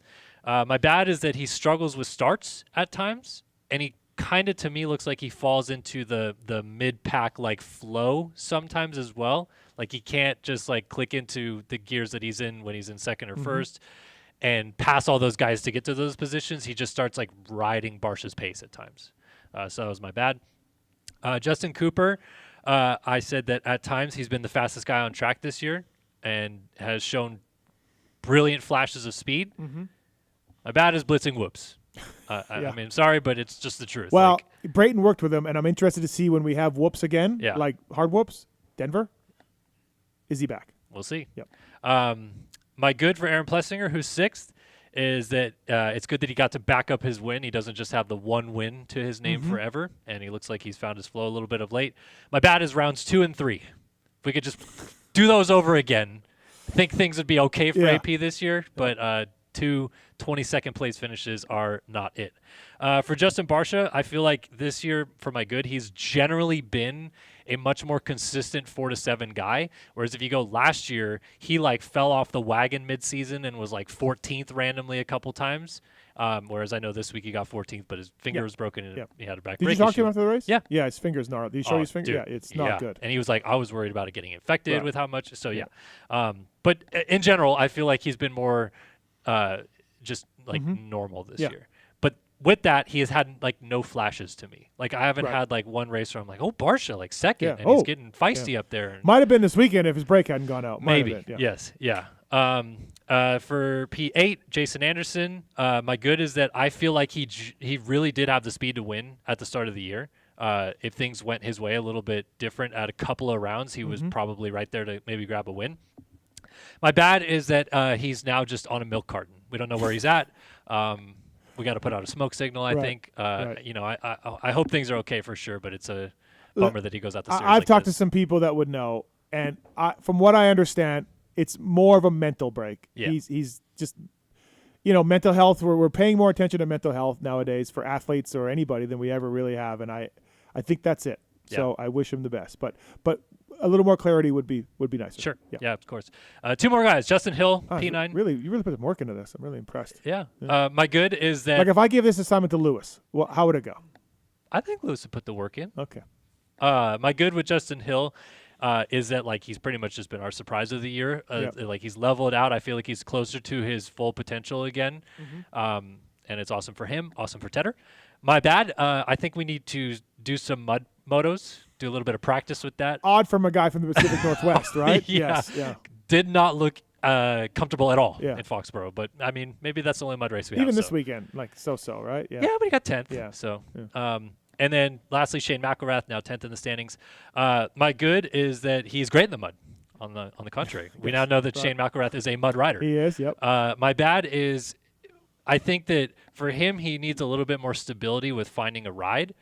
I was going to ask Joey this a little bit earlier too, but Shane, it was so up in the air that he's going to go beyond round 6 this year, and then it was up in the air that it was going to go beyond like round 9, and now we're round 14, and he's still on the same No, he's team. in. He announced a while ago. I get that, but like the fact that he's had to go this whole year not even knowing that he would be racing beyond like the first 6, and then like I said, and I feel like a majority of his 450 career has been like jumping around 6 teams. brands in 4 years or Yeah, something. so like he hasn't really been able to settle in one place and build his career yet. So that's maybe not a bad for this year specifically, but something to consider with him. Yeah, he's not doing outdoors with the team, but he will be doing the World Supercross and SMX. Yeah. And we talked about it in my post-race with him. He did the math, and whoever got like 10th in the points last year didn't have to do any outdoors, so he thinks he'll be okay point-wise to just ride SMX. Yep. So, wow, good job. I tried. You gave me an assignment. Took it serious. Yeah, you took it serious, and most people don't take this show seriously. So I appreciate that. I really do. Kellen Brauer here, everybody. That's a fantastic job. Okay, we got a few more things to get through. I want to talk a little bit more about Philadelphia as well, and maybe dive in a little bit more into the East Coast if we can. Fox Factory Vehicles are bringing you the 8 o'clock hour of this show. Drive your dream vehicle today. Visit foxfactoryvehicles.com to find your next custom vehicle backed by the OEM factory warranty. You can get a Chevy, a GMC, Ford, Jeep, Nissan, Ram. They bring you the ultimate turnkey custom truck and SUV, and basically all the brands that Fox owns, which is like 20 of them. They will put them on a truck for you, keep your factory warranty. You don't got to do the hassle of do-it-yourself customization. Go to foxfactoryvehicles.com to find your next custom vehicle. I mean, Marks has a Raptor. And that's how we pay our employees here. That's how much they make. But if you want a Fox Factory vehicle, you can check that out. All right. Okay. It's time. Smooth. It's time. It's Gamers time, Corner time for the Rant. Yeah, everybody is waiting for this. It's every. Oh boy. Gamer Corner, Gamer Corner, Gamer Corner, Gamer Corner, Gamer Corner, Gamer Corner. All right, everybody. Here's where we talk about the latest and greatest video games. I just made that up, by the way. Totally. You think? Yeah. Yeah, I didn't. That was not like something that I practiced. I hope it was never something you practice again. Oh, really? I'll tell the Mandarin what you think. Okay. All right. So, a couple things. Supercross the game is out. We're going to give one away. Let's do the archive people because they, most of our listeners are archives. Yep. So, contest at PulpMXshow.com. Pick a number. Pick a high number. Don't say like. Well, I don't know how many entries you normally get. Nobody knows, but. Well, I don't want to pick something too high. Okay, 92, Max Volan. That'll work. There we go. There you go. Max in honor of Max Volan, who's a gamer himself, we will pick email number 92 to win a copy, the code, downloadable code for the Supercross 25 game, available now from the official licensed game of the Supercross guys. I will say this is for PS5 or Xbox Series X or S, not PC. Okay, We're not giving away PC, right? codes, Console. but Console. Yes. See? Gamer Corner. I know that. So thanks to those guys for giving away FXR or something. FXR Game Time. Yep. I don't know what that means. Those guys over there. My guy Dan at FXR. Is it FXR motocross gear? It is related to FXR Moto Gear. Yeah, Dan, who works at FXR, is a gamer guy who's involved in games in the past as well. And he did this awesome program where he started FXR Game Time, which is designed to get like FXR like kind of more present in the gaming realm when it comes to motocross. So they like actually legitimately sponsor some like streamers and some of the top players in the games and stuff like that too. So we had PulpMX had Tough Blocks in a game. Yeah, it was amazing. Yeah, it's cool to see.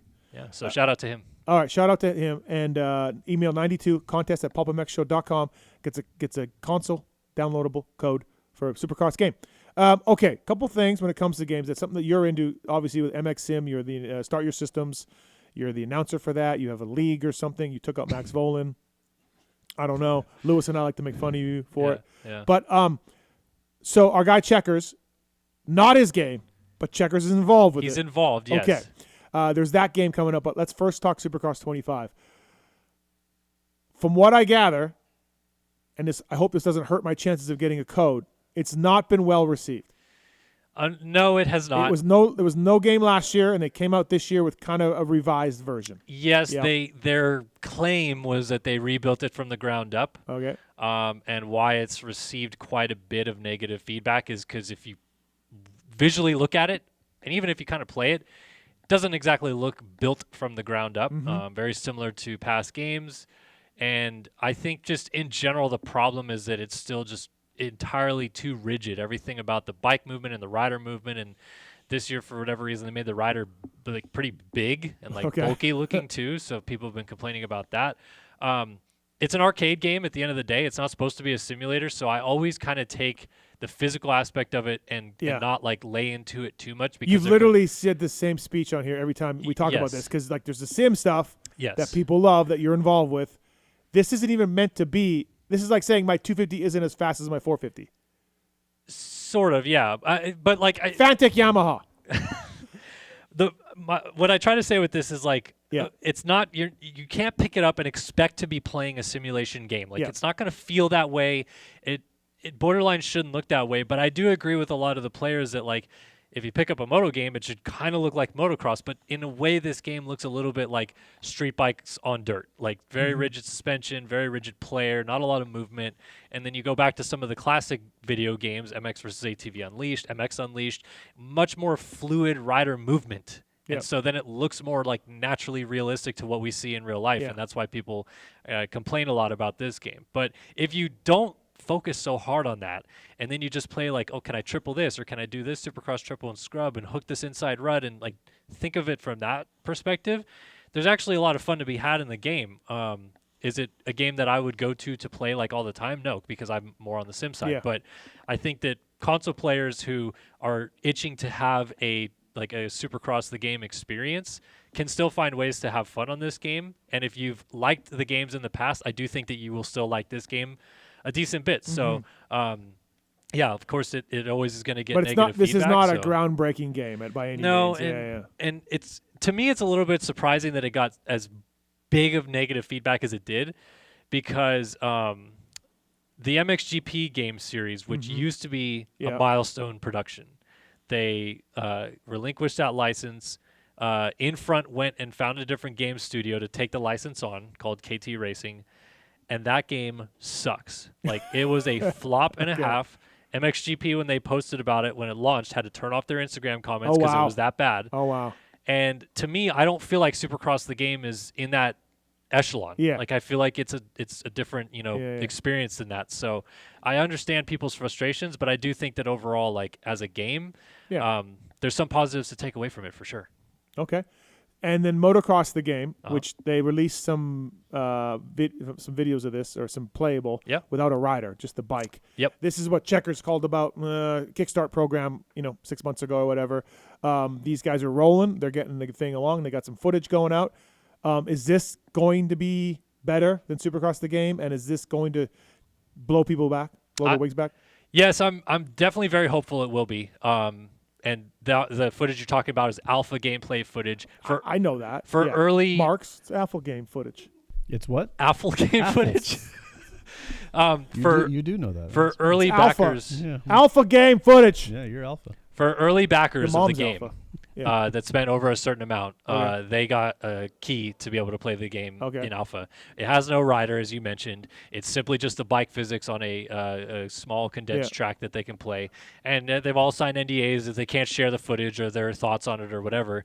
But I think that finally that showed everyone who was, a little bit concerned about the project and that backed it early, that there's some tangible evidence that the work that they're doing to put this game to market is actually producing results that look pretty good so far. So I think that's a huge positive step for them, that they were able to get that out to the community and actually show some of that stuff off a little bit. And I think in general, I'm of the opinion that it's going to be very good based on what I'm seeing already. Do they have any licenses with riders or series or anything? So as of now, they do have a license with Arena Cross. They signed a deal with them. Okay, great. So the official... But does Michael Hicks complain about the money? I don't know. Okay. But they're in with Arena Cross. I know that their goal is to work on some more stuff along those lines as well. But I think for them, they really want to hit it good with getting a good physical base of the game, and then expand from there. It's not like this is going to be Motocross the Game 1, and next year Motocross the Game 2 is coming out. Like, this is the game, and we're going to keep building on it from there. For me, downloadable content or whatever. More phases. Like even MX vs. ATV Legends, which is the current MX vs. ATV title that is out there, their game released in 2022. And through what they call seasonal updates, they have expanded the game a lot. Like, there is a lot of content now available in the game, OEMs, tracks, compounds, like all this stuff that wasn't in the game at launch. And I think that's the model that MTG wants to follow a little bit. So, like I said, I'm very positive about what I've seen so far. Because to me, the bike physics already look better than what Milestone does. What about the track physics? Are they going to have ruts developing and bumps and all that? That's the goal for sure. Like alpha gameplay, for those that don't understand what that means, it's basically like the earliest somewhat tangible gameplay that they can actually obtain. They finally have a bike model in the game that they can use to show off the physical engine that they've been working. Why would they not have the rider on it though? Like, I don't understand. Is that just coming down the road? Yeah, I mean, I know it will be. It's all but a work in progress. It's just and stuff, how the game is built. Yeah. And they've made it noted. They've made mention, I should say, along the process of this, that like they put a lot of effort into getting the bike physics right. Like, they took some of the developers that most of them are based in Europe. They flew them out here to Racetech to learn with Paul Theed the science of suspension, like behind the scenes of what goes into how suspension works and why and what, so that when they build that into the the bike model in the game, it reacts similarly to what a dirt bike should actually do. So that's what they did with the bike, and that's why they wanted to show it, and that's part of the alpha gameplay. So yeah, I think, to me, I already think that we're seeing stuff better than what Milestone has produced with Supercross the game. And this is supposed to be what is more or less called a simcade. So it's like a simulation arcade type of game. It's going to be on consoles. It's going to be on PC. And it's going to be definitely more difficult than your standard arcade games. But I think for the Moto fans that are begging for like more realistic gameplay, this should hopefully scratch that itch. And that's something you've said on here a bunch. Like, it's a niche sport. It's a niche video game market. Money isn't very big in it. This isn't Fortnite. So when you are Milestone, you also want a game that a 7-year-old can play, because they sell video games, and a 40-year-old who's into the sport may be like, this is stupid, but they'll also spend the money. So you have to balance that. Of course, yeah. Like even Milestone now produces a Monster Jam game, and before that, Rainbow Studios produced a Monster Jam game. And if you are a Monster Jam fan and you're like, I want realistic Monster Jam physics and gameplay, and you play that game, you're like, I mean, I'm jumping off like a mountaintop and like cartwheeling down the side of a hill and stuff like that in this game. But it was fun. Like, it was just designed to be like a fun, enjoyable arcade type game. And I think that's what Milestone is trying to nail, is something that is just fun and easy to play, like you said, that holds the entertainment of fans of Supercross across the board. But they've just seen, the player base has seen too much of the same thing. Like, I posted a video on Start Your Systems on Friday, and I directly compared. I did Anaheim 2 in Monster Energy Supercross 1, which came out in 2018, and Anaheim 2 in Monster Energy Supercross 25, which is a 25 track. And a lot of people were like, man, this doesn't look different at all. This is 7 years of development, and it just looks so similar. And I can understand frustration from that point of view. So. Now, the part with the Motocross the game that's coming out, it's going to be more realistic. It's going to be more, sim arcade-ish and all of that. But again, talking about the money these guys are going to make, are they going to make enough money to get the license for Monster Energy Supercross or MX Sports Nationals? Like, that will get you players, but then it may not make enough money. There's a big balance there. It definitely could, I think. And part of that too, like the model that MX TV took, for example, because when Milestone did not do a Supercross game last year, MX TV swooped in and got the license for Supercross. They did all 17 rounds, but it was downloadable content. So even players that already had the game had to pay to get the tracks. So then you regenerate some funds off of that, because then you're getting the existing player base and potentially new player base to actually pay for it. And I think that that could be part of the model as well with MTG. They've the fundraiser that they started was funded. Yeah, it was good. It was $100K. They hit it in less than a month, and I think it's at $145K now, last time I looked. And that's designed to hit some stretch goals that they want to reach, which is like adding multiplayer to the game from day one. That'll be involved because of the development that goes into it and how much money that's going to cost, and adding licensing deals and things like that will come down the road. It's just simply about building funds up behind the game to get some of these features included. What's the website for Motocross the Game? Do you know? I think it's just motocrossthegame.com. Yeah. Okay. You can go there. You can actually. Are you helping these guys? Are you? I'm not really helping them, but you're deep. As a creator, they're doing something really awesome and getting like creators involved in helping kind of promote the game a little bit as well. And we have codes that we can send to people that they get discounts on the game and stuff like that. So they've been very, very forthcoming with us creators about like, this is what we want, this is what we want to do, and we want you guys to be involved. And that's super refreshing because there's a lot of games that don't do that. Fortunately, MX vs. ATV, I have a great relationship with them. They've been very good about it. Milestone has been hit and miss with that stuff a little bit. And then for MXGP 24, I could have just been yelling at a wall because I tried for months to get in contact with people. I finally found someone with a PR email, and she's like, yes, I'm involved with the game. What can I help you with? And I sent her a list of questions, and then nothing. Do I need to call Dan? Does Lewis need to call Dan? No. We can get Dan involved in this? It's definitely, there's a lot of stuff that goes into it behind the scenes, and it's cool to be part of a little bit. So Motocross the Game, you got high hopes for? I do, yes. For me, it's the right people involved. It's the right intentions, I think, for a game as well. And from what I've seen, I think that they're doing the right steps along the way to build a game that people will be happy with. Marks, did you see this footage that they put up? I did, yeah. I'm excited about it. What'd you think? Yeah. I don't play much anymore. I play a lot of MX bikes, and I think if this Is that what he plays? Huh? Does he do MX bikes? Yeah. Okay. I think if MX this can... Sim. What's the difference between MX Sim and MX bikes? I don't know. Nobody knows. Well, can you let Marks answer first, and I'll tell you that. That's fine. I don't want to. Come on, man. This is Gamer Corner. Yeah. So I play MX bikes when I can. I don't get to play a lot anymore. But if this can build on, I think, the hype that people get with MX bikes and kind of make a better Simcade version of that, like Kellen was saying, I think it'll do really well. I think the hype is there. The gameplay looks really good from what I've seen. I got high hopes for sure.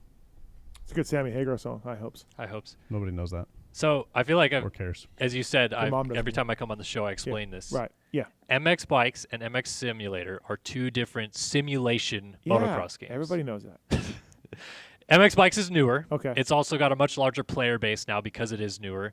And which one do you call the action for? I call the action for MX Simulator, but I also, in the off season, when I have more time, I call MX Bikes races too. Oh. So I do a little bit of both. I can't do MX Bikes races because they're Friday. So like I'm at the race. Oh. But anyway, so MX Bikes is. I don't know why you don't. Why don't you? You're the video game. You're the Chase Sexton of video game people. Okay. Why don't you like I feel like with you got 100,000 subscribers on YouTube, right? Yeah. Why don't you either invest in a game that you own part of it, or you team up with one of these games to bring your audience to the game and make money off that? Or why don't you pursue this video game thing more where you become the guy? Well, these other companies own the games and you're just sort of piggybacking on them, but you can do more. Yeah, I mean, there's definitely part of that kind of happening a little bit, but I tried to create a channel with Start Your Systems that was more about like the here's the game, what and why and how and like the media side of it, because that's what I knew. Like I went to college for journalism and with the idea of going into motocross, and when I started Start Your Systems, it was like, yeah, we want to show these games off and these tracks and these personnel and these interviews and the races and all that. And to me, like getting involved in a video game, I don't want to say selling out, but that's kind of what it is a little bit, because then I'm just so tightly knit and involved with one program when there's 6 games on the market. And so but don't worry about, you can play the other 6 games, but you're involved with one, you know? I guess, but again, that's still kind of like, you know, everyone would know, like, oh, well, he's not going to say what he really thinks about that game because of this and this and that. It's like, I just don't, to me, I don't really see value in that. I'm more about trying to, help people understand these games, understand maybe how to be better at the games as well, or if they're having problems with modding the game or doing certain things like that, also trying to help that out. at the same time also be entertaining and put on a good show and get people to come back to the channel and want to keep watching and stuff like that as well. So I've just never really wanted to go in and be like part of the development crew or the team or whatever. Like, to me, it just doesn't feel right. Look, at Gamer Corner is such a success. We have a call for you. Okay. What's up, Briggs? What's up, guys? How's the night going? Good, man. So, Colin, have you ever played Motocross Madness? Yeah, of course. Okay, so Motocross Madness to me is one of the best, I don't know, kind of like combination, I would say. Like, obviously it was a PC game, but I haven't really found a game since then, but I also haven't looked, of like, what do you think was close to that? Because that usually had a pretty good network of people that were on all the time from all over the world playing video games, and it was a moto game, which was really awesome. Yeah, I would say of the titles right now, MX Bikes is, to me, the closest to what Motocross Madness could produce. It has tons of race series for amateur levels, pro levels. They've implemented new like ranking systems, so you can go on servers and like upgrade your rank and get to higher levels and different things like that as well. And there's just a ton of content to be played. Like, as you said with Motocross Madness, the community was really there. The community is really there for MX Bikes too, because there's just so many tracks and bikes and gear and different things that you can download and be involved in and go in different servers and talk to people and stuff like that. So right now, that's the one. That's where the player base is by far the biggest, and that's usually the one I tell new players to go check out. Cool. No, it's just cool to hear stuff out there, and it's, I don't know, like, I like the realistic games like that, because to me, if you can't actually go out and race a ride, then, you know, the next best thing is do something where you can get the feedback that is actual to what you're, you know, trying to implement on the track, which my dad never played video games. He was a top 100 pro back in the day, and we got him hooked like early 2000s on it, and like it would be 5 o'clock in the morning. He's not a gamer. Straight edge, straight laced. It's like 5 o'clock in the morning. He's like gaming with guys in Australia because they're racing dirt bikes. It was pretty cool. That's awesome. Cool, man. Thanks for the call, Briggs. Thank you. Have a good night, guys. Thanks. Appreciate it.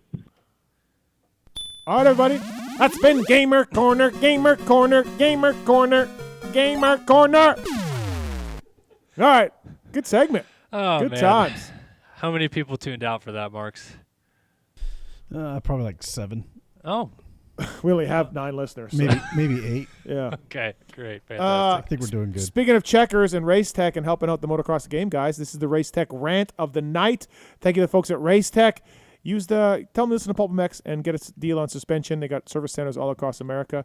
Love the guys at Race Tech. Privateer proven over the years. They do motor work as well. They'll sign an NDA and do all of your motor work. Race Tech rant of the night.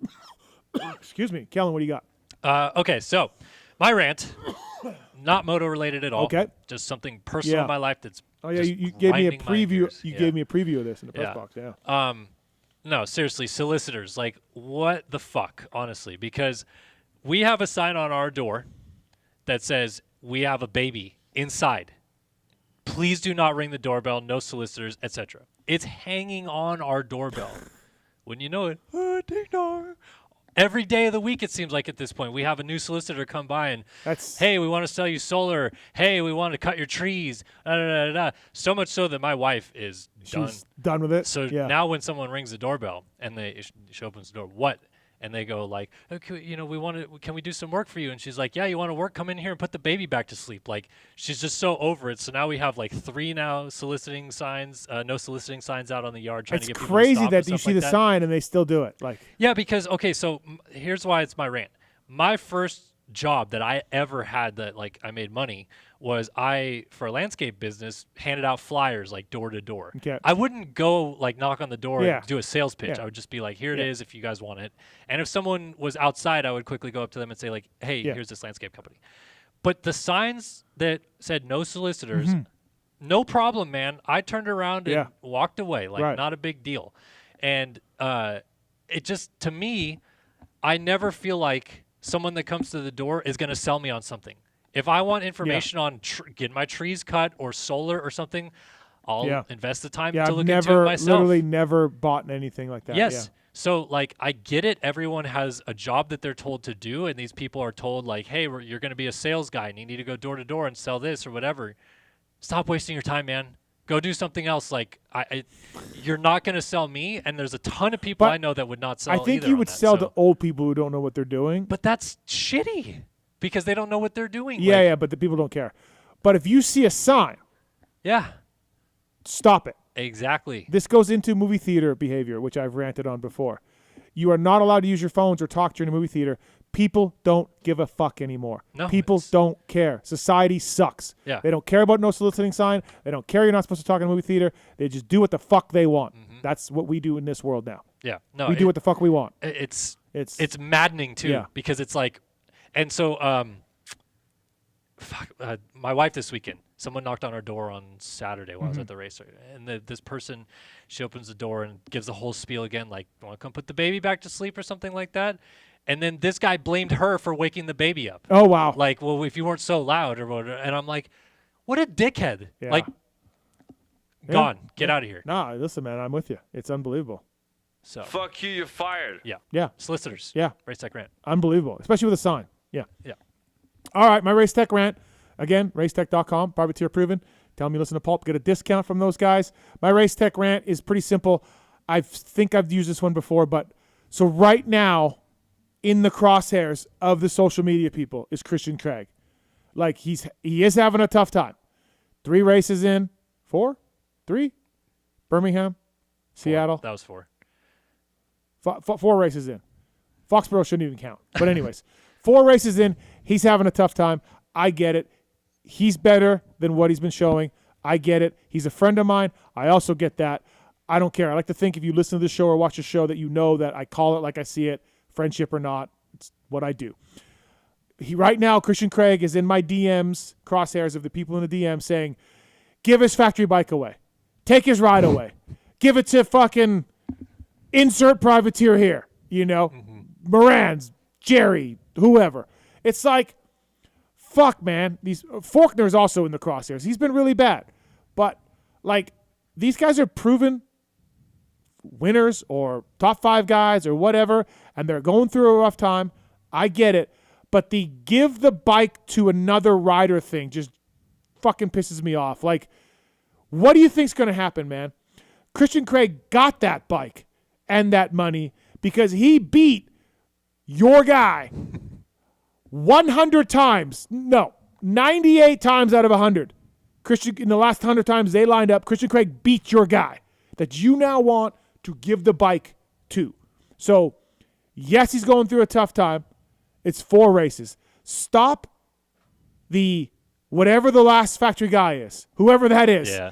Stop the give blank a factory bike because, again, the guy didn't get the rider with that factory bike didn't get it through charity. He didn't get it because he got a lucky lotto ticket or anything. He got it because he beat the ass of your rider that you love so much repeatedly and then proved to get that bike and the salary and everything else.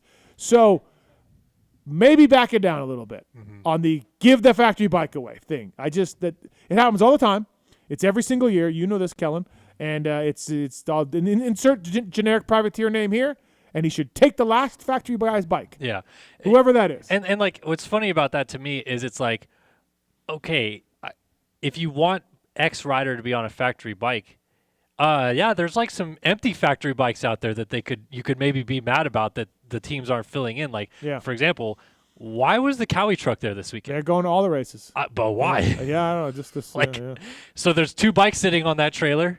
And there's probably a rider that would like to be riding one. But anyway, no, it's stupid to me because, again, like I feel like fans just – the short-term memory of fans is insane. It's nuts. It's just nuts, like, yeah. You don't remember Christian Craig being good? Like when did you forget about that? Like he was so good that he not only won a title and then was considered for Des Nations and then came back. And like yes, he's going through it. He'll probably get better. And if he doesn't, the team will sign someone else next time his contract's up. That's how the world works. No, it's like, imagine if you were a plumber and you just like fucked up a couple of jobs and your boss came to you and said, you're fired. You're fucking fired. I don't care that you got a wife and 3 kids. You're fired because you put on the wrong O-ring on that toilet. It's like, like that's not going to happen. And just like Christian Craig's not going to get fired because he's having some bad races. He's got a contract. He's got a job.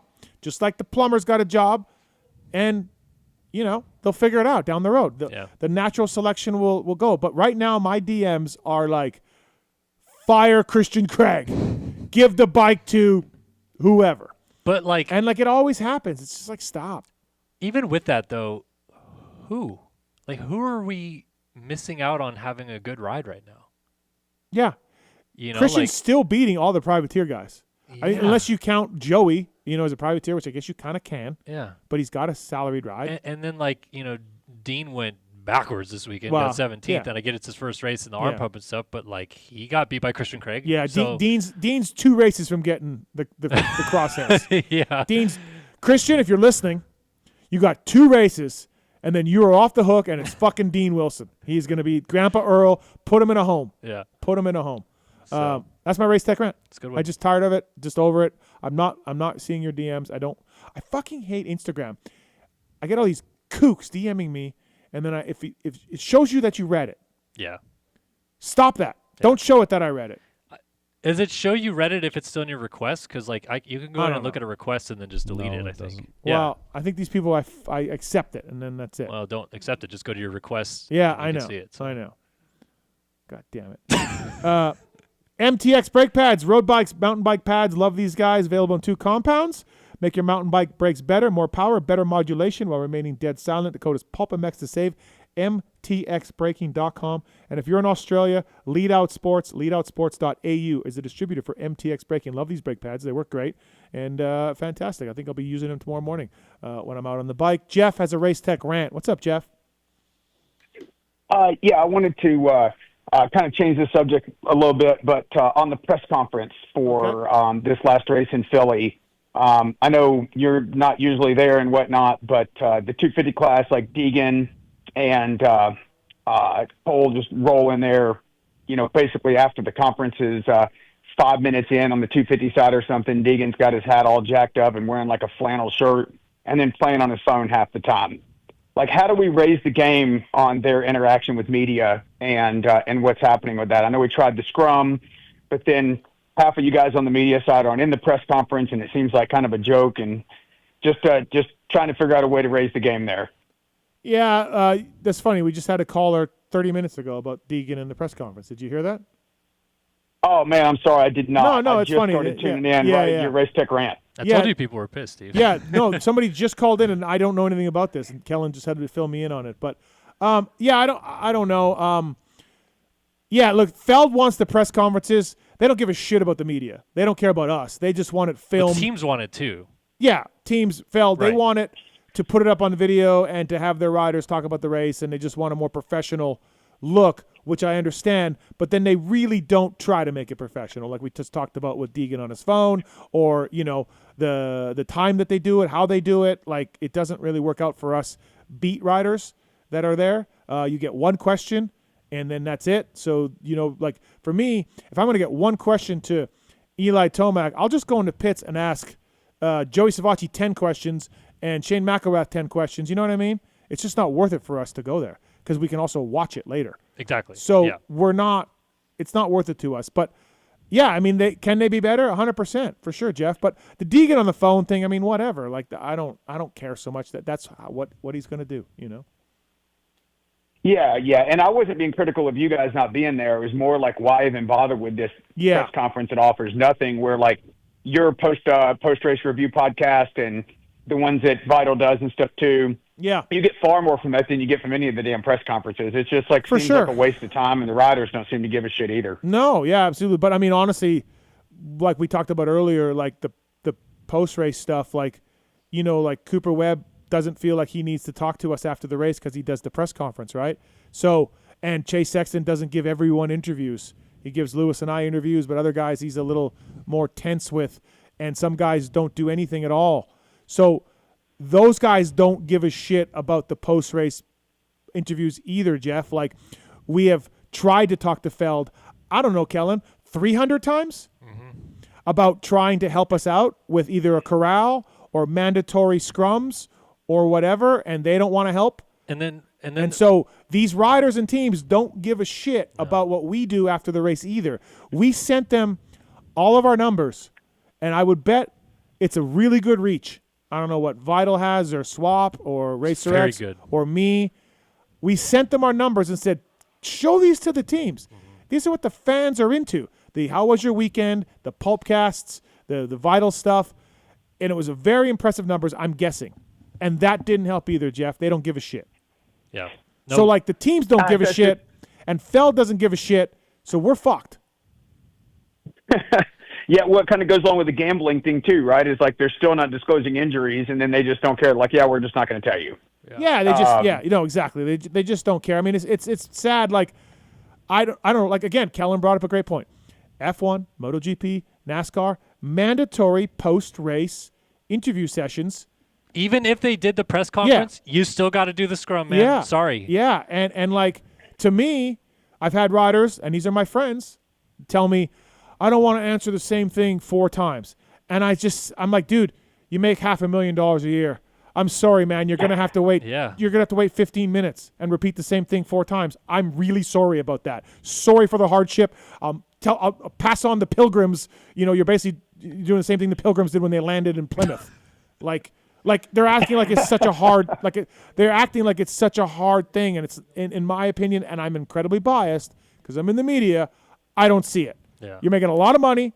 Say the same thing 4 times. And then to your point about the teams, like they canceled the actual like real scrums this year. We don't do that anymore, and now we go around to the trucks again, which like whatever. But we tried to have a round table about this at Tampa, Mm-hmm. and I mean the teams like kind of could not care less. Like they were like, but why? Like what's this a benefit to us to have our athletes do interviews post race? I don't know, man. Maybe because they had like a good race and there's a good story to tell. Like there was no interest in there. No interest at from all. Feld. No interest from the teams. I mean, Feld is interested in it. They wanted to. No, they're not. No, okay, no, but they're not. They wanted to be closer to what I'm talking about with F1 and all that stuff. But they can make it that way. They don't care.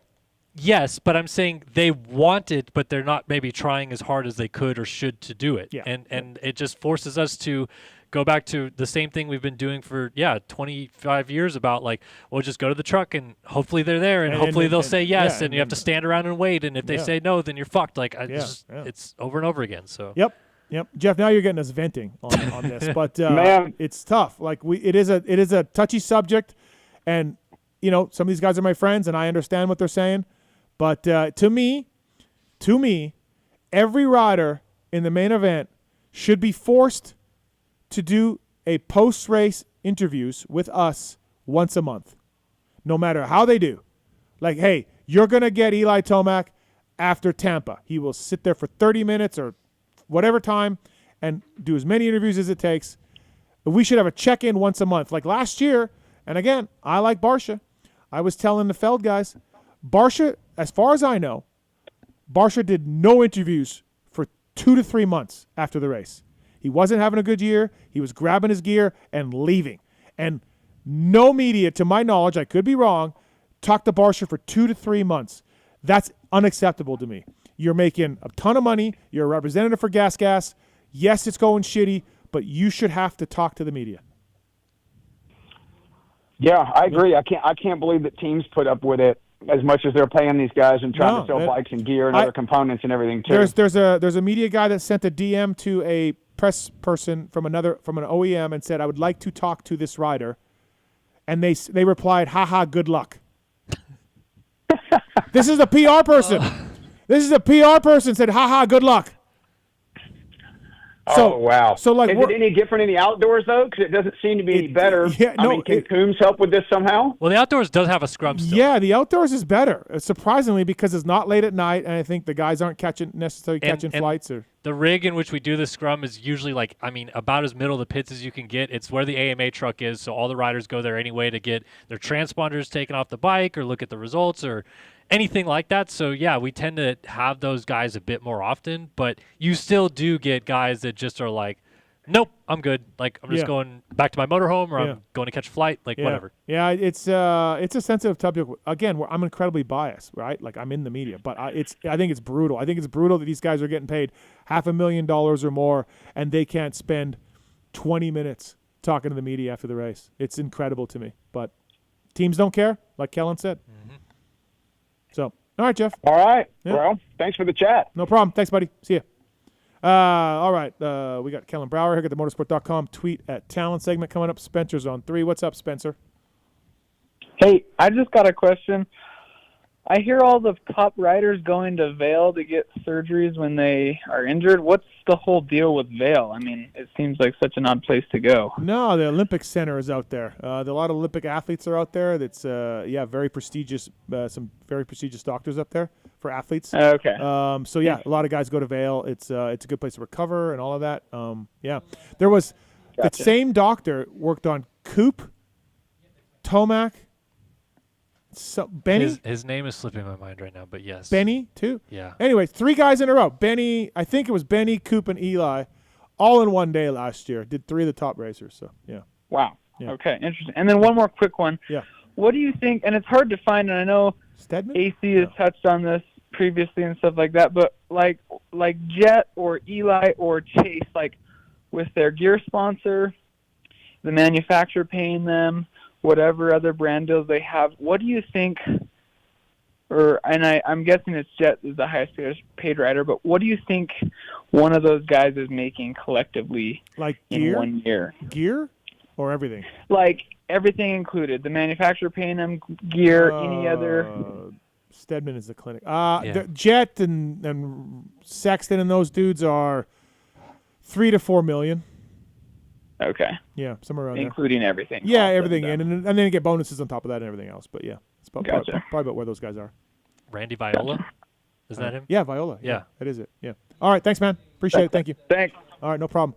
All right, again, we get the motorsport.com tweet at Tallon segment coming up. Ethica, PulpMX 20 is the code to save with Ethica. Do you use the code to save with Ethica? Have you tried Ethica stuff? Of course, yeah. I'm trying to remember last time I got Ethica. I think I used the code. Yeah. You got to use the code. You gotta get it. Yeah. You gotta get it. I have. Okay, it's man. My riding underwear and stuff. Okay, man. All right, Ralph's got a race tech rant. A lot of race tech rants tonight. What's up, Ralph? What's your rant? Hey guys, how are you? Good. So I wanted to touch on the Daxton Bennett crash. I was in Philly this past weekend, and I, unfortunately witnessed that crash. And I don't know if anybody else noticed, but one of the flaggers, when Daxton was laying there on the ground, man, he grabbed him by both of his boots and almost, he tried to yank him off the track. And it was, I couldn't believe what I saw in the moment. I didn't see that at all, no. I mean, they're taught what to do, and I'm pretty sure yanking on the rider's boots is not something they're supposed to do. No. Yeah. Yeah, I couldn't believe it when I saw it, and it was kind of, at first I thought it was Nate Thrasher, and I was watching it, and, eventually they red flagged the race, but yeah, just in the brief moment, it was shortly after, he had went down there, he had grabbed him and pulled him, and Kellen, I don't know. Why was he? Was he trying to drag him off? Was he trying to move him? Drag him? Yeah, I believe. I think it was. He was trying to get him out of the way of the other riders on the track. Okay. Well, it was just the way that he pulled him. And thankfully, Daxton has come out and said that he's okay for the most part. Yeah. But just when I saw that in that moment there, I was pretty shocked that was the way that it was handled. And I get it's very fast paced and what's going on there, and he's probably trying to get Daxton out of the way of the other riders and whatnot. But yeah, I don't know. I again, they're not taught that for sure. They're not supposed to do that. Yeah. That's the whole thing. But shit, mistakes happen sometimes, I guess. But I didn't see it. I can't say I do. So. All right. Yeah. I just wanted to bring it to light. Yeah. I just think that we, that should be something that we need to be talking about. Yeah. No, I mean, look, we're more on top of stuff like that. Feld's going through a lawsuit with Brian Moreau thing and the way he was handled. So, I guarantee you, in any meetings, they are telling people, do not touch these riders. Do not touch them. Right. So that's all been going on. But thanks, man. Thanks for the call. Yeah, absolutely. Have a good night. Thank you. Yeah, appreciate it. All right, Kellen Brauer here. Kellen, first of all, let's start with you. Okay. Swap Moto Live. Yeah. You picked up a gig this year. Obviously, the Moto Online thing, right? We talked about that a little bit. Didn't work out. Swap Moto Live, you're covering them for races. Is it true that you told Henry Miller to aim for Chase Curtis's legs or not? No. Okay, that was not true? Okay. Not true at all. No. That's the rumor that I heard out there. Yeah. Well, I think we need to get in front of that. Guy from England was saying that. Yeah. But how do you like it? How do you like doing because you're filling in for Chase here and there, but how do you like doing it? Yeah, no, I love it. To me, I think I'm doing a lot of stuff with Swap that I always kind of really felt, RaceX does a great job, but I feel like they were kind of missing some post-race video stuff that we could do with the riders and stuff, and not to do exactly how was your weekend, which is what I do now, but something like that. Do you actually say how was your weekend? Yeah. Okay. Yeah. I mean, I just start every interview with that just so I can Yeah. get like they talk about the race a little bit, and then we dive into more. But Yeah. no, I love it. It's been really fun to work with the guys. Like I got very close to working with Don in 2017, and it didn't work out then, but happy to be doing it now, and it's really cool to kind of see how they operate and see what you know, goes into running their program a little bit, because I've kind of seen a lot of media companies behind the scenes now. So seeing how they all do their business is fun, and do you want to do more, or is the workload you got sort of perfect? Or I would say right now, like between what I do for you and what I do for Dawn and what I do with Start Your Systems, I'm pretty kind of tapped out a little bit. I'm trying to free up a little bit more time to spend more time with the family and the kids and all that stuff like that too. So I don't know that I really want to like take on more, but you know, just trying to kind of play out my opportunities and see what fits and what works. So have they told you what outdoors you're going to do, or do you? Yeah. I'm in for 5 for sure. Okay. So yep, going to be out there. East Coast ones, like the first one I'm it's pretty much all East Coast. Yeah. So because Chase will be healed soon, and Dawn. Yeah, Dawn. I mean, like they're obviously based in California, so they'll do Paula and Hangtown, and then Dawn I think is going to Thunder Valley. Yep. And then I'm doing High Points, Southwick, Redbud, Millville. Okay. Unadilla. Yeah. So. All right. And then the award-winning LVK show. Yep. How's that? You enjoy that? Fantastic. Yep. Yeah. I mean, the reviews are as mixed as ever. They are. The reviews are all over the place, and I love putting in our group chat all the reviews that are shitty against you or Lewis. Like I love getting that going. Yeah. No, but it's fun. Like I generally feel like me and Lewis have really insightful conversations about stuff every week, and it's been a fun show to do with him, just because I feel like we have differing viewpoints, but even when we have things that are similar, we really do have different things that we like or don't like about the same thing. Yeah. And so it creates, you know, it's why you put us together. Like it creates this fun banter. Yeah, I literally us, so. just heard you guys arguing and discussing things in the press box, and I'm like, these guys would work well together. You know?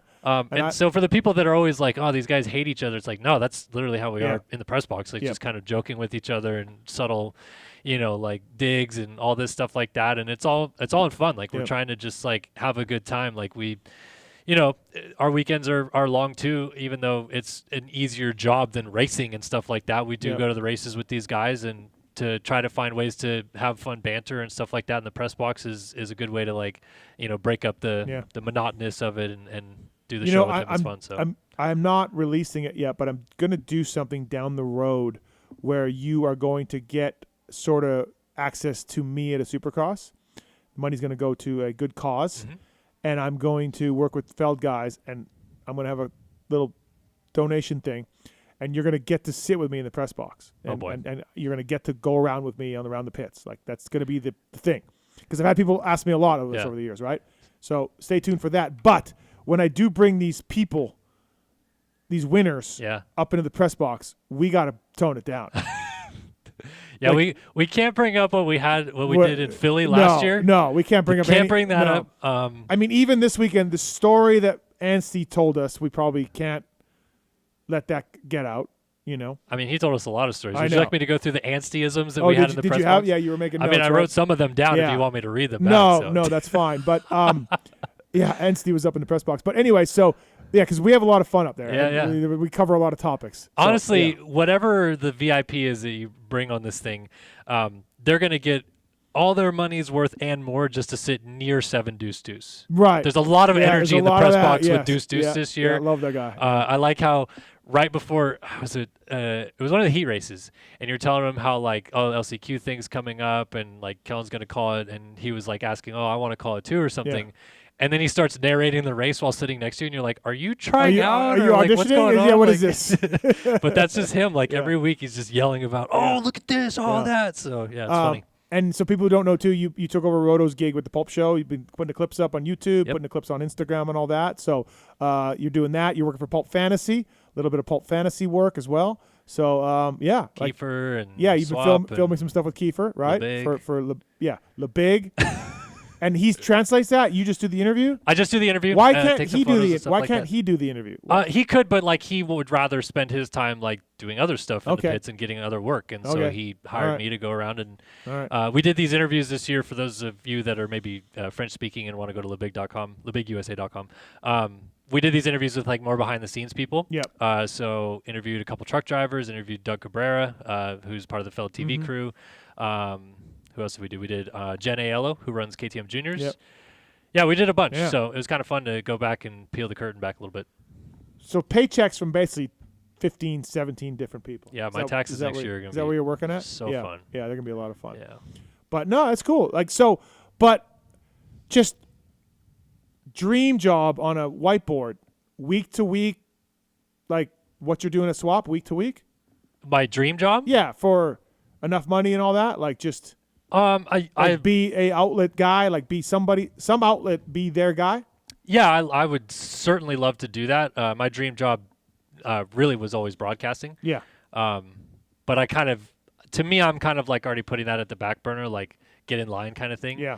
So yeah, just to be part of the series and have an outlet that people can go to and Right. see my interviews and read what I write and stuff like that is, kind of a dream come true still. So. Yeah, yeah. I didn't know if the reason I asked you that is because I didn't know that would be something you'd want to do, because you have a family. Yeah. Well, as we know, and that's 31 weeks on the road. You know, what I mean, it's a lot of work. It's grinding out. You go to press days. You know, all that stuff. So yeah, I don't really mind the travel side of it and being on the road. Like it's certainly hitting a little harder this year. Just having 2 kids that you leave at home now and stuff, and I know my wife's going through a lot dealing with that, but. I don't mind that much on the road. I just think that like that's really where the money is made in the sport for media. Like I don't feel like writing articles and like doing in-depth analysis of stuff on a Wednesday is worth it. Mhm. I genuinely don't. So to me, it seems silly that there's so much effort put into like a midweek program of some kind for What stuff. about a hot take YouTube show? I'm kind of out. Like I'm good. Okay. To me, that's Just get a bunch of carrots, fucking jam them in your ears. No. Start talking about. See, that's Cowie's another not thing. giving Tomac the parts. It's another thing too, right? Right. Like, and I get it. I knew walking into the sport that media was going to be different than what I had grown up learning. Especially because again, you have a degree, and again, you're also a fan of like real sports, like Padres and football, like so you know how real media is in real sports, and then you have a journalism degree. Yeah, I have a journalism degree, and my grandfather worked in sports media. My uncle was a writer for the Los Angeles Times for 45, 50 years. I didn't know any of this. So I didn't know that. I come from a family where like I know what it looks like. Right. I know what media is supposed to Good kind of God, look like. I didn't even know this about you, and and- now look at you. And yeah, like it kind of frustrates me. Call because your uncle up and tell him what we have to deal with. I try to have like a very professional outlook of how I carry myself in the sport, and even how I dress on the weekends and stuff like that. And then I go to the races and I'm like, oh yeah, maybe I should not care at all about that and just be buddies with the racers and all that stuff. So like it's a very different perspective trying to make it in media in this sport than everything I knew about what I should be doing. So tell your uncle, the LA Times guy, the things that go on in our sport. I do. Yeah, he must just be like, what? Because like I told him at one point about the whole reaching out to team PR and stuff like Oh, that. yeah. And when I told him like some of the answers we get, he's like, "What?" And because he knows how like you deal with sports media people on he worked in the NFL and stuff like that. And but I've said this before. Like my buddy of mine covers the Maple Leafs, right? And he knows some of the players on the team. He can't text them. But I'm not even talking about that. He cannot text them. And I'm like, wait, like, I'm not saying text a player that doesn't really know you and he'd be like, fuck you. I'm like, you have a good relationship with these guys? Yeah. They know you. Yep. Can you text them and say, hey, tell me more about, nope. I'd get in so much. I'm like, what? Yeah. In our sport, we can text Chase Sexton, No, and I mean, that's a cool part of it, I think. Yeah. Because it makes it more of a personal connection. And, like even talking about Lewis's interviews with Chase, like I feel it shows a different side of Chase that you generally would not see in any other sport. Right. Which is cool. Yeah. And that's awesome. But then on the professionalism side, again, like you go to these team PR people just trying to get an information about something. And it's like, good luck, or why ask, or like, why are you texting me? And it's like, okay, yeah. Well, I guess I'll just be less professional. It's pretty amazing. I do. I'm old enough where when I got into this, when I was a mechanic, there really were no journalists in the sport. Jody Wiesel was probably the closest one. He was writing about the races, but he wasn't going to them. Yeah. So. Well, Kit was too. Yeah. Yeah, but I mean, Kit was doing more race reports. I mean, more like editorial stuff. Oh, okay. Like editorial Sure. wise. Yep. Jody was doing that, but he wasn't going to the races. So no one really took him seriously, right? I went to the races. I started going to the races as a media guy, obviously mechanic background. And then, I like to think that I started in our sport sort of a Bill Simmons type of quality behind the scenes, writing long-form articles, long-form stories about the races, not doing and then Stewart passed Carmichael on lap 7. Like, not doing that, you know what I mean? Yeah. Doing other things, offering editorial, offering opinions.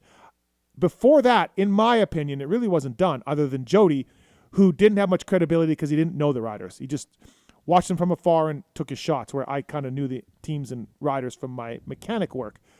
And the other guys were just fans with cameras. And I like those guys. They're my friends. Steve Cox, Guy B, the Factory Spectator. But they were there to take photos and then write a little blurb or here and there, but they were really photographers. And when you're a photographer, as you know, you don't really know what's going on in the race anyways. It's you can't really watch it from afar and know what's going on or see what's going on. So, not tooting my own horn here, but toot. I think I changed it a little bit that way. Yeah. For as far as that goes with ESPN type of editorial. That's why I started it in the media, because I didn't see it out there.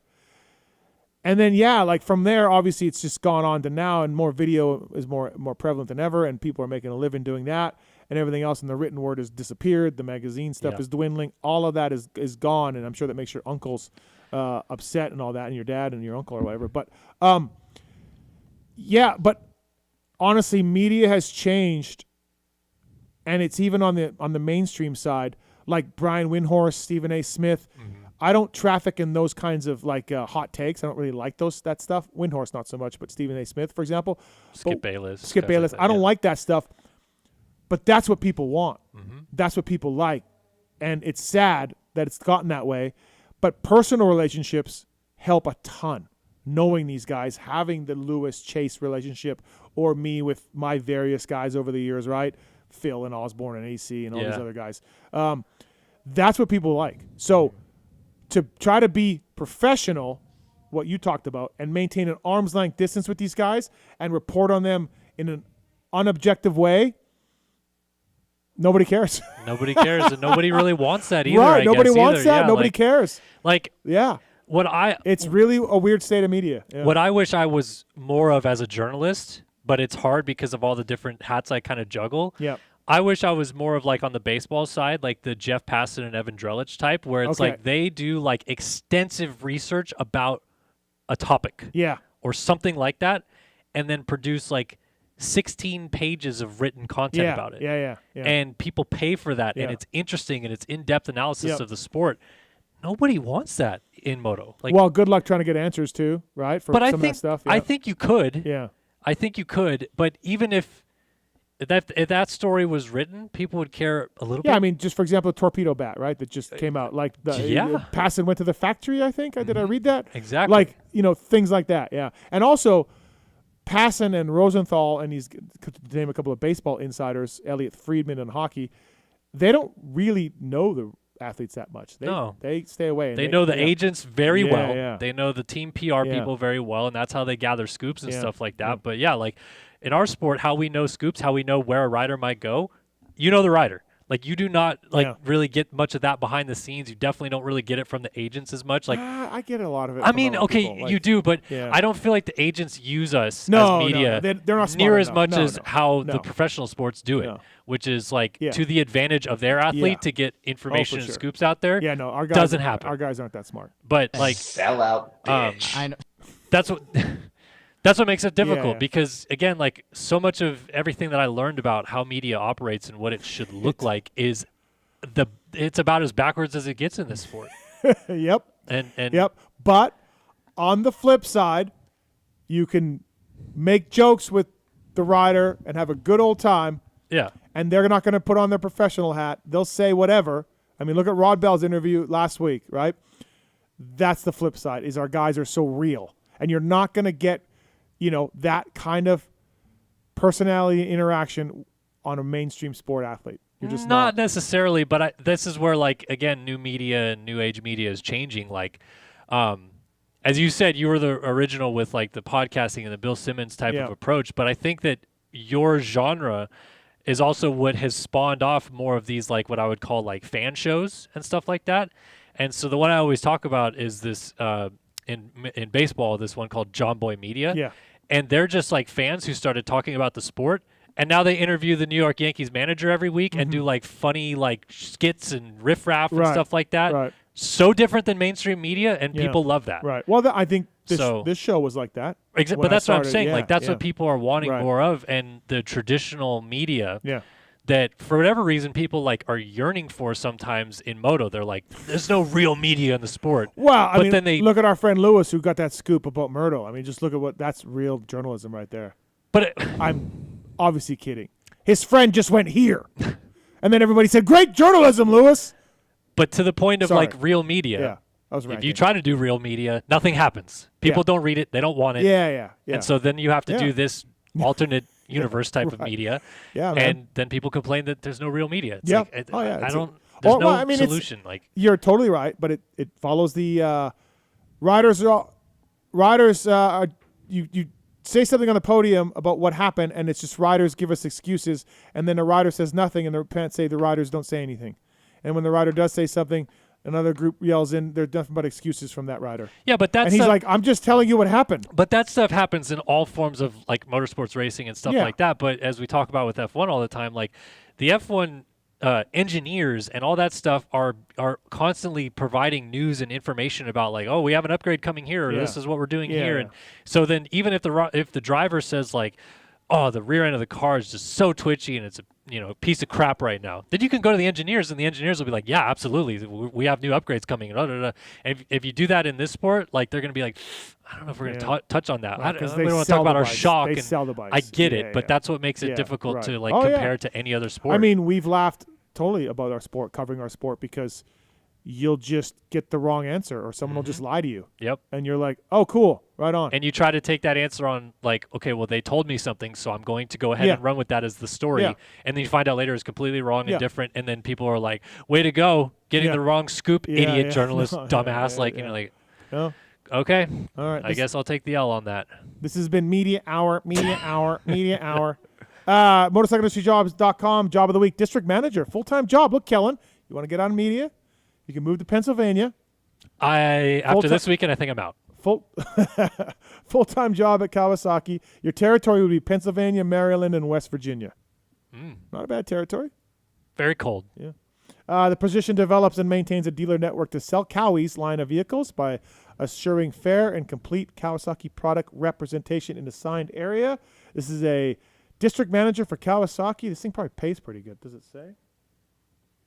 Probably a lot of travel, though. It doesn't say what it pays, but I bet you it pays pretty damn good. MotorcycleIndustryJobs.com, job of the week, Kawasaki District Manager. Upload your resume for free today. Search for a job. If you're a company out there looking to hire the best people, contact MIJ and put your job up there. Thank you to those guys. Also, listen, Kellen, don't let concerns about shifts in the market. Right now, the market's all over the place, by the way. Yeah. Marks, what is going on with the market? Great for trading. That's all I know. So I told you I put money into Apple. You did, yes. And JT told me in the press box, you're about to make a lot of money in Apple because the idiot president did the tariffs or something, right? Something like that. He put the tariffs in, he put the tariffs out, he puts the tariffs in, shook them all about, right? Like we're not quite sure what we're doing. Yeah. Anyways, so I fired up my JP Morgan account today thinking that I was pretty much going to sell this show and walk off into the sunset over these tariffs for Apple, Marks. If you had bought calls, you maybe could have. I don't know what that means. Well, you should have. Okay, so bottom line, I got to keep doing this job because I only made $1,000. Sad. So I don't know, Marks. I mean, that's probably a good percentage return, though. Can't be too mad. I put $10K in. Next time, do calls. I don't know what that means. Wait, so you put $10K in and made $1,000? Yeah. So okay. Yeah. You're up. In what? Oh, not even a week? Yeah, whatever. Yeah. Yeah, it's fine. Yeah. Yeah, but I'm not. JT was like, "Oh, dude, you're gonna crush it!" Like, dude, the tariffs, dude, the chips, and I'm like, I mean, sweet. you could probably make more if you held it longer, but that's not bad. I didn't sell it. Oh, okay. Then yeah, just let it ride. I like how in your story here, JT sounds like some crackpot stock theory guy. Like, I think he is. He is. Okay. He's all right. crackpot stock theory guy. But anyway, so market shifts in the market. Don't let him concern you. Brian Stone, former privateer hero. Brian and Doug Stone can help you focus on what you can control. Give them a call at 816-761-4066. Edward Jones, member SIPC, edwardjones.com. Brian Stone, he can help you out, help your retirement account, help your investment accounts. I need that.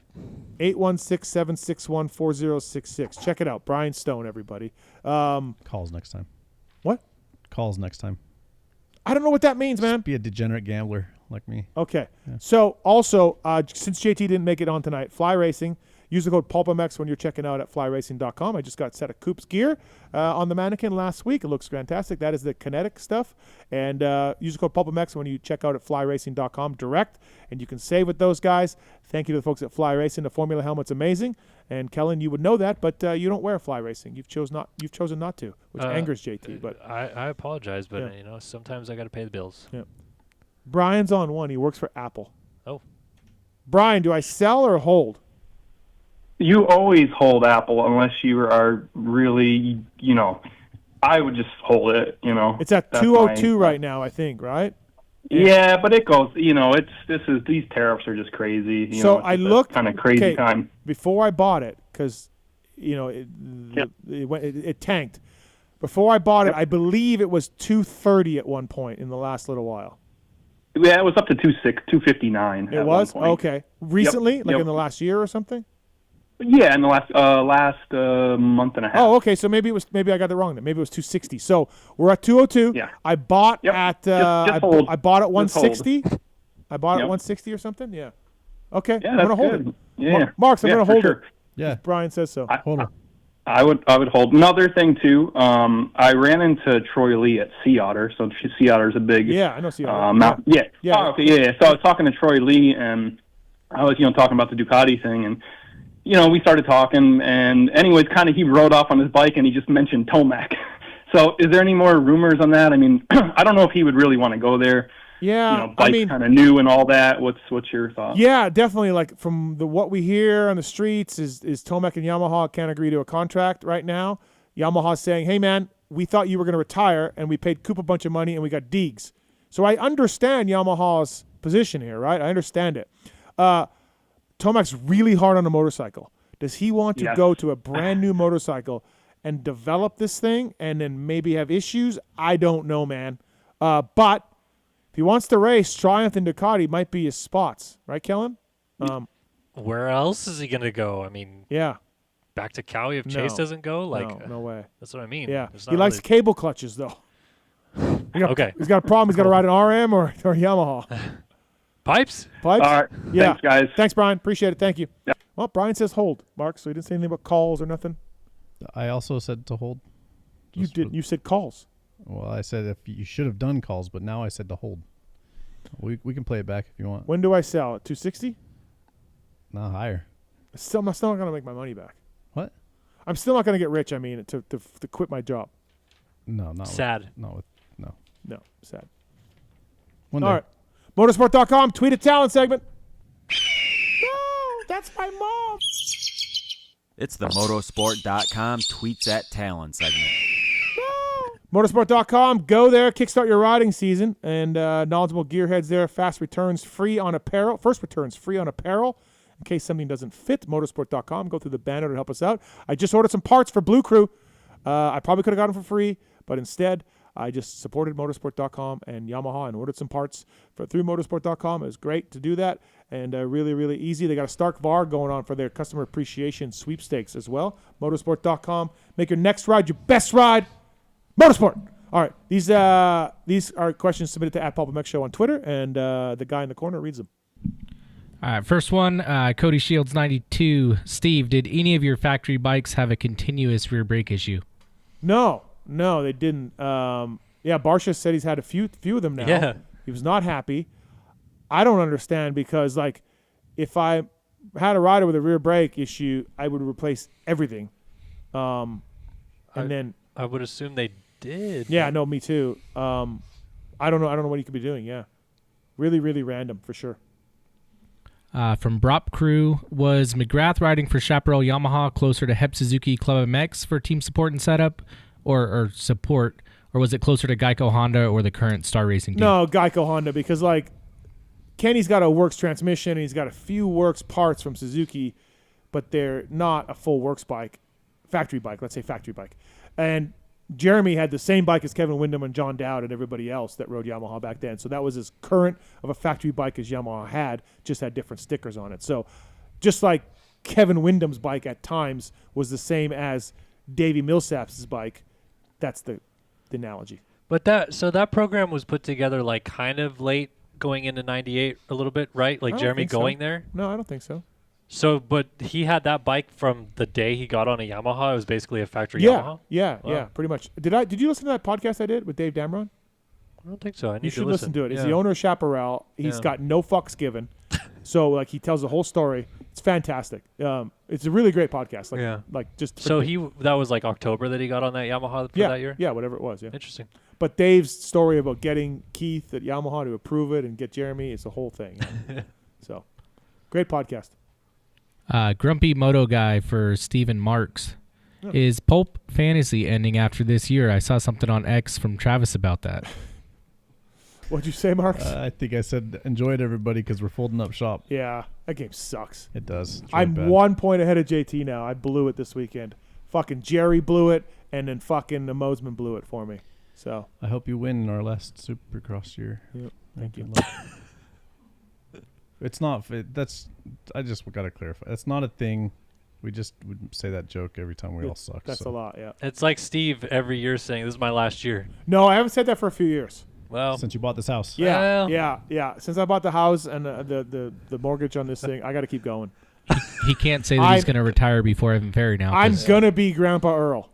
Yeah. Yeah, with a cane. How was your setup today? Is there... would there be any chance that a guy that was like still racing right as you became a mechanic and then their kid came in and already raced and then their kid might be coming soon too? Oh, God, no. I hope not. No. I'm trying to think if there would be one. Jagger Craig? Yeah, I don't. I don't. That's not going to happen. You're still here when Jagger's racing. I've made this joke a bunch, though. I used to bug the shit out of Dean Baker, who now helps with the AMA, and he does some stuff for JGR. Dean worked for Christian and Mike Craig as his mechanic, and I'd be like, Dean, get the fuck out of the sport, man. That's the sure sign. You work for the father and the son. And then sure enough, though, although I didn't work for Evan Ferry, like, there he is. There he is. So, very depressing. Yeah. Jimmy G for Keller. Do you earn more income from covering real SX and MX or with the pretend MX stuff you do in the virtual sports community? Definitely real. He's got 100,000 subscribers on the YouTube. Genuinely, I'm pretty stupid. I think I could definitely. I could clip that, please. Got it. I could make more money on Start Your Systems, but it's such a tough sell, like to advertisers and stuff about this video game thing, because like in the real moto space, it's like, yeah, we're selling bike parts and most of your readers are buying bikes, but like in the gaming space, it's like kids that don't have the ability to buy stuff yet. And so I don't know. I got to be way better at this because I'm not making near as much as I should off of it. So another from Jimmy G. Steve, I hope you are proud of the Pulp Nation Venmo support for Rodbell last week. In a sense, your audience is telling you that they need more Rodbell. Can he be a regular on Pulp? It's like he's half Phil, half 7 Deuce Deuce. Great radio, bro. Yeah, listen, I've done a bunch of interviews with Rod Bell. I know Rod Bell, and I know how he is. I would like to thank Rod Bell for that $6,000 that he got, and maybe try to ask him for some of the money for us because of his language got us demonetized on YouTube. So we make no money. Rod Bell makes $6,000. What's wrong with that? Yeah. I don't know, man. Rod Bell's great. We'll get him back on. Yeah, he's a good dude. I mean, look, I don't want to be a dick here, but I like to think that this show is a lot of the premier riders of the sport, right? Winners and podiums and factory guys. And we try to do that. And like no hate comms, but Rod Bell's not making mains. So yes, I want to check in with him, and yes, he's funny, but I do like to think that we're giving the people on this show the best and brightest. Yeah, not brightest is I the will wrong say, word, but the best. Let's go best. To that point a little bit, and granted, they made. I think they overall made more mains than Rod Bell, but like you were big on having Cade and A-Ray come on and like talk and have fun and. Not on this show. Yeah. Not much on this show. Really? I mean, I had him in studio, but that was as a have co-host. Rod Bell in studio then. Yeah. Just have Mark show you with the But blue Cade and A-Ray more were on the Privateer shows, on other shows, yeah. I feel like I remember them calling in a bunch and For like sure it arguing happened, but and- not. I know. Okay. But even then, they were in a lot of mains. I know, but Yeah, I'm yeah. saying like they were the Right. fringe guys that you Yeah. would have on. So Yeah. That guy's need more Rod Bell was underappreciated, by the way. Yeah. No, Rod Bell's a legend. Like he's always been a really funny guy. Yeah. And I like talking to him. So, and then thanks for demonetizing our YouTube, Rod Bell. That's great. Thanks. Sterling 214. Is it a coincidence that Phil signs with the Kawasaki team and starts shaking down his bike, and then we hear that Chase is talking to Kawasaki? Could it be that Chase wants in on Phil's excellent starting setup skills to apply to his bike? I don't know, man, but I still laugh at that story about Chase telling Phil to watch my start. and Phil's like, that ain't it, man. No, I could do it better. Watch again. Yeah. Fucking comedy. Made me laugh. Yeah. Poor Chase. Rogers MX for Keller. Why do the riders look a little thick on the new SX video game? That's another. I don't know, man. Because yeah, you said that earlier. They look big, right? Do you want to look at it? Like it's. But yeah, I think part of it is the camera angle because it's like a wide lens angle close to the rider. But no other game before has looked as wide in the waist as these riders do. Can we just bring back the game with Stu's compound? It's the best one. Yeah. Justin Hill commented on a recent post I put up and said, it looks like Ken Mountzin because I was using Ken Roxon and he's rather large. So, Isaac 804, predictions for Phil in the Canadian Series. Third. Fifth. Wow. I'm telling him you said that. You can. I'm telling him. Let's have it out. All right. The Moss 912, now that Kellen replaced Anton over at Swap Moto, how come he doesn't do this Kickstart podcast with A-Ray and them like Anton used to? Yeah, I mean, I part of that is they do it at the exact same time we do LVK most of the time. But I've never been asked to go on, so I don't like. I would probably do it, but I'm okay with kind of not because it's just another thing added to my list of things that I do during the week. And yeah, LVK is part of that on our Mondays. So, B Greer 115. What do you think about RJ complaining about a rider not shutting off on the first start after exactly 1 week ago RJ taking out half the class by sending it into the first turn? Yeah, I did like that. I did really appreciate that. Yeah, ask some of those guys in Foxborough what they felt of RJ. Yeah. I mean, his RJ or his Foxborough crash, it did take some guys down, but like they just went down because they couldn't see where they were going. Like RJ crashed all by himself. It wasn't like he plowed into a bunch of people. Well, he took a bunch of guys. Yeah, but he crashed and went in front of people. Yeah, and so that he caused people to have issues in the first I understand, turn. but like he's complaining about guys not letting off, Yeah. but he he was ahead of everyone. I don't know. Sugar Shane 79. Steve, can you and Big Lou sort out each of your after race interviews? You guys doubled up on the same people, and we heard the same answers over and over. I'm sure if he watched Swap, he would have tripled up on some of the same guys. Yeah, a lot of like, the same people. A lot of guys had flights out in Philly, and it was really cold, and a lot of them disappeared. And so, yeah, the riders that were there are the ones that we grab. I do try to get some different. I like talking to the team managers. I was doing that for a long time. I don't know if anybody else was, but I do like talking to Nate and Lars and Brooks and Mitch, different managers. I always feel like you get a really good group of guys like that, you know. But I didn't do that much this weekend, just Brooks, because I went to go find Kenny. He wasn't around. So I don't know. Yeah, I mean, it is.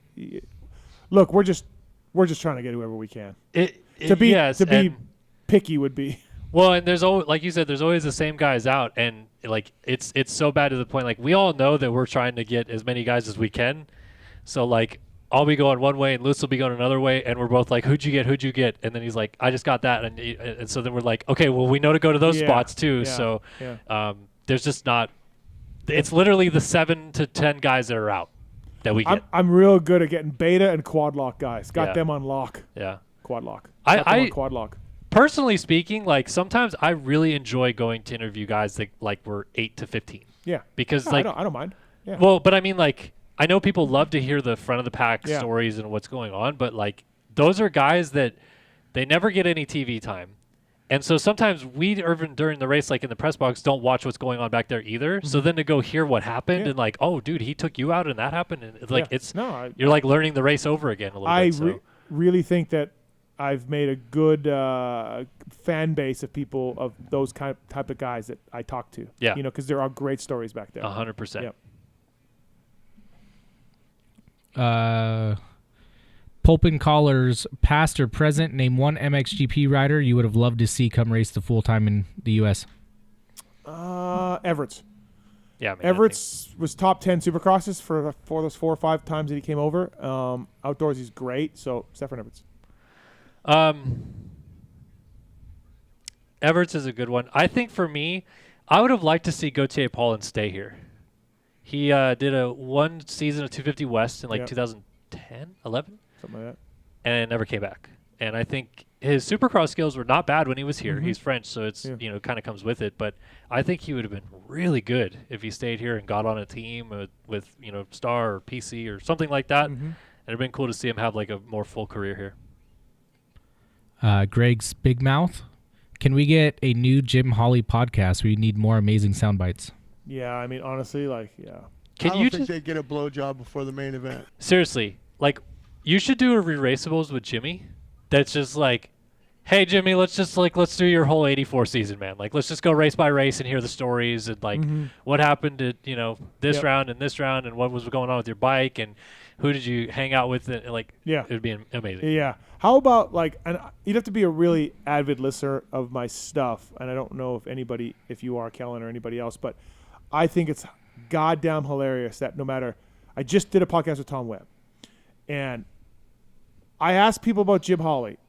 I've asked – in the last year, let's say, I've asked 10 different people about Jim Hawley, and they laugh, and they say, like, they have no stories that they can share on the air. Like, everyone's the same. It's not a conspiracy where they're all calling each other to say, hey, tell Matthes you can't tell any stories. No.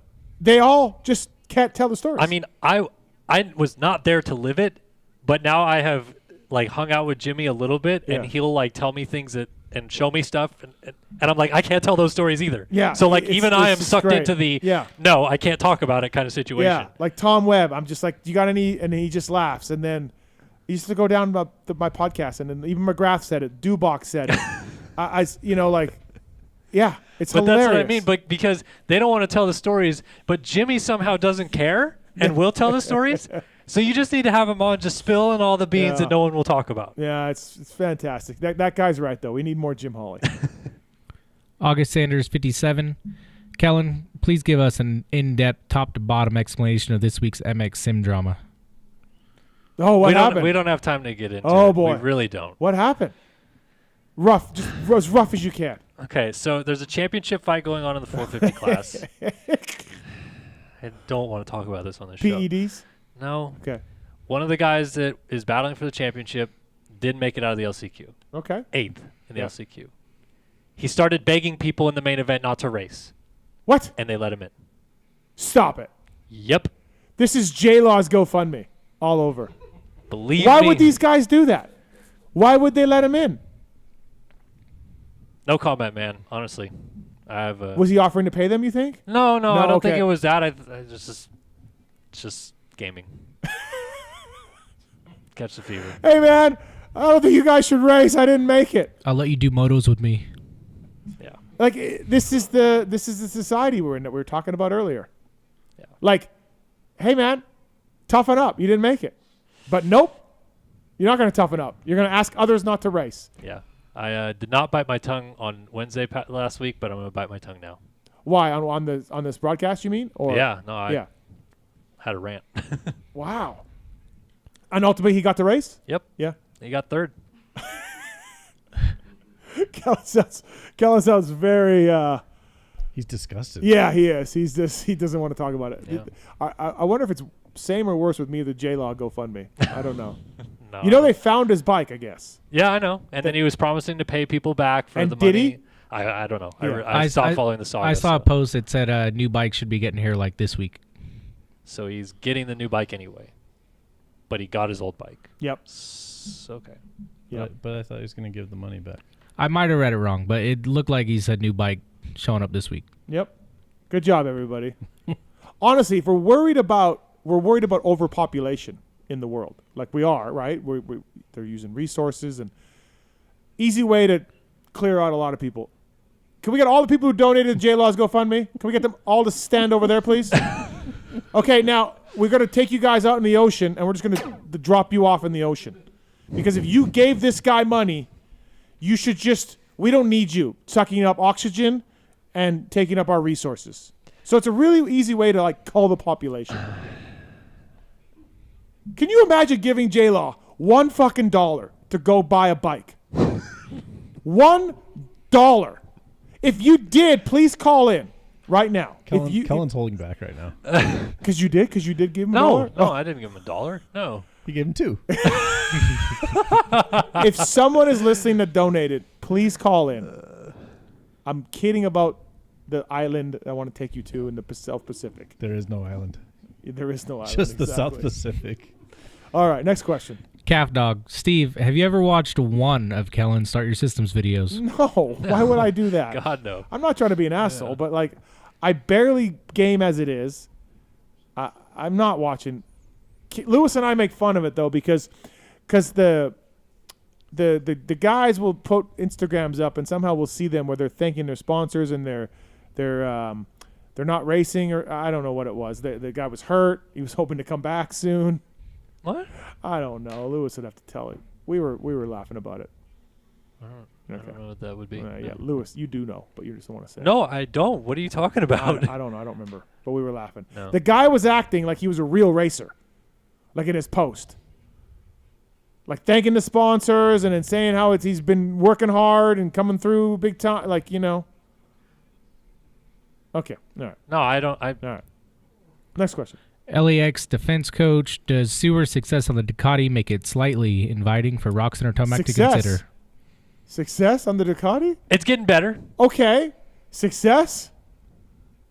Big Lou already doesn't like me right now, so we're trying to tame the flames. He's worse on this bike than the Cowie. Just taming the flames. Sewer's career steps, high, medium. He should have stayed on the Yamaha. Low. It's not going well. As for a rider like Jeremy Sewer, it is not going well. He's hole shotting, sure. Yeah. Guadagnini hole shot too on it, but it's not going that well, no. But like Kellen's right, it's getting better. Yeah. Grass Daddy 69. If Tomac and the Lawrence brothers weren't hurt, do you think it would still be Sexton versus Webb for the championship? No. But I think they would be in it. I think people are discrediting that too much. No, I don't think Jet was taken off with it. But no. But no. Barry McCockiner. Do you think Triumph keeps Faulkner in 26 or he retires? I have no idea. Wasn't it a 2-year deal? I don't know, man. I think it was. Okay. Wouldn't surprise me. I talked to somebody at the Triumph about Faulkner, and they said during the week he's fast. Yeah. He's I heard that from a few sources at Triumph too, Right. very close to Jordan during the week. Yep. We lost our hero, Kellen. Which of the 3 Star Racing amateurs has the most potential? We did this on Blair show last week, I think. Oh yeah, we ranked them. I mean,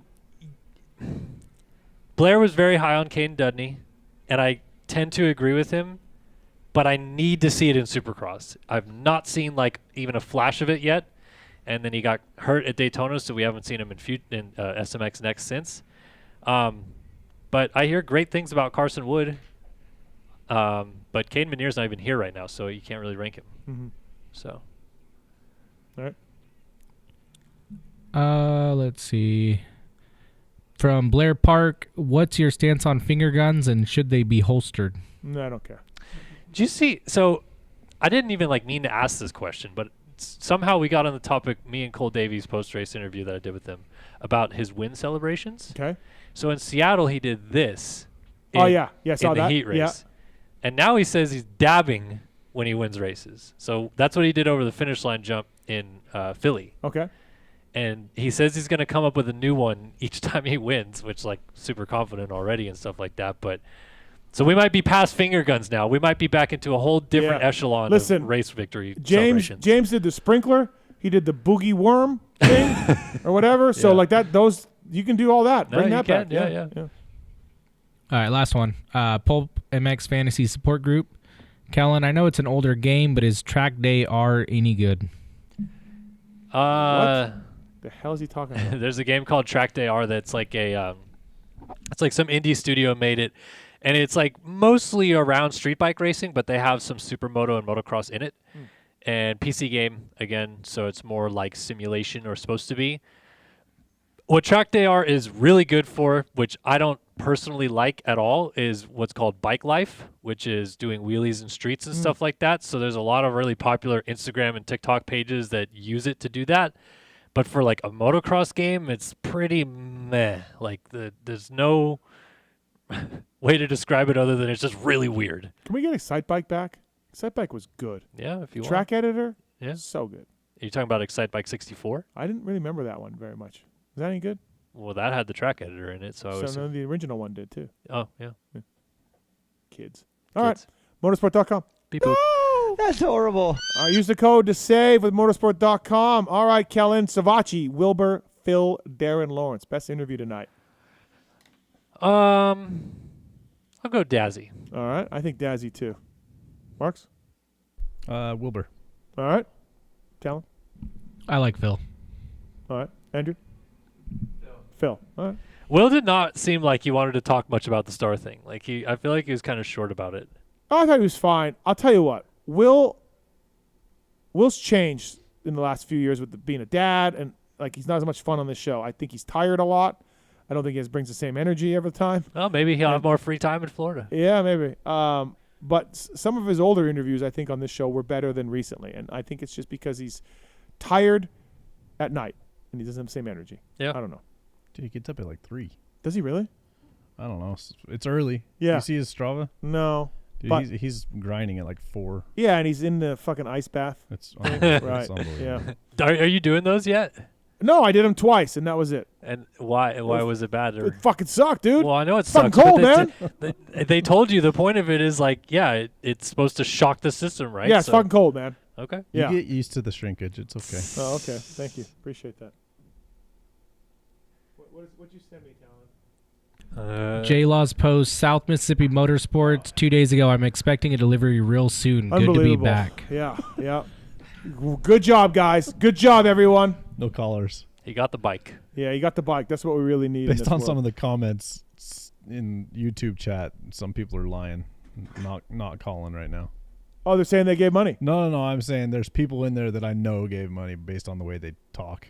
Oh, okay. Yep. No, that's never happened. No one's got the balls ever to do that. They just want to take shots. Well, you just said I want to call in and line you up and take you to the ocean, so I don't think anyone really wants to call in to hear that. So listen, man, yeah.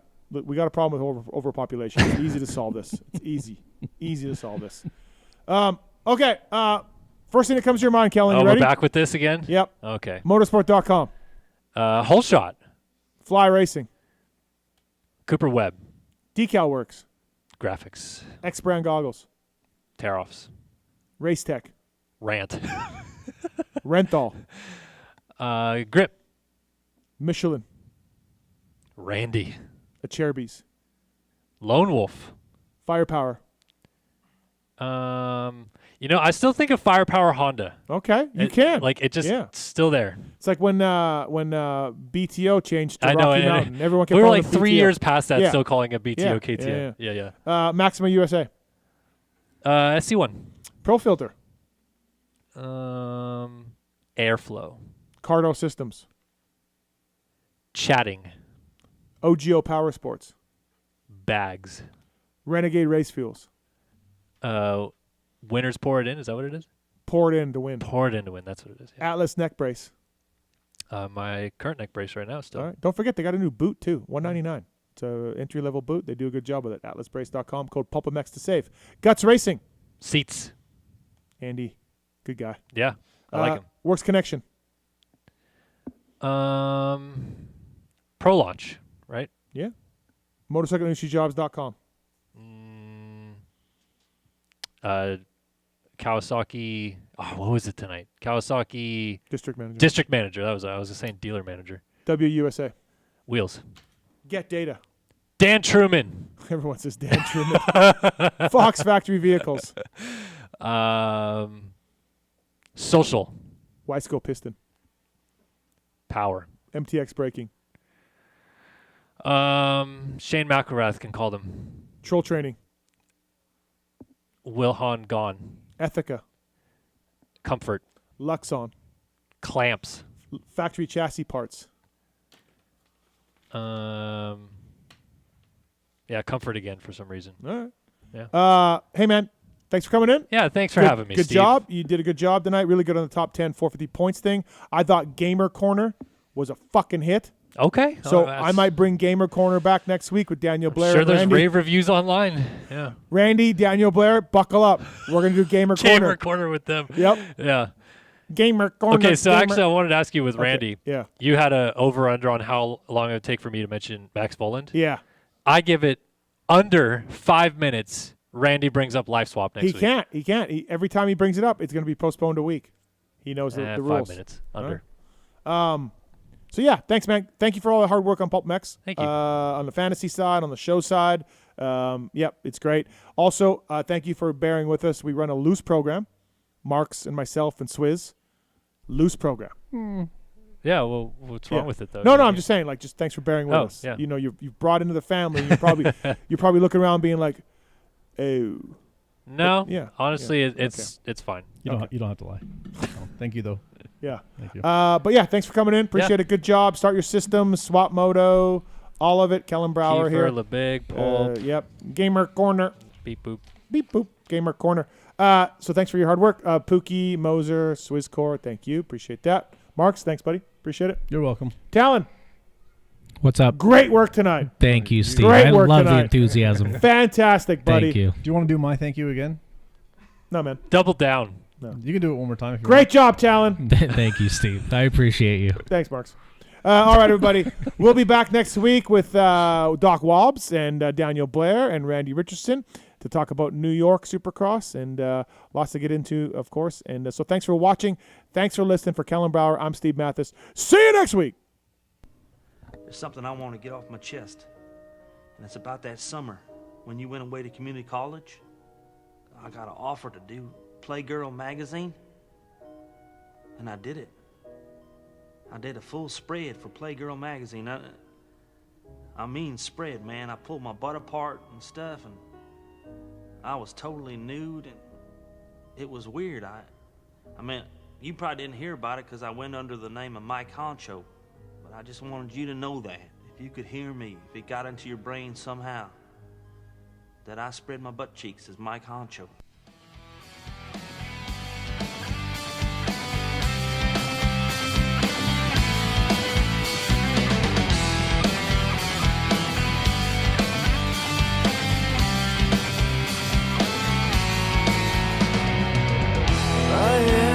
Sword inside your flame, how it burns to play your games. Destroy me, defeat me, and melt me down. You cast me a complete